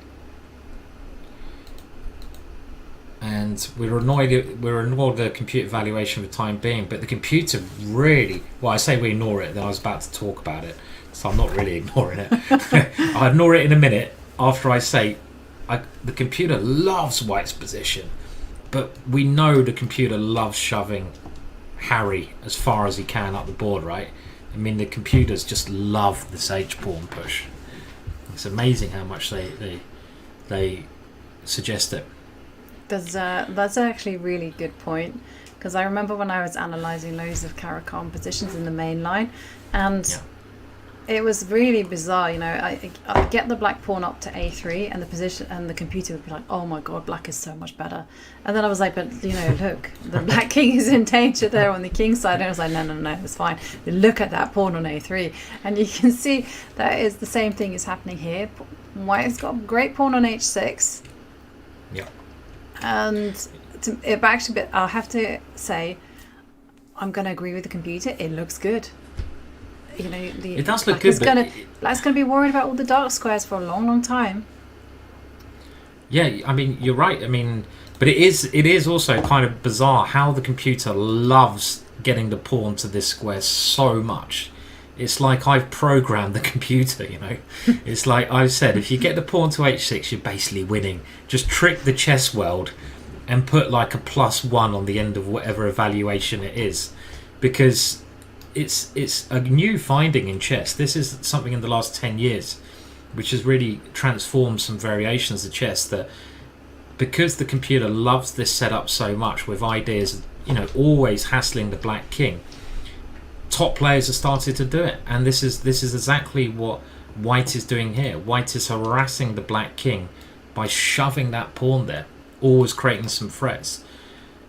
And we do like White. How bad is this for Black? Is Black just going to get blown away with some f5 attack here? As a non-Sicilian player, it looks bad. f5 is coming to blow things apart. I mean, I guess f5 isn't possible just now because you can just simply recapture with the pawn.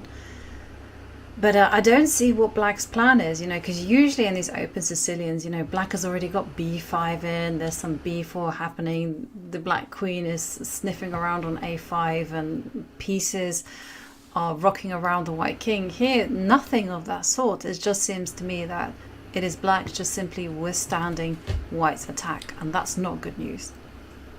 Yeah, very good point. In these Sicilians, it's often a race, right, Ivanka, and you often just ask yourself who's ahead in the race, and the White king has no hint of danger around it. But the Black king, the storm clouds are gathering, not just the h-pawn, but it's this break f5, which will be, I think, the key break White can play in this position. I mean, what should Black do? I mean, Black has two main ideas in these Sicilians. One is to start this attack, which looks so slow now. The other idea is e5. You can play this move, and I kind of think if I was Black here, I might just do this to try and get a grip here. But the problem with that, the reason Black often plays this is to exchange these pawns off. Let's just put that on the board, and then to get a knight to e5. Yeah, this is the typical standard Sicilian idea, because that knight there can remain there forever and it attacks and defends. But the knight is very badly placed on e8. It's going to take ages to get to e5, and that means this maybe typical break e5 is not as strong as it normally is, Ivanka, in this position. Yeah, but if you're not going e5 and just getting a square, okay, we see e5 being played, and Kojo, we have to respect his ideas because he, as you mentioned, is one of the world's experts on the classical Sicilian, and he is following my rule, which is basically when your king is in danger, trade queens. I like that rule, and it is this square, a key square in the Sicilians, that the e5 move gives you. And if you can't get a knight there, follow Ivanka's rule, try to get the queens off. And Black would love it if White had exchanged queens there. His king becomes safer, so White wisely keeps the queens on the board. And I think the only question White's got to answer now to keep some initiative is, how do you remove that strong piece? I mean, you need to attack that queen, I would feel, to progress. You might better get some play on the f-file, but if I was White, I'd really want to get rid of that queen somehow, and I can't see how you do that. So it might not be so bad for Black, this position. I don't think it is that bad for black, but bishop, I guess, could go to c4, and you know, maybe Nice you move. could sacrifice something, or put the bishop on d5, and then just say, you know what, I've got lovely control. Actually, one move that I will suggest for white, although it's very slow, but it's a good safety move, it's put the king on b1 first. Get the king out of harm's way, and then you can begin your active operations. I've fallen for this many times. I've just gotten so eager, just gotten my attack going, and I've forgotten about king safety. Yeah, agreed. It's a good idea, and I loved your bishop c. Well, okay, they're following your idea. After queen f2, look at this, bishop c4. You're suggesting brilliant idea, not just attacking, but trying to take control of an outpost. This would be a nice positional plan, because you want to get control of that square. So black realizes, oh, bishop c4 is scary, so black plays b5. Okay, it says it's a mistake, but I don't believe that. It looks like a normal move. I mean, what can be wrong with this idea? I can't see anything wrong with it. And now they're following your idea. King b1. Jovanka, you should play the Sicilian more. You're a natural Sicilian player. Give up that rubbish Caro-Kann opening. I'm going to get in trouble now. Don't kill me. Give it up and play the Sicilian. You're skating on thin ice there, Simon. Never suggest that. You can say, why not have it as a second opening? Then I'm like, yeah. Okay. No, I'm just messing with you, Simon. Maybe one day, if you teach me a Sicilian, I will go for it. I promise. Well, I wouldn't do that. You don't want to play any of the Sicilians I play. I always get completely destroyed when I play the Sicilians.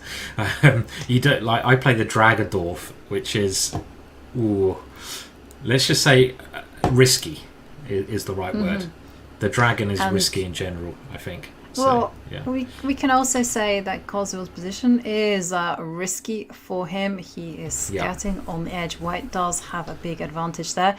So shall we move on to, again, there were a lot of decisive results in the first game of the second set of tie breaks, but maybe we can revisit Master Vasilis against Blauberger. And Master Vasilis, of course, won in that very instructive rook and pawn ending.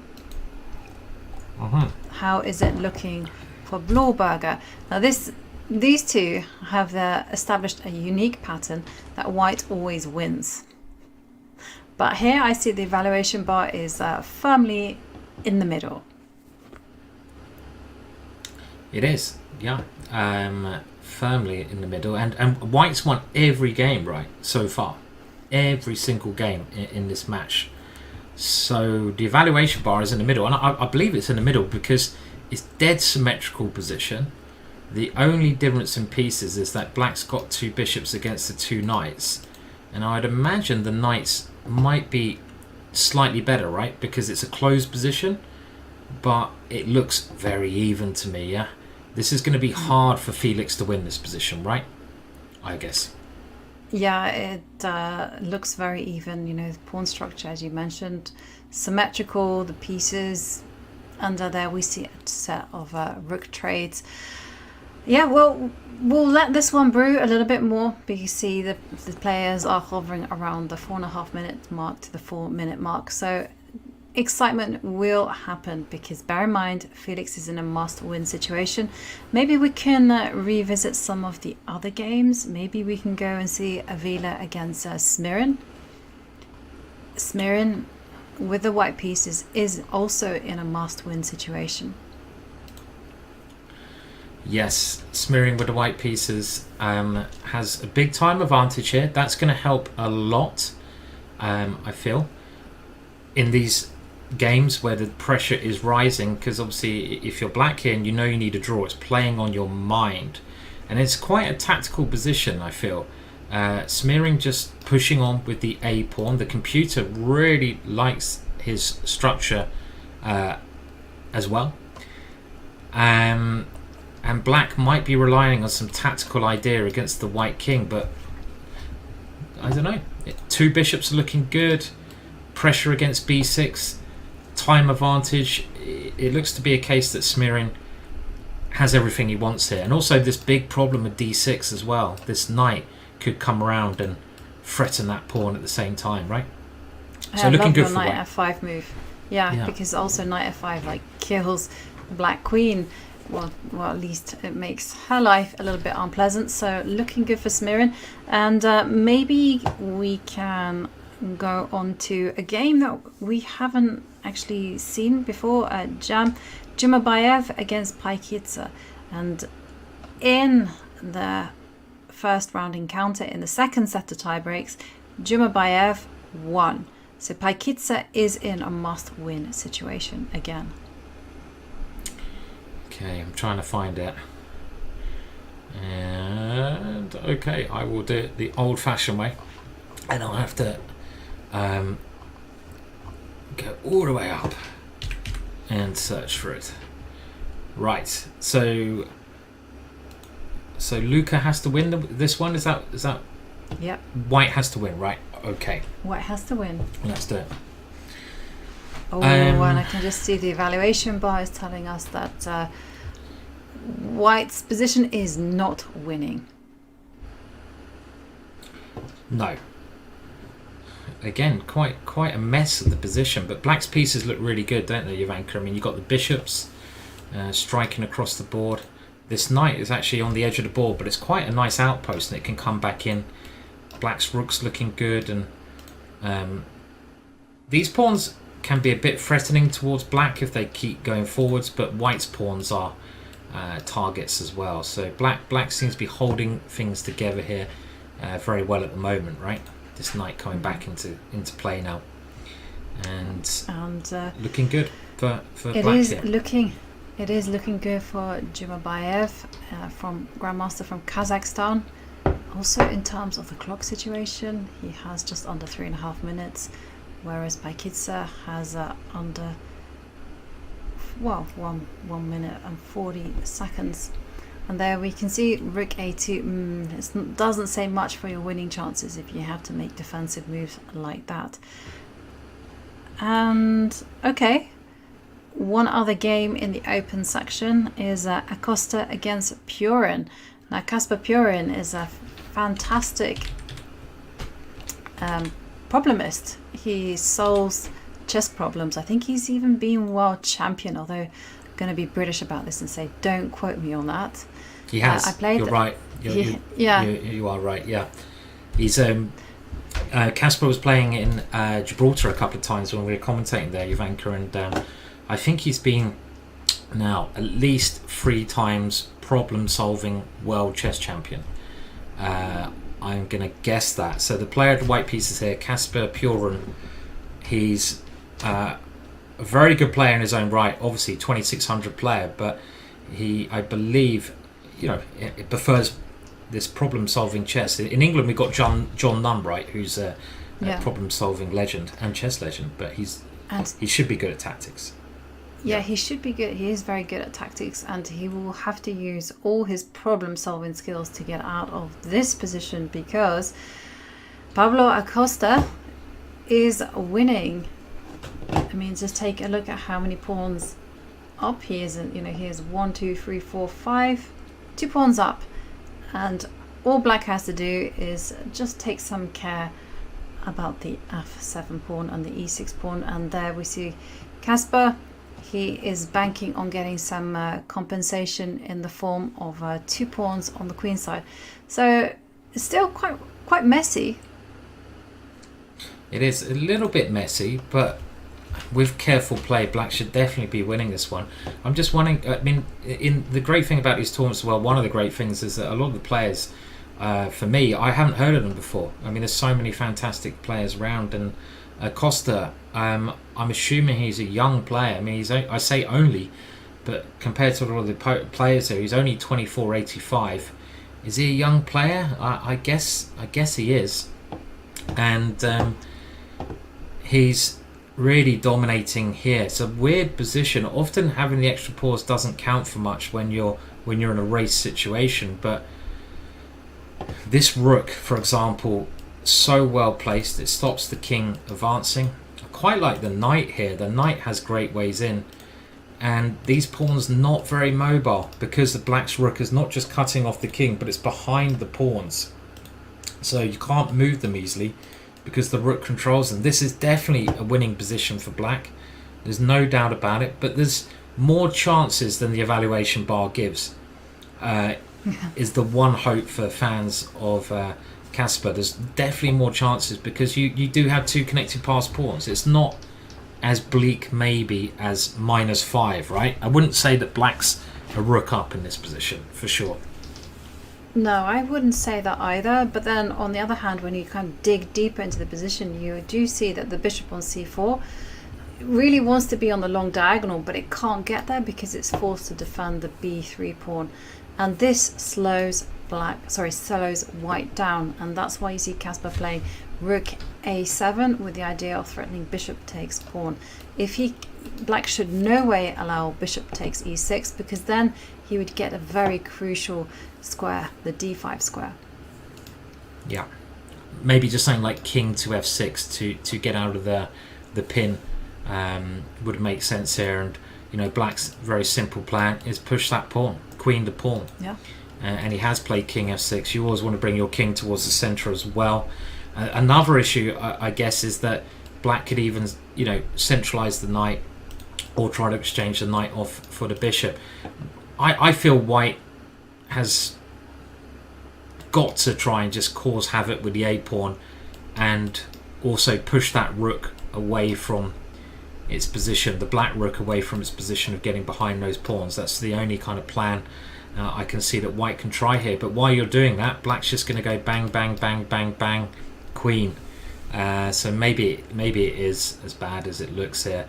Need a miracle here, does Casper. He's going to be very upset getting knocked out of this competition because he's a real talent. Anyone who's problem-solving world champion will have a great vision for spectacular ideas, but he needs a miracle here to survive. He does need a miracle. And yeah, as Simon says, if he loses this game, we will say goodbye to him, and it will be Pablo Acosta who moves on to the second round.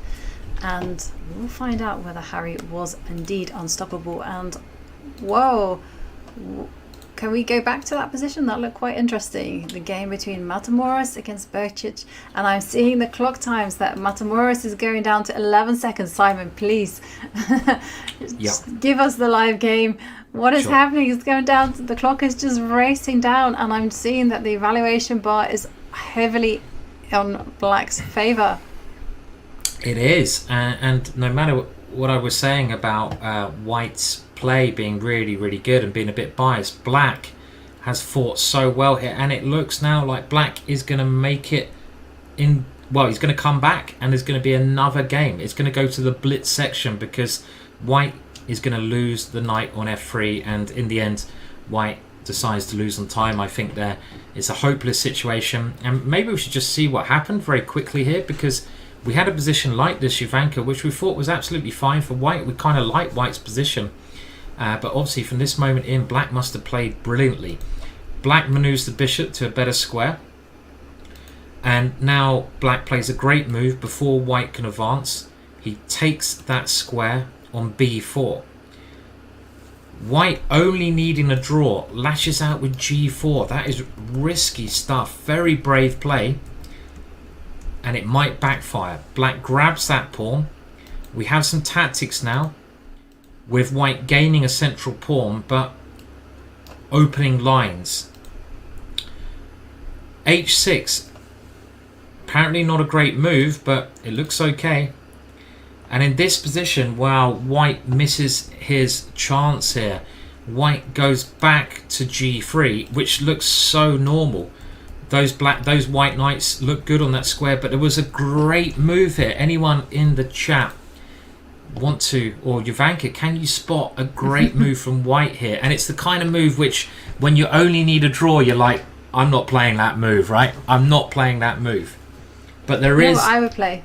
I would just line up the knight, the rook, the queen, and just use the geometry and put my knight on g5. Oh yeah. In we go.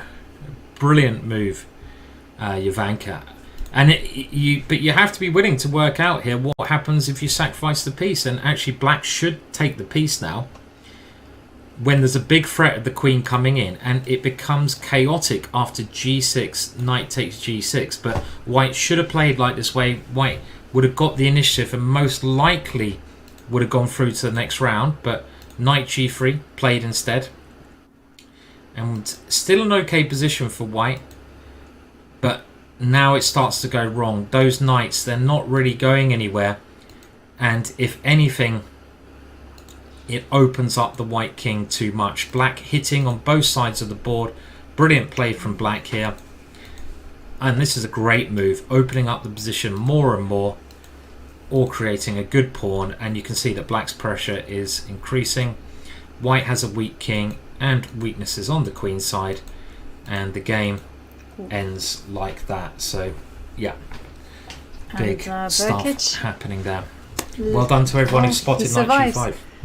He survives for another set of tie breaks, and let's dive in, because I can see on the player camera that a lot of games are still going on and that they are now on their final seconds.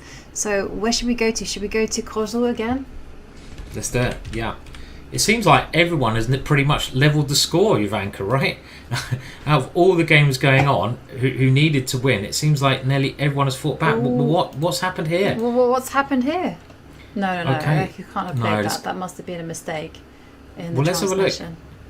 White needed to win this game, and it looked like white was doing a pretty good job here.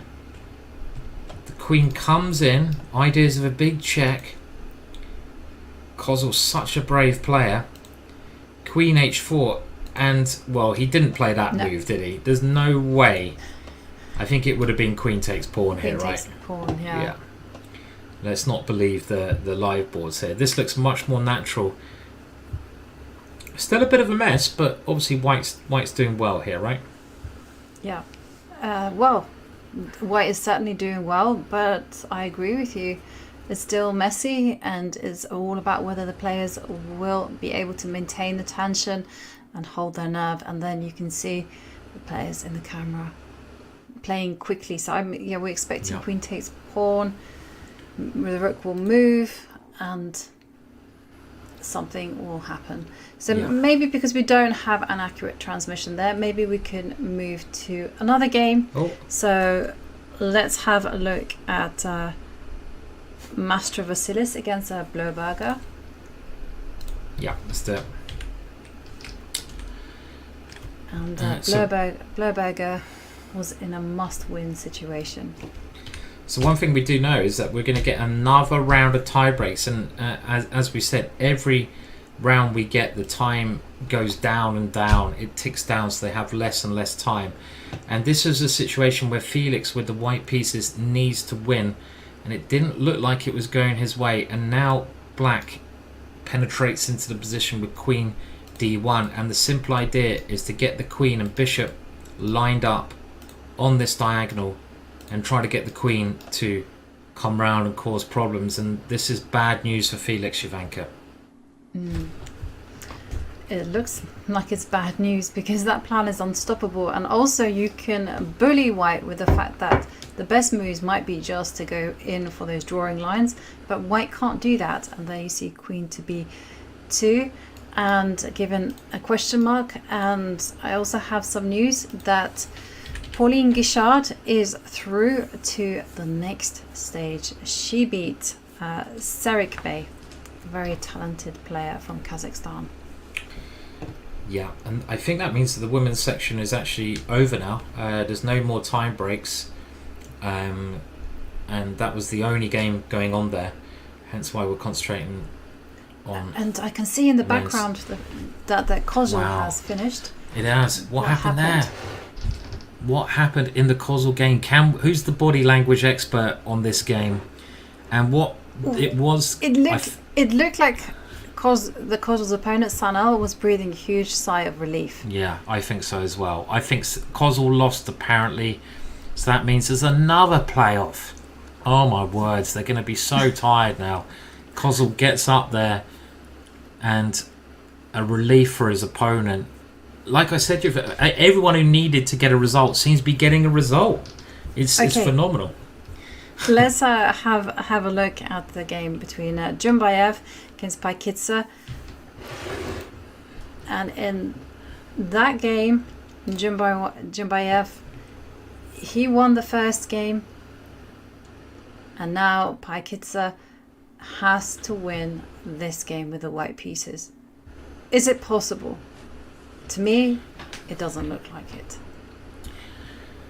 It looks very unlikely, but we were talking about these endings before. The one thing in white's favour, and it's only one thing, is that the pawn and the rook are in the perfect position, right? White's got the rook behind the passed pawn.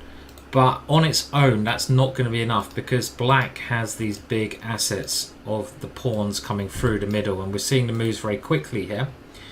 And these pawns should make up for the fact that these guys are in the right position there. So I think it should be all right. There's a little bit of danger. If the white king ever gets here, it's dangerous. But that should never, ever happen, right? Never happen. So I think black is reasonably safe here. Yeah.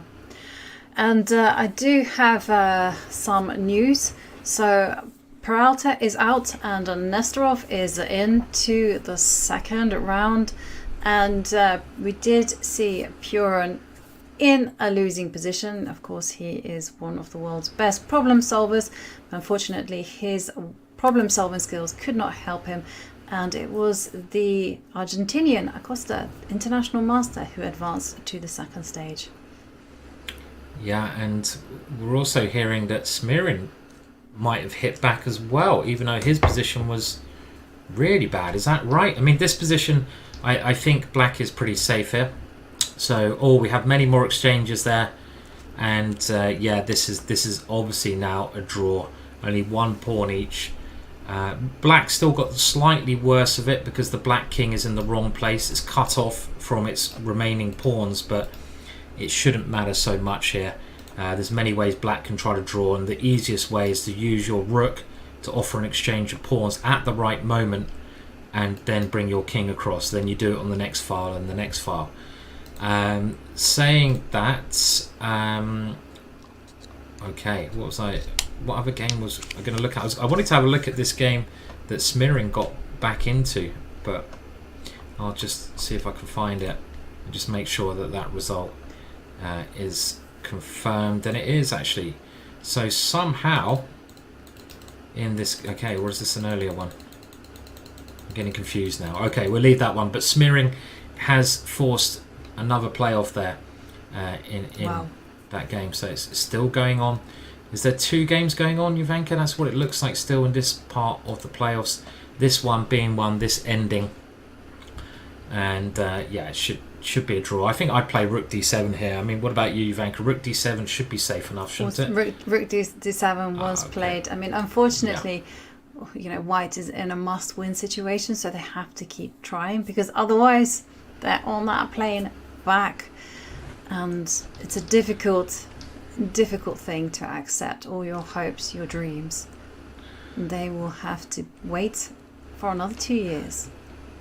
And there we see king coming to g5, but this unfortunately for Paikitsa is an elementary draw. Yeah. Even if that pawn on h7 weren't in existence, it would still be a draw. Yeah. And the best way to do this, try to activate your rook, and black's done exactly that with ideas the rook coming over, checking the king away, and barring any disaster here, it will be Luca going home with the white pieces. So not really much you can do as white here, as Jovanka said. Even without this pawn on the board, it's quite an elementary draw because the king is too near the white pawn, and there's many ways that black can draw that. So and okay, you've got to try everything, but nothing to give there. And do we have a result in the Master Vasilis Blauberger game? I'm just trying to find that. It looked very good for Master Vasilis with the black pieces. That might mean that this ending is the only game still going on in this round, and we will be getting more tie breaks. Just going to try to confirm that if if that game was finished or not. And yeah, we do see yeah. a result there. It did finish in a draw, which means it is Jumbayev who progresses to the next round, and we say goodbye to Kasper Puron. Does look like there's one game in operation. This was this rook and pawn ending, I think. So I'm just going to quickly search, see if we did have a result on that other one. Yeah, okay, Felix is out, and the way the game ended there, well, we saw that these bishops and queens started to take over the position. And we can have a look at the last couple of moves there. And yeah, and it did Simon, work. Yeah, we will find out who made it through into the next stage, round 2, and who is lined up for a Blitz playoff. We will find out in just a few minutes as we take a short break.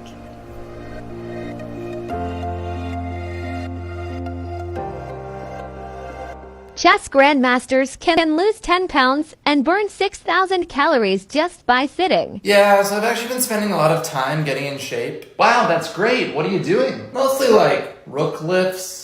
Oh, I've never heard of that. It's a thing, don't look it up. You guys play chess? You want to talk about it? Yes, we do. Let's do. Oh yeah. Where do you play chess at? In our dorm. Okay, when I say chess, the first word that pops into your mind.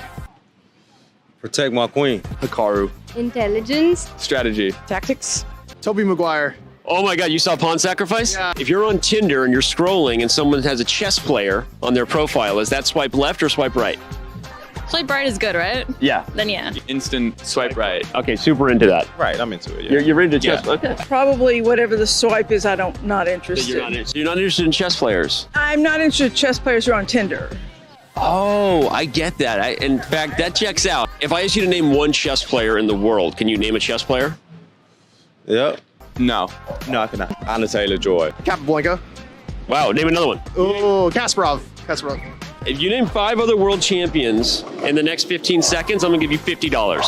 Karpov, Spassky, Holgar, Carlson, and Anand. Holy shit, he did it! You get $50, dude! Oh my God, we just lost $50. Whose idea was that?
and welcome back. And we started the day with 33 tie breaks.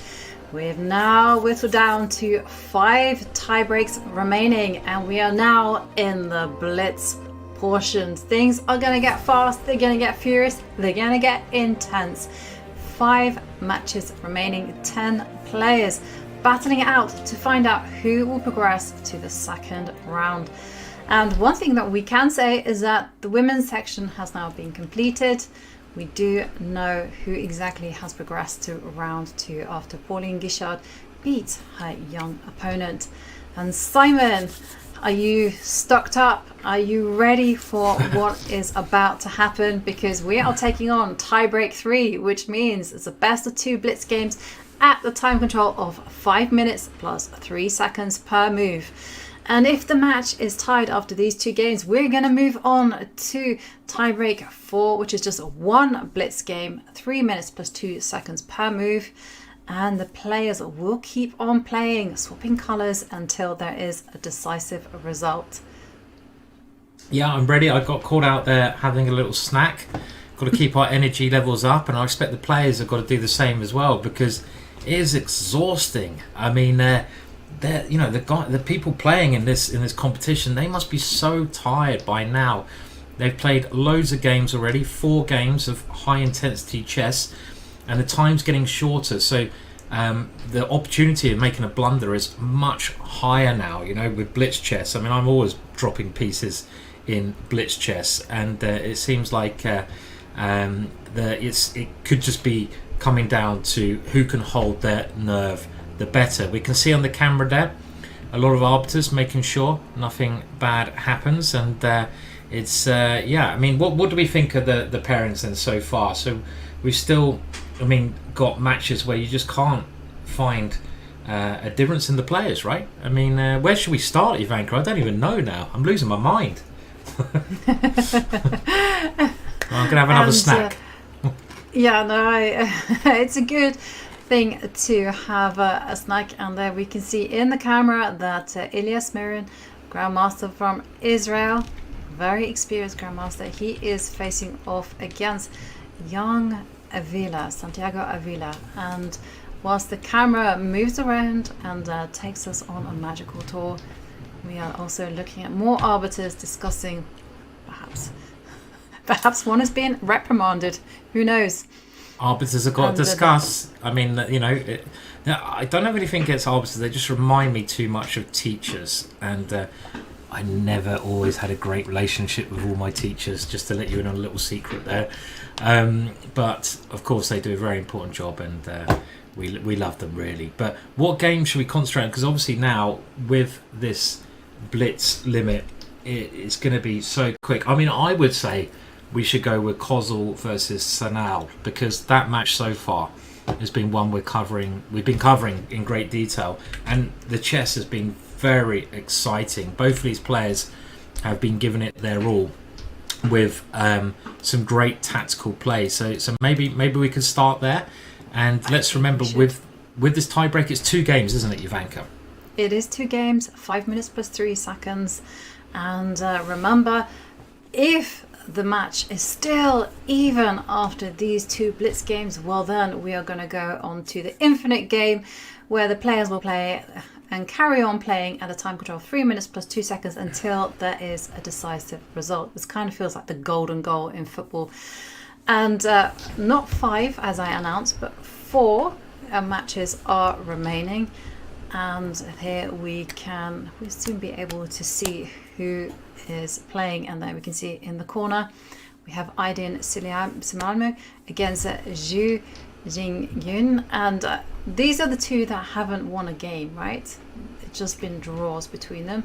And then we've had the roller coaster rides that have been between Burkic and Matamoros, and then we have Sanal, Kozul, both players needing to win on demand, managing it, and Smirin against Avila. And the players, they're off already. Look at that. And there we see that Kozul, he is a man of his beliefs. He's sticking to the same system, but where is his improvement? That's right, because his position did seem quite dodgy in the last game, so we just stick with the opening part of this, and we'll try to jump around a little bit with the games. But Kozul has been playing, like I said, this opening all of his life, but this idea that Sanel had of pushing a pawn, there is his suggested improvement. In the last game, after h5, Kozul allowed the h-pawn to get all the way to h6, so now he's played another very brave move, h6, and I say that's a brave move because can the bishop take that pawn? And this must be the move now that White is thinking of, you know, opening up the king, maybe trying to get a rook around as well. And it looks scary, but he's obviously you got to be very brave in these situations. And he's obviously worked out if something like this did happen, he could defend with a move like knight h7 when the bishop has some good squares it can move to. So h6, this is the improvement on the last game, Ivanka.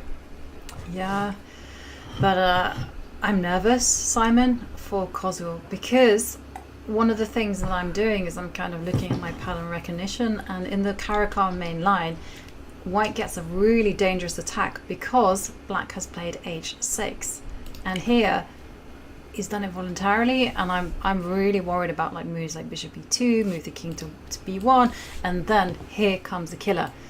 Put it on the board, Simon. G2, G4, G5. Open up the H line. Love it. And yeah. We'll all be merry and bright. I mean, I love the idea, Ivanka, and a move like this is your classical hook, right? Often when you're attacking, you need to have something to like bite on. You need to have a weakness to try to connect onto, to latch onto, and in this position it is the h6 pawn, and White's idea will be to do this. But the thing I like about Black's play in this game, Ivanka, is that at least Black's getting counterplay now. Already White's played a bit of a negative move, moving the knight backwards, and it's not going to be one-way traffic, right? It takes a while for this move to be played because f3 is weak. If you played it straight away, then Black would take on f3. And on the other hand, look, Black's got the a pawn. That can be a little way to force through a hook, and a typical plan of knight c4. I mean, knight c4 here, that's so tempting. Attack the queen. This is the ideal square for the Black knight. I'm liking Black's position, Ivanka. I think Black has some great chances here to get the first attack in this game. Right. Knight e2 seems to be very odd, I have to say. And knight c4 does appear on the board, and the queen puts herself on c1. Ooh. And I'm saying ooh, because not only the evaluation bar is going down in favor of Black, but also because you're never going to launch an attack with the queen sitting there. It's a rather sad queen, isn't it? I mean, when you're playing aggressive chess, you don't want to put your queen on such a passive square. And what's happened now? So the bishop comes to g3. Black just puts his pieces on great squares, and the bishop is trying to line up an idea with g4, g5. This is the one idea that White has to try and get through to the Black king.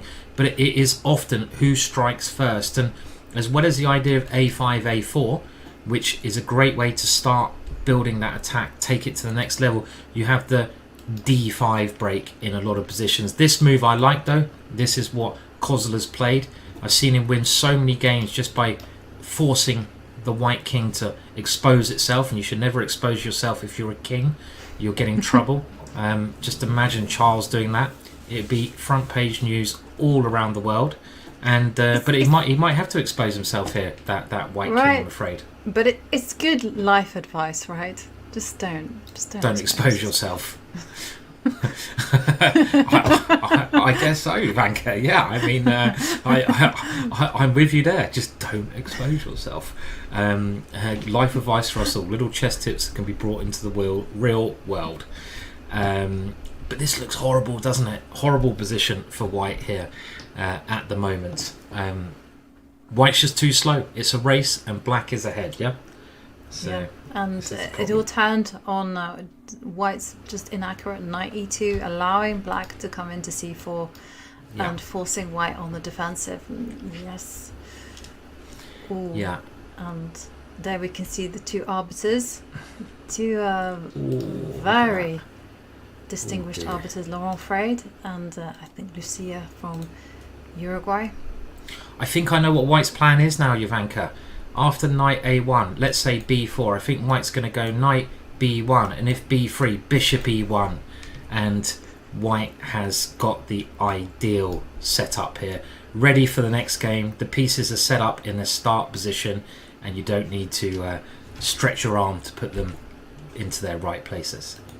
But this is horrible. You put the knight on a1, the queen is here. You know, you've got to just go all in with g4, g5, but surely black will be able to get something going here. I mean, I like b4. Why not b4? Would you play b4 here? Just b4, b5, open it up. Looks normal, doesn't it?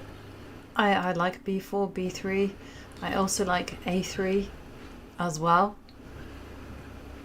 I mean, a3 as well. Yeah, looks nice.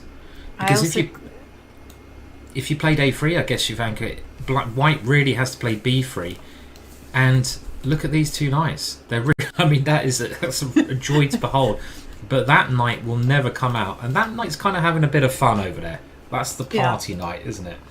Well, okay. It is because you're having the fun in this position. So let's move on to another one of our experienced grandmasters, legend in his own right, Carlos Matamoros, who, well, he's been playing Birkic, and they are fighting to progress into round 2, where they will be meeting David Howell, our very own commentator and grandmaster friend. I'm very happy that these two players are tiring themselves out so much, Ivanka, because, you know, I do want David to have a great tournament, and they're going to be shattered in the next game. But we can see them on the camera there. We can see the arbiter, luckily, is still awake there, keeping close eye. They've got 3 arbiters. That's a lot of arbiters, right? Nice work there. And who is better here, and why, Ivanka? They're both now to 2 minutes. Both sides have their own trumps, right? Both sides have their own advantages in this position. White's advantages, he's got this lovely diagonal, and the bishop is a really powerful piece, and black can't do anything about this bishop. And look at this. I love the way Carlos is playing. He's trying to break through the protection of g7, force that knight out the way, crack down there. But black's advantages is the pawn structure. You have this weakness on a2, weakness on c4, which black can target.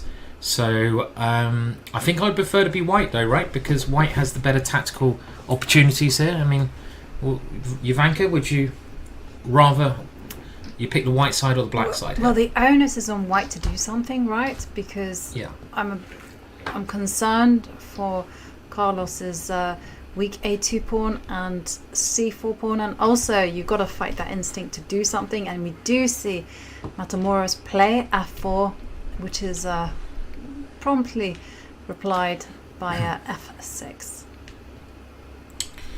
Yes, f6 and now e4. Very direct play, but he's dropped a bit of time on the clock now. He's a minute down on the clock, and little things like this in blitz chess, it's 3 minutes plus 2 seconds of move. You don't want to get too short, because you will blunder. Even the best players after a hard day of chess will make mistakes. Saying that, I like what he's doing. He's just going forwards and forwards, and he's got all of these pawn breaks he can consider.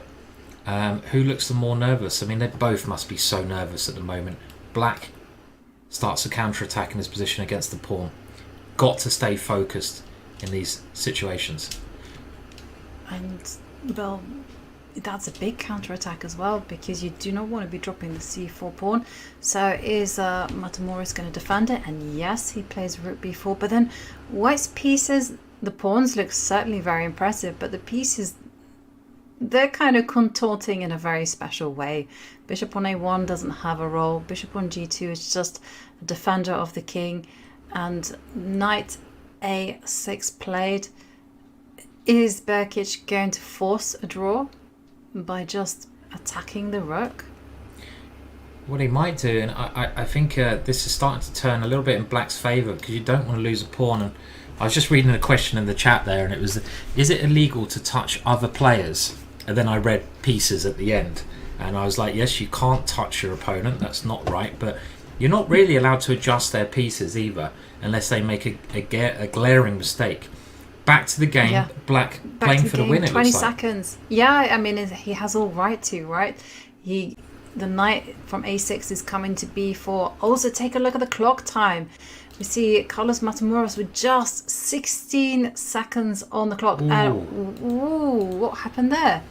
Well, he's just dropped a piece. White has gone for a tactic. White has sacrificed exchange to try and go for bishop d5, but I just don't think this will work. And after this move e5, Black guards the threat of the bishop coming in. White is going all in now. This is an all-in attack. He's relying on the fact that he can have a go at attacking Black's king, but if Black keeps his cool, I think Black should be able to defend this. But it's different. It's blitz chess, and whoever has the initiative has often the advantage. So even though Black should be winning here, it's not that easy when you're facing the all-in attack. And White certainly has chances in this position. And look at this. The knight goes passive. The pawns come forwards. I might even take White in a scenario like this because I love attacking. They're moving so quickly though. We're trying to keep up with the moves as they come in. So we can do it. You can see them banging out the moves. This is a very strong threat, but the queens have come off. I missed this move. This is a great defensive move. Jovanka's saying when you are getting attacked, swap the queens off. The knight comes into d5, but without the queens, I don't think an attack should be successful. Queen d4, great move. I missed that one. Well done if you spotted it in the chat. Yeah, and I have to say, Berkic is playing very accurately now. You know, he doesn't capture the knight. He doesn't improve the white's bishops. Instead, he just captures the pawn on a2. And, well, Matamoros, he is struggling now. He has to generate an attack. But guess what? Both players now under 15 seconds. It's going to be a race. It's just going to be about who can hold the nerve in a better way. And remember, White still has some ideas of pushing the f-pawn. And there you see it's on the board. It is on the board. And this is still anyone's game because, look, they're both so short a time. And they're banging out the moves here. The tension is so high. Even our board can't keep up with the moves. But it does look just on the board that Carlos is making some progress. Okay, let's try to catch up. We had many exchanges. I think we're trying to sort of stick with what's happening. And okay, well, pieces have come off. Black has 2 extra pawns. Some chances of a draw, though, because the rook is good, yeah? Yeah, the rook is good. And the bishop and the rook are coordinating very well together. And again, remember, when you're playing with such little time on the clock, it's just about holding your nerve, and it's just about being able to make good moves. And you can just see there the evaluation bar has moved to the middle, but the evaluation bar might be in the past. And okay, a pawn has fallen off. Well, this should be a draw now because Black only has 1 extra pawn. Black is obviously pushing for the win, but the point is White can always give his bishop up for the pawn. So you imagine removing these 2 from the board. Rook and knight versus rook is quite a simple draw for the rook, even though Black is a pawn up. But you have to get in a situation where you can give your bishop up for the pawn. That's not always easy to achieve, but I think a draw the most likely result here at the moment. And there we see the live board catching up with the players. There we see Carlos Matamoros going for your plan, Simon, of just sacrificing the bishop for that pawn. And a rook and knight against a rook is a very simple draw. He's got his bishop into a very good position. He's kind of controlling that knight as well. Because if that knight comes in, you might be able to transpose into a draw rook and pawn ending. I'm not sure the white king should be going too far up the board though, Jovanka here. And we have some exchanges on the board. What's happened? Hopefully we'll get an update very soon. It looks like they have agreed a draw there. Wow. And big Carlos, sigh of relief. Oof, Carlos has got to be so happy to get that draw, Jovanka, hasn't he? Because he really should have lost that game. What a save.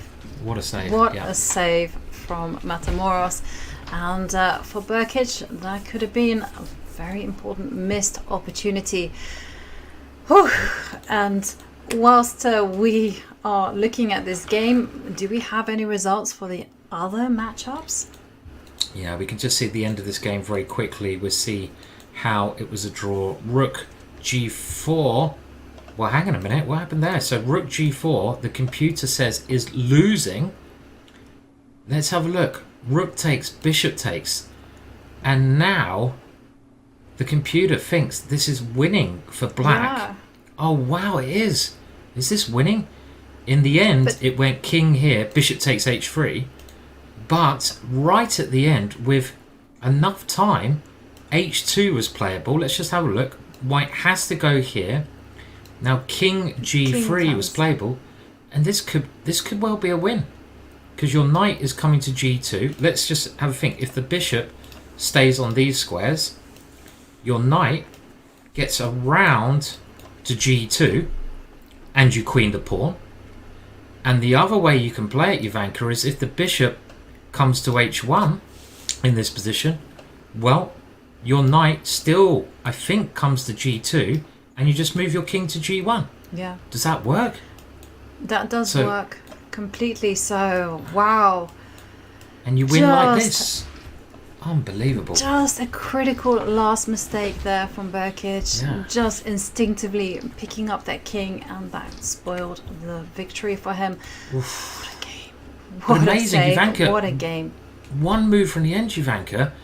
Just one move instead. I mean, it's crazy, isn't it? How there are such fine lines in these matches, and in this position, h2 would have won, but king g3 only drew. I mean, I hope he doesn't find out about that, because that could destroy him, right?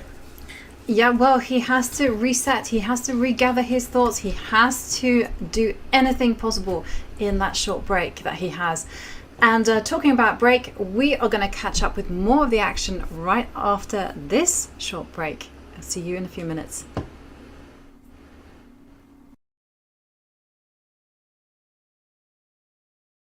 So now Magnus and myself are going to be taking on the Air Things Challenge. We're going to play chess, but with a twist. All of the pieces are Air Things devices. We might be able to rely on pattern recognition in the first few moves, but we will definitely lose our way somewhere along the lines. We also have a big crowd here, so I'm feeling the pressure. Let's go. Okay, I'll start my... Okay. Oh no, he's too calm, I don't like it. Oh dear. Did not expect that one. It's not a very good move. It's the mind games, he's teasing me already. Does this actually work? You tell me. I'm guessing. I know you're guessing, just sometimes your guesses are right. That's the problem. I've studied this before, Magnus. Yeah, but I mean, I can't back down in this game. So. That's brave. Okay, that was a check. So I'm hiding in the corner. He's coming. Another check. Oh my god, I need like 2 hours for this position. Okay.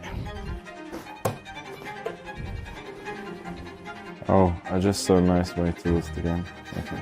He spotted my trap. One thing is like to play chess this way, but to watch this must be... We're so sorry.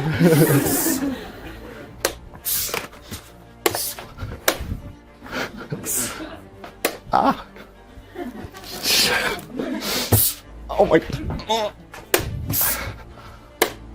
What is my...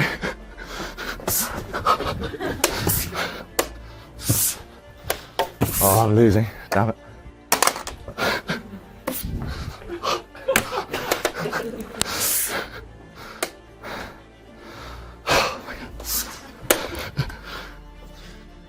Ooh.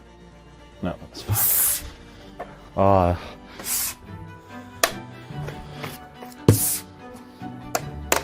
This is a new queen.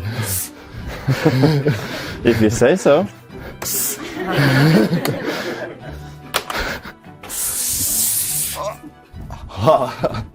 Too slow. Well played, man. Thank you.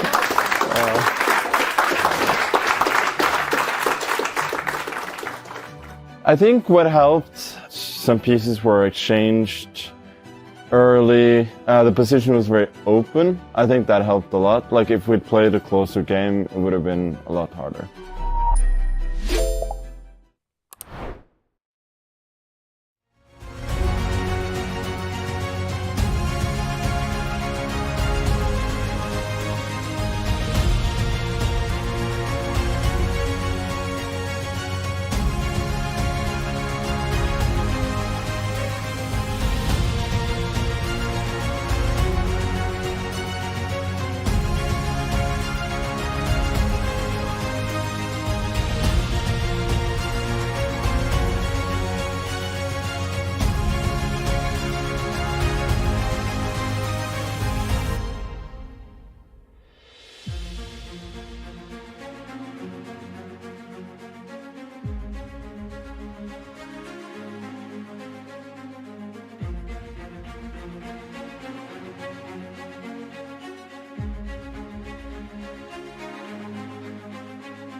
Hello, welcome back, and we're gonna dive right back into the action in Baku for the second game in the Blitz tiebreaks.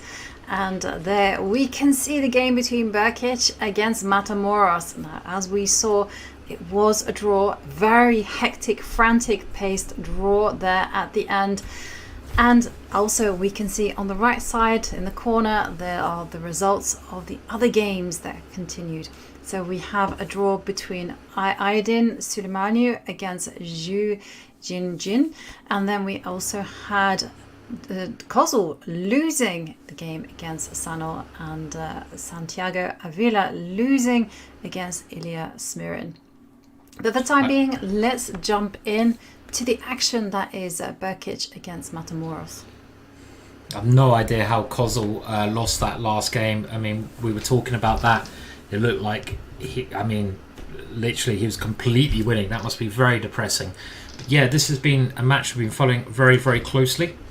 And let's keep an eye on this at the start. So it's all square. Both of these players are toe in toe with each other.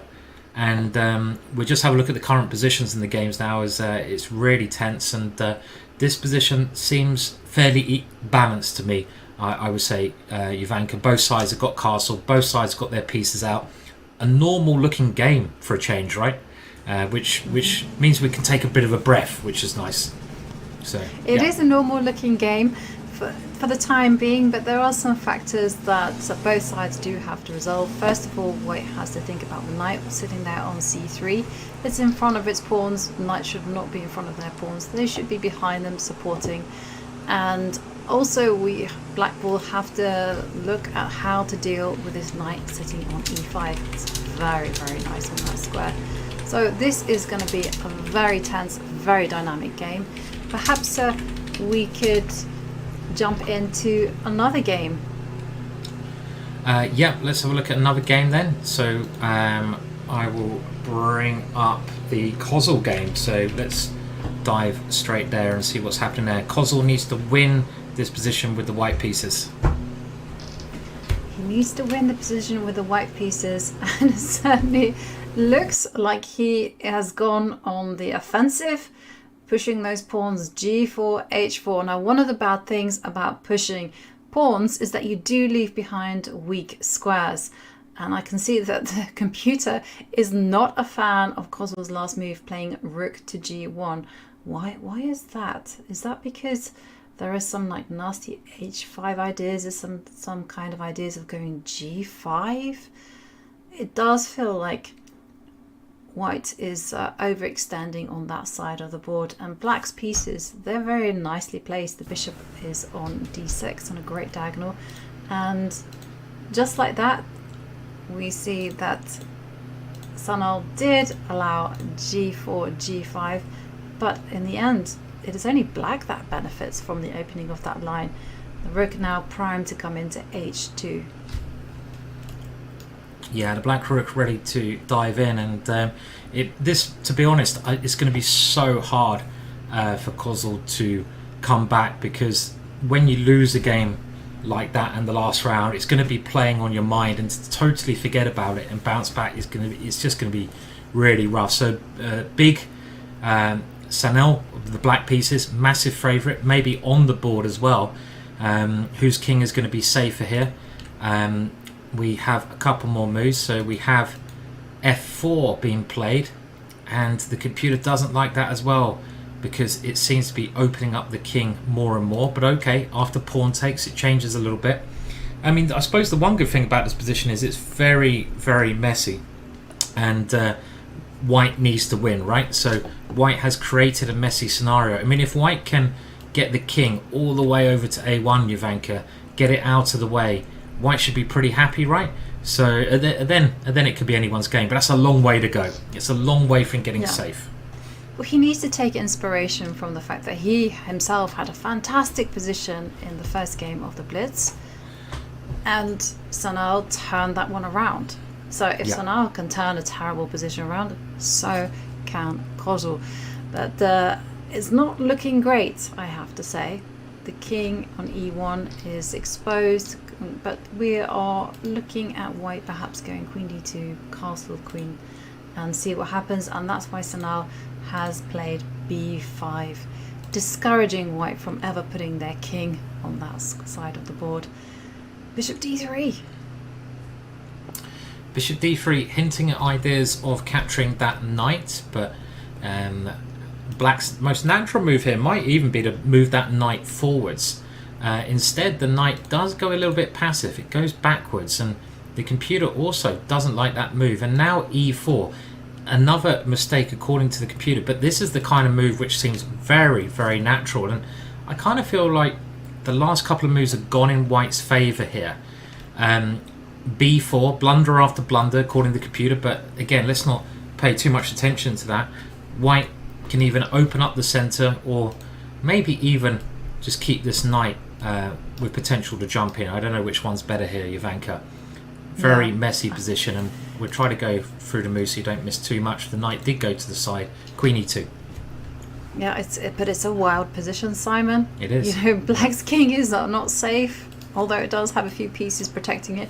White's king is just out there, but he's got his king castled, which was one of our criteria for a happy position for white. And the king is now going to run away to b1 or to a1, and then questions will be asked of the black king. Well, Kozul could turn this around, and let's not bear in mind that this is such a high stakes game. If Sanal draws, that's it, he progresses to the next round. For Kozul, it's all about a win. Yeah, that's right. It's all about the win, and the moves are coming in quite quick. I mean, obviously our transmission has to catch up a little bit, so I apologise for that. I'm trying to go through any important moves that we might miss. I can understand what Black's trying to do here. Black probably realises that it's time to eliminate the queens, only needing the draw. You see that they had a little dance there. White says, I want to keep the queen on. Black saying, I want to keep the queen on. And at some point, White will probably have to exchange queens, especially now as bishop f4 is a big check, including stuff like rook here. So I think queen takes queen is forced. And after this move, still plenty of play in that position. Lots of pieces in very active squares. Any result could happen there. Okay, we do have the exchange of queens, and White now throwing the pawn into g6 to complicate it even more. Whose king is weaker here? I mean, as you say, it could be the black king, because with a rook coming to e1, it doesn't have a great square to move to, and even with the rook trying to get all the way down to h8 at the right moment, I'm starting to feel White is doing pretty well here, turning the whole game around. Yeah, I'm not really liking what Sanal has played. He played f6, allowing White to keep the pawn on g6.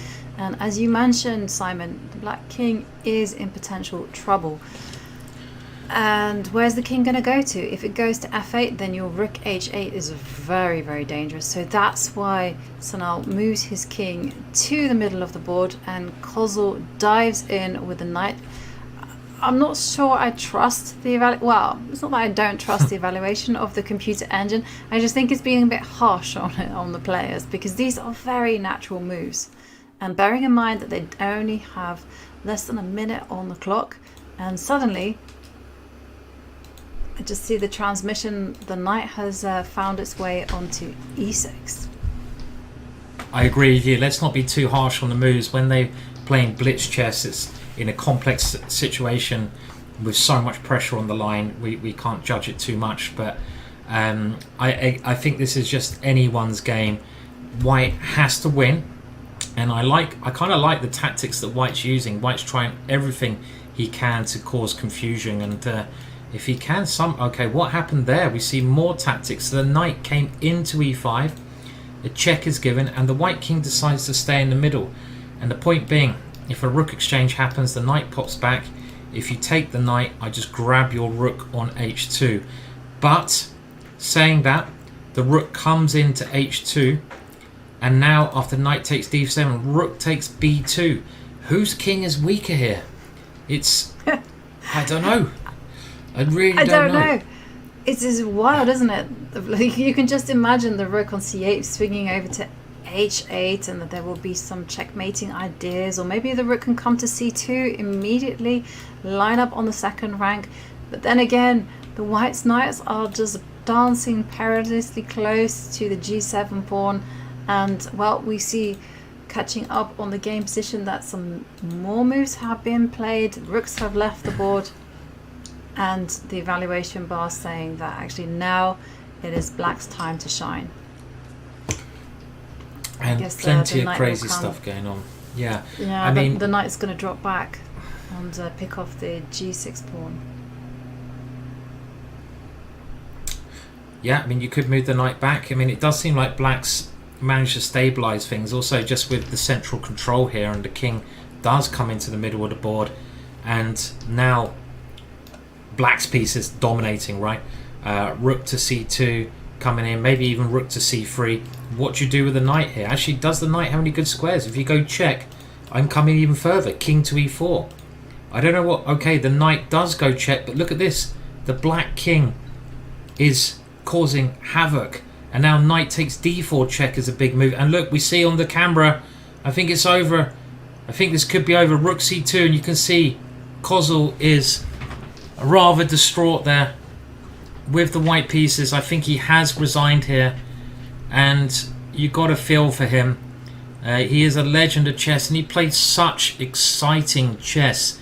He kept playing tactical ideas, he kept fighting against a younger opponent, and in the end he just made more mistakes, but his play was so exciting. He's such a great player to watch, with his, you know, always aggressive forward kind of style. But well done to Sanel, who goes through to the next round. And that's one down. What else do we have left here? So let's see if we have Carlos still playing. Yeah.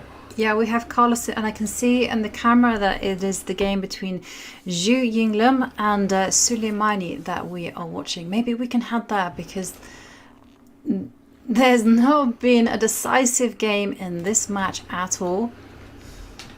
And will that pattern be broken? It should be mentioned there. Okay, that's oh dear. Have to tell me the names if you can of who's still playing there. So hard to find Zhu, it. XXU. Yeah. And then Ying. Okay, there we go. And just to let you know, Carlos, I think, lost that one. I think Carlos lost his last game, but we get confirmation. And what happened here? Did someone lose on time here? Surely not. Black couldn't have lost on time. You get 2 seconds extra per move. That would be they amazing got if you 3 lost on time. seconds. 3 seconds extra per 3 move. seconds, my mistake. And it maybe it seems like there's been some... It looks like, just reading from the body language, that Zhu Yinglam is not happy. And there we see the arbiters congregating, discussing something. So not sure on what happened just yet, but the fact that the arbiters are resetting the clocks, maybe it's just another draw. If looking at the position that we have on the live board, it looks like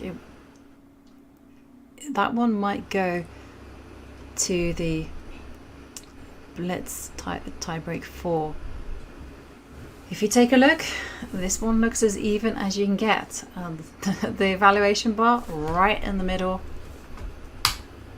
We're going to get confirmation of results very soon. Obviously, the move's coming very fast for us to cover like 5 or 6 games with the delay at the same time. And you could see even the arbiters there weren't sure exactly what was happening. You often get some disputes as well with these things happening.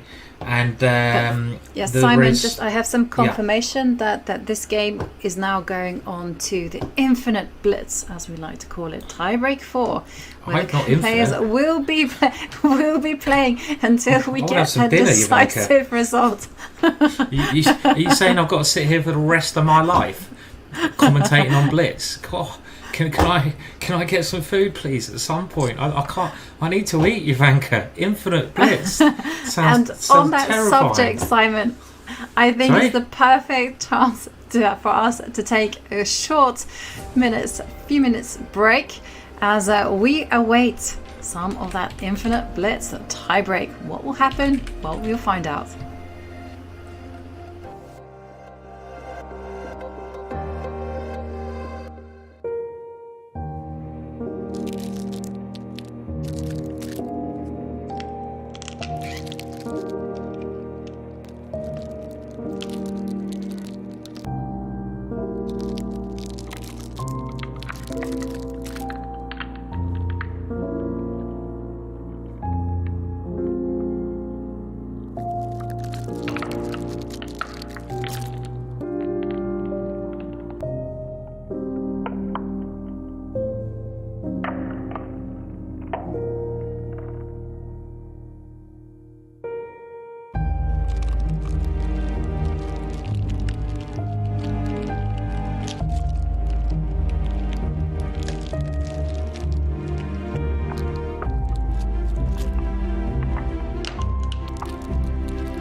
And we are back just as that handshake appeared there between Zhu Yinglam and Suleimani, and they are playing Infinite Blitz.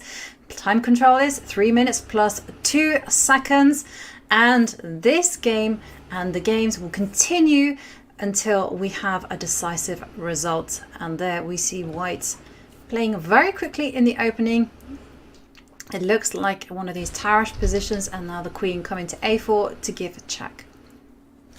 Yeah, I mean, it's amazing that they've drawn every single game that they've played so far. So it could be many more games played in its 3 minutes plus 2 seconds move, but you know the pressure is rising all the time, and look at the amount of people around them. Someone's even got their phone out taking photos of the game. I'm not sure. Are you supposed to have your phone in the playing hall taking photos? Who knows? But one mistake will cost the match and send you home.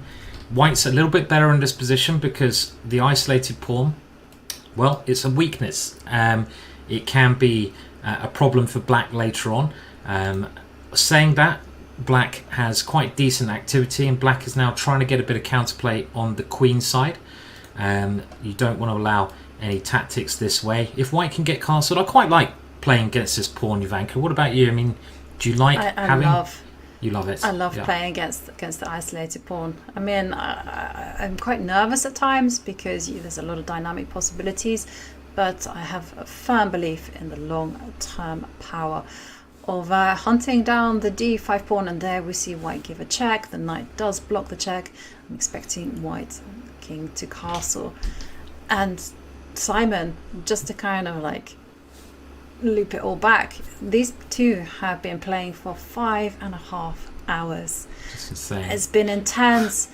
There's been a lot of pressure. Yes, there's been all draw so far, but every single game has some emotional impact. I wouldn't be surprised if one of them cracks in this game, because everything is building up to so much pressure. And there we see, well, we see the king's castled and now the bishop. Yeah. No bishop move. Both kings castled. I mean, let's keep an eye on the players. They both look still very focused. We saw actually them, leaning back, looking at the sky when they had the break. You've got to just try to refocus yourself as much as you can. There's not even time to get a drink, get a bite to eat. And I think today they've played something like 6 or 7 games already, right? I mean, this could be game 7. It's easy to lose track. So they've played a lot of chess, and they've drawn, like I mentioned, every game. So they're not taking many risks. But at some point, one of the players will have to crack. And, this position, I still like White. Not much has changed. This is the pawn that White will try to play against in the long run. On the other hand, Black playing sensible moves. Rook on the open file. You try to get your rook probably behind that pawn.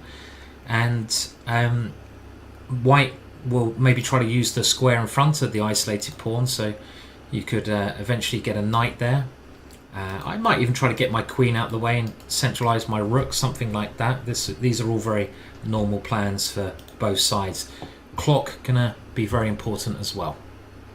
The clock is definitely going to be very important, and when we take a look, White just has over a minute, and just bear in mind that the increment that they're getting, it started off as 10, but now it's only 2 seconds, so they have to adjust to this new time control. I'm expecting the queen to lift up, as you say. I quite like your queen a4, just to move that rook to d1. And one thing that White absolutely has to do is they have to keep control over the d4 square, because if they don't, if they make a move like queen e2, then Black is going to be playing d4. Let's see what he played. I mean, he spent so long on that move. I think he spent far too long. He spent a minute and a half, I think, on that, or at least a minute, at least 30% of his time on one move, and that is just crazy. Absolutely crazy. And he did play queen e2. He did. And I was wondering about d4, but now I realise it's not possible because the bishop takes knight. Even that's quite complicated with pawn takes knight, but what's he going to do? He just plays a very quick move, preparing this move d4. Also makes sense, Ivanka, doesn't it, to get ready to push the pawn there on the next move. And we can see this comment from Chess Accountant: make a move please, it's making me nervous. And nerves are the name of the game right now. And how many seconds? Just under 30 seconds for white and over a minute for black. White's moving too slow at the moment though, Ivanka. White's pace has not caught up with the change of time control, and again 12 seconds, you can see on the clock he's not moving quick enough. He's played a3, ideas of kicking the queen away at b4, but you know, at this part of the match you just got to change your tempo. I still like White's position, I feel, but he hasn't changed the tempo play. Yeah, well, he has some questions to answer because a6 is coming and it is on the board. And now what is he going to do with the bishop? He has to capture the knight. And that's already a good thing for black. And black capturing that bishop with the pawn, as we can see on the camera. Yeah, we can just about see the moves. Obviously they are on a bit of a delay. The white knight coming in, but white's got a nice position. It's two bishops, but two bishops are not always good. This change of structure, the white knight beautiful here, and the other white knight is going to be beautiful there. Big weakness on a6. b4 at the right moment could be coming. I'm still very much on the position side, on white side here. And well, did you see that? White now speeding up significantly as he trades off queens, like that was already planned for. And the big question for black, which way are you going to capture the queen? And he takes with the a pawn, captures towards the center. This is traditionally good strategy, but you're right, Simon, the bishop pair, we kind of go on about it quite a bit. It's not that great. Okay, so his plan is just to put the bishop on e8 and then move a rook to b8 and perhaps provoke the b4 idea. Yeah. Maybe b4 now. Yeah, I guess with b4 you do weaken his pawn, maybe now, but if we just have a look at the weakness in the position, as you say, c6 is weak. We're attacking that one, and the knights are good, and white's getting all of his pieces now going for c6, so white's still in charge here. They're both under 10 seconds at the moment. Yeah, and 4 seconds, 3 seconds, ooh, 5 seconds now for black. There you go, a pawn drops, but does this work? Because b2 could be a problem, and this is a great move. Rook c4, breaking the blockade between the pieces, and now black can win the pawn back. So this actually, with the rook coming back to c4, well, I'm not sure white's better at all here. Well, I don't know, the king has positioned itself nicely, and 7 seconds there for Zhu Ling with the white pieces. Attacking the a3 pawn, and whoa, counter-attacking. You know what, Simon? It's going to be a draw. I suspect that this is going to be a draw. It's going to be the infinity chess match that we all dream of, and I reckon we're going to get at least 50 games out of these two players before one of them breaks. They're just too close to each other. Well, hang on a second. There's some danger in the air. You know, he's down to 4 seconds and he has to take a decision. Oh, he gives a check. He decides to defend the h-pawn, and now it's going to be a race between the pawns. King takes. It's just a draw. And there you go. It is a draw. Yeah, the first of many, Simon. Ivanka, the first of many. And they draw, and these guys just love drawing so much. I mean, look at the joy in their faces. They're like, yeah, we love sitting here under this immense pressure with a big crowd. Let's have another 10 more, shall we? But they're so close. Simon, they're so close. They're so close. I mean, they play very positional chess. I mean, still very cagey. I mean, we saw a lot of potential, a lot of action happening in that game. But the question I wanted to ask you, Simon, is at what stage do you think the arbiters will kind of intervene and say, this is enough? You play too much chess. I think when they want dinner, basically. When the arbiters get so hungry they want dinner, they'll be like, look guys, we're going to flip a coin.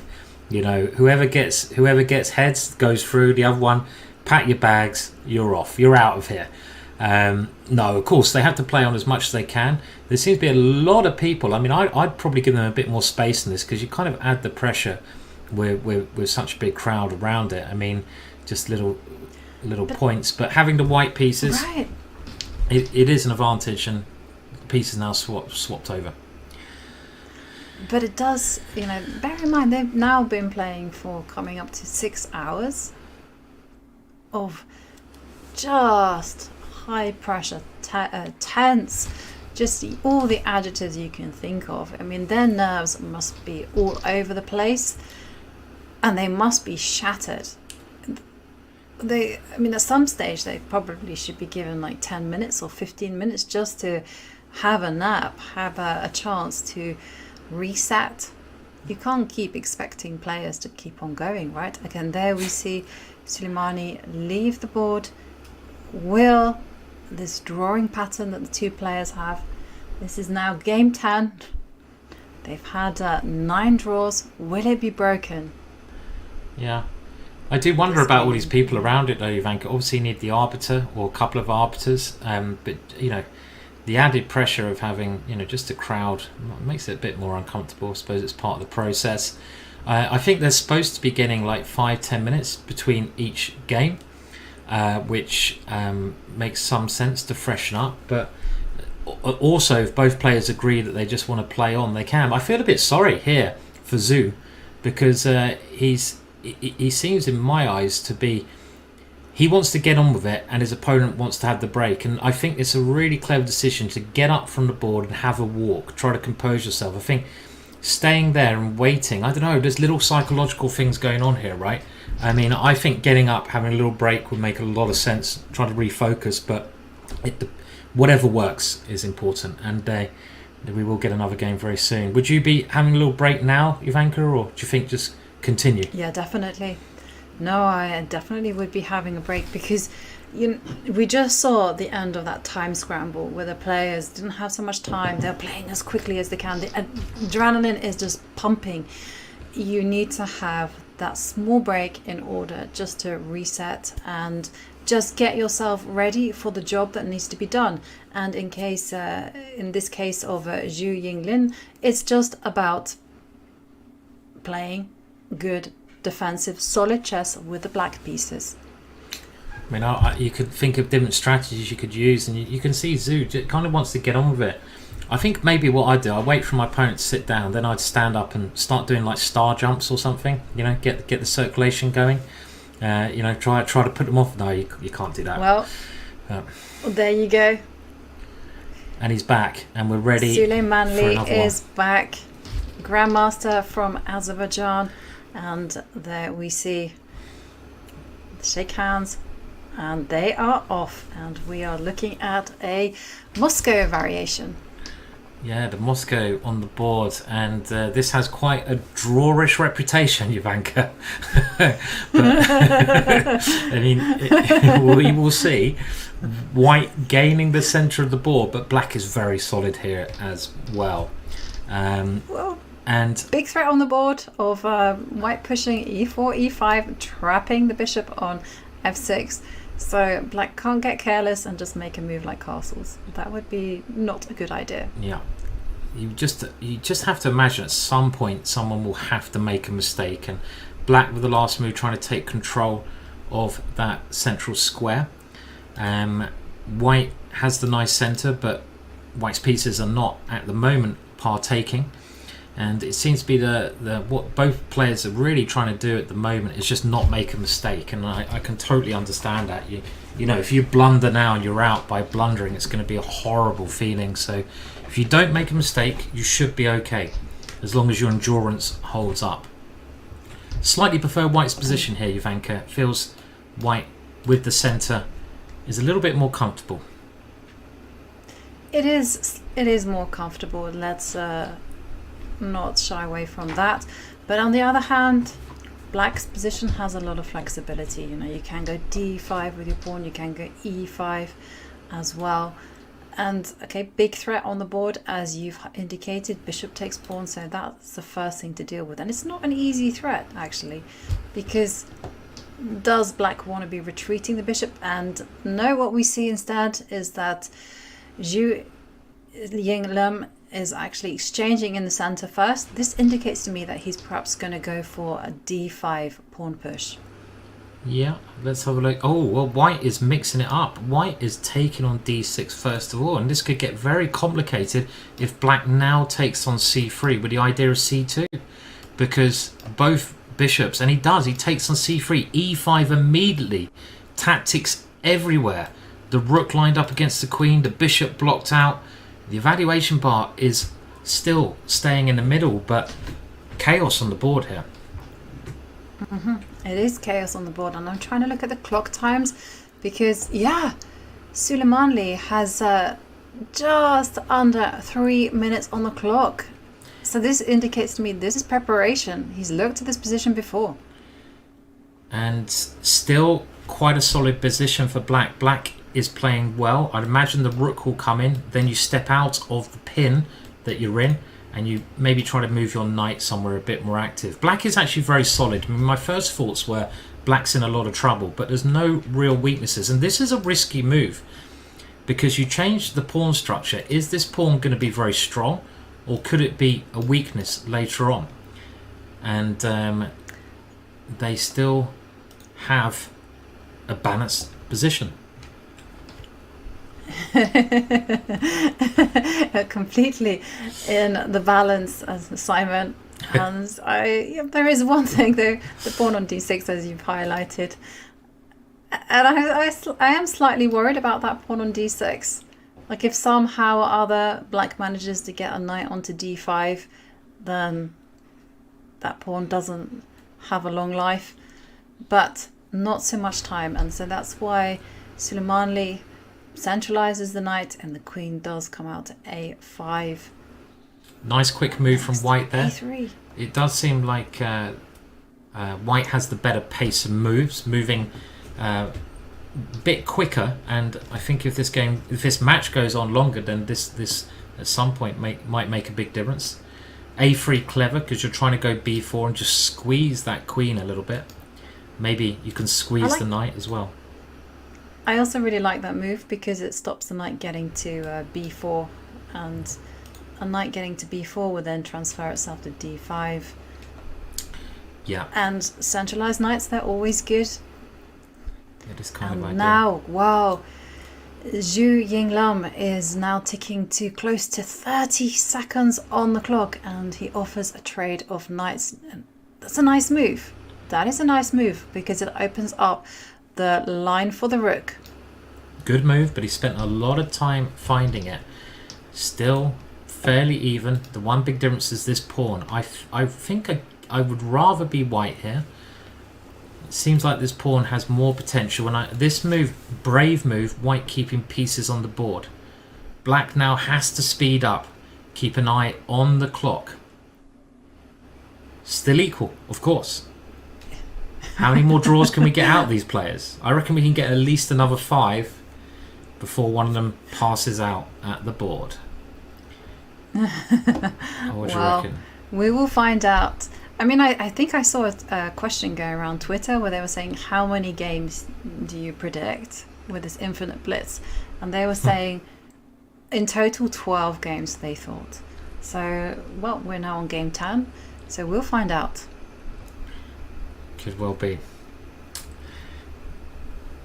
And okay, well, this move is the first time the evaluation bar has slightly changed, and I think it's because now the black queen doesn't really have a great square, and the fact that black's had to go all the way back, and that black queen is now getting a little bit, it doesn't have much oxygen, it doesn't have many squares that it can go to, and that means it discombobulates, gets in the way of the black rooks. White's knight's sitting pretty. You know, Simon, white is better. Simon, the clock. The clock. Take a look at Zhu Yinglam's clock time. He's now under 10 seconds. Just like before. And yeah, he's like before, but he's now breaking out. This is a risky strategy. Pawn takes pawn, and suddenly the rook on a1, which didn't have a role, is now bearing down on this pawn on a6. Yeah, I do like b6 though. Black had to play something active. The queen comes back, and now b5. Black still not breaking out here.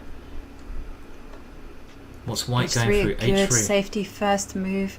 The black and now queen the flies. queen coming out to H4. I'm kind of predicting that white will now just move the rook across to C1. I like that move, Ivanka. Just try to take over the open file. Mm. He's gone queen e3 first. I mean, one natural idea is just try to get the rook to c7, right? Why not? It's happening right now. This could be it, Simon. It could be it. White's got a great position And at now the moment. both players around the 10-second mark. Forcing that knight to go backwards. But maybe weakening the position a little bit at the same time. They're playing so quickly now. 7, 6, and Suleimanli has to make a decision, and he makes that with 2 seconds to spare. Take a look at his clock. It is hovering around 4 seconds, and the players are now speeding up. They are, and it's going to be all about that d-pawn, Simon. You called it. But things are getting chopped here, and look, black has a bit of an attack here, bit of initiative. And I don't know if that is strong or weak. They're playing very, very quickly. Can they find a draw from the midst 3, of 2. this? Oh. Plenty of time with 2 seconds of move coming on. I kind of think black has an alright position now because that pawn is well and truly blocked. And the white king could become quite weak. It has less pawn protection in this position. And look at that for a move. Knight g4 trying to come in, but knight c5. Was that a blunder? I think black missed this move. And 3, now black 2, has no time 1. at all. He's got to play something. 2 seconds left. He does. He grabs the a pawn. And now the d6 pawn falls. But, well, white has an amazing protected pass pawn on a5. And that is going to decide the game. Yeah. The a pawn is just too strong here. 2. And he resigns. And Simon, it took until game 10, but we do have a decisive result.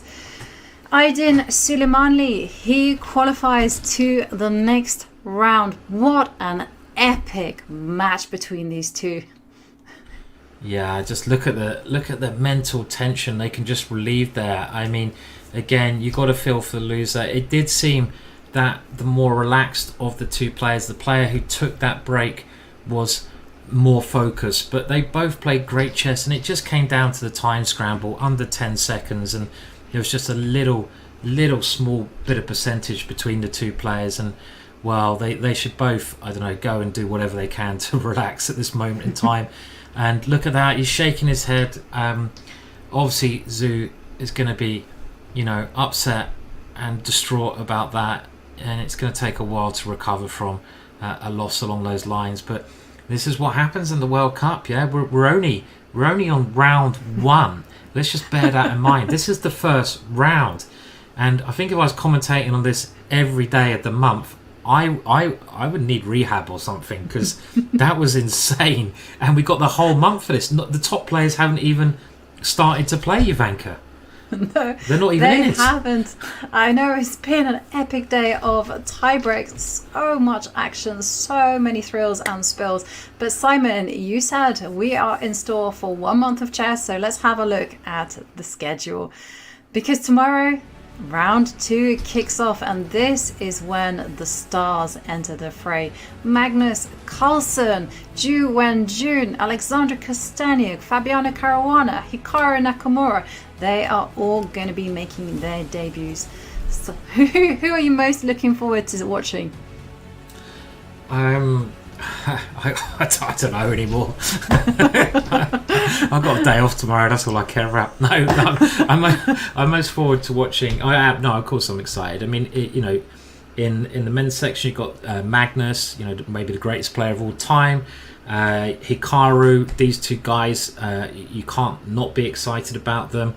In the ladies section, I'm very much looking forward to Bibi Sara, funnily enough, and of course the world champion Zhu Wenjun and Kosteniuk. These players you mentioned, there's so many great players. There's going to be lots of fascinating games as well. So bring on the next round.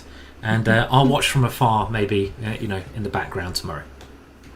And Simon, thank you so much. I will also be watching from afar, as The fabulous duo of Tanya Sachdev and Peter Leko will be taking over and guiding you through all the action of round 2. As we mentioned, the stars, they are now entering the fray. Magnus Carlsen, Hikaru Nakamura, Wesley So, Fabiano Caruana, all the prodigies you can think of, they will be making their debuts tomorrow.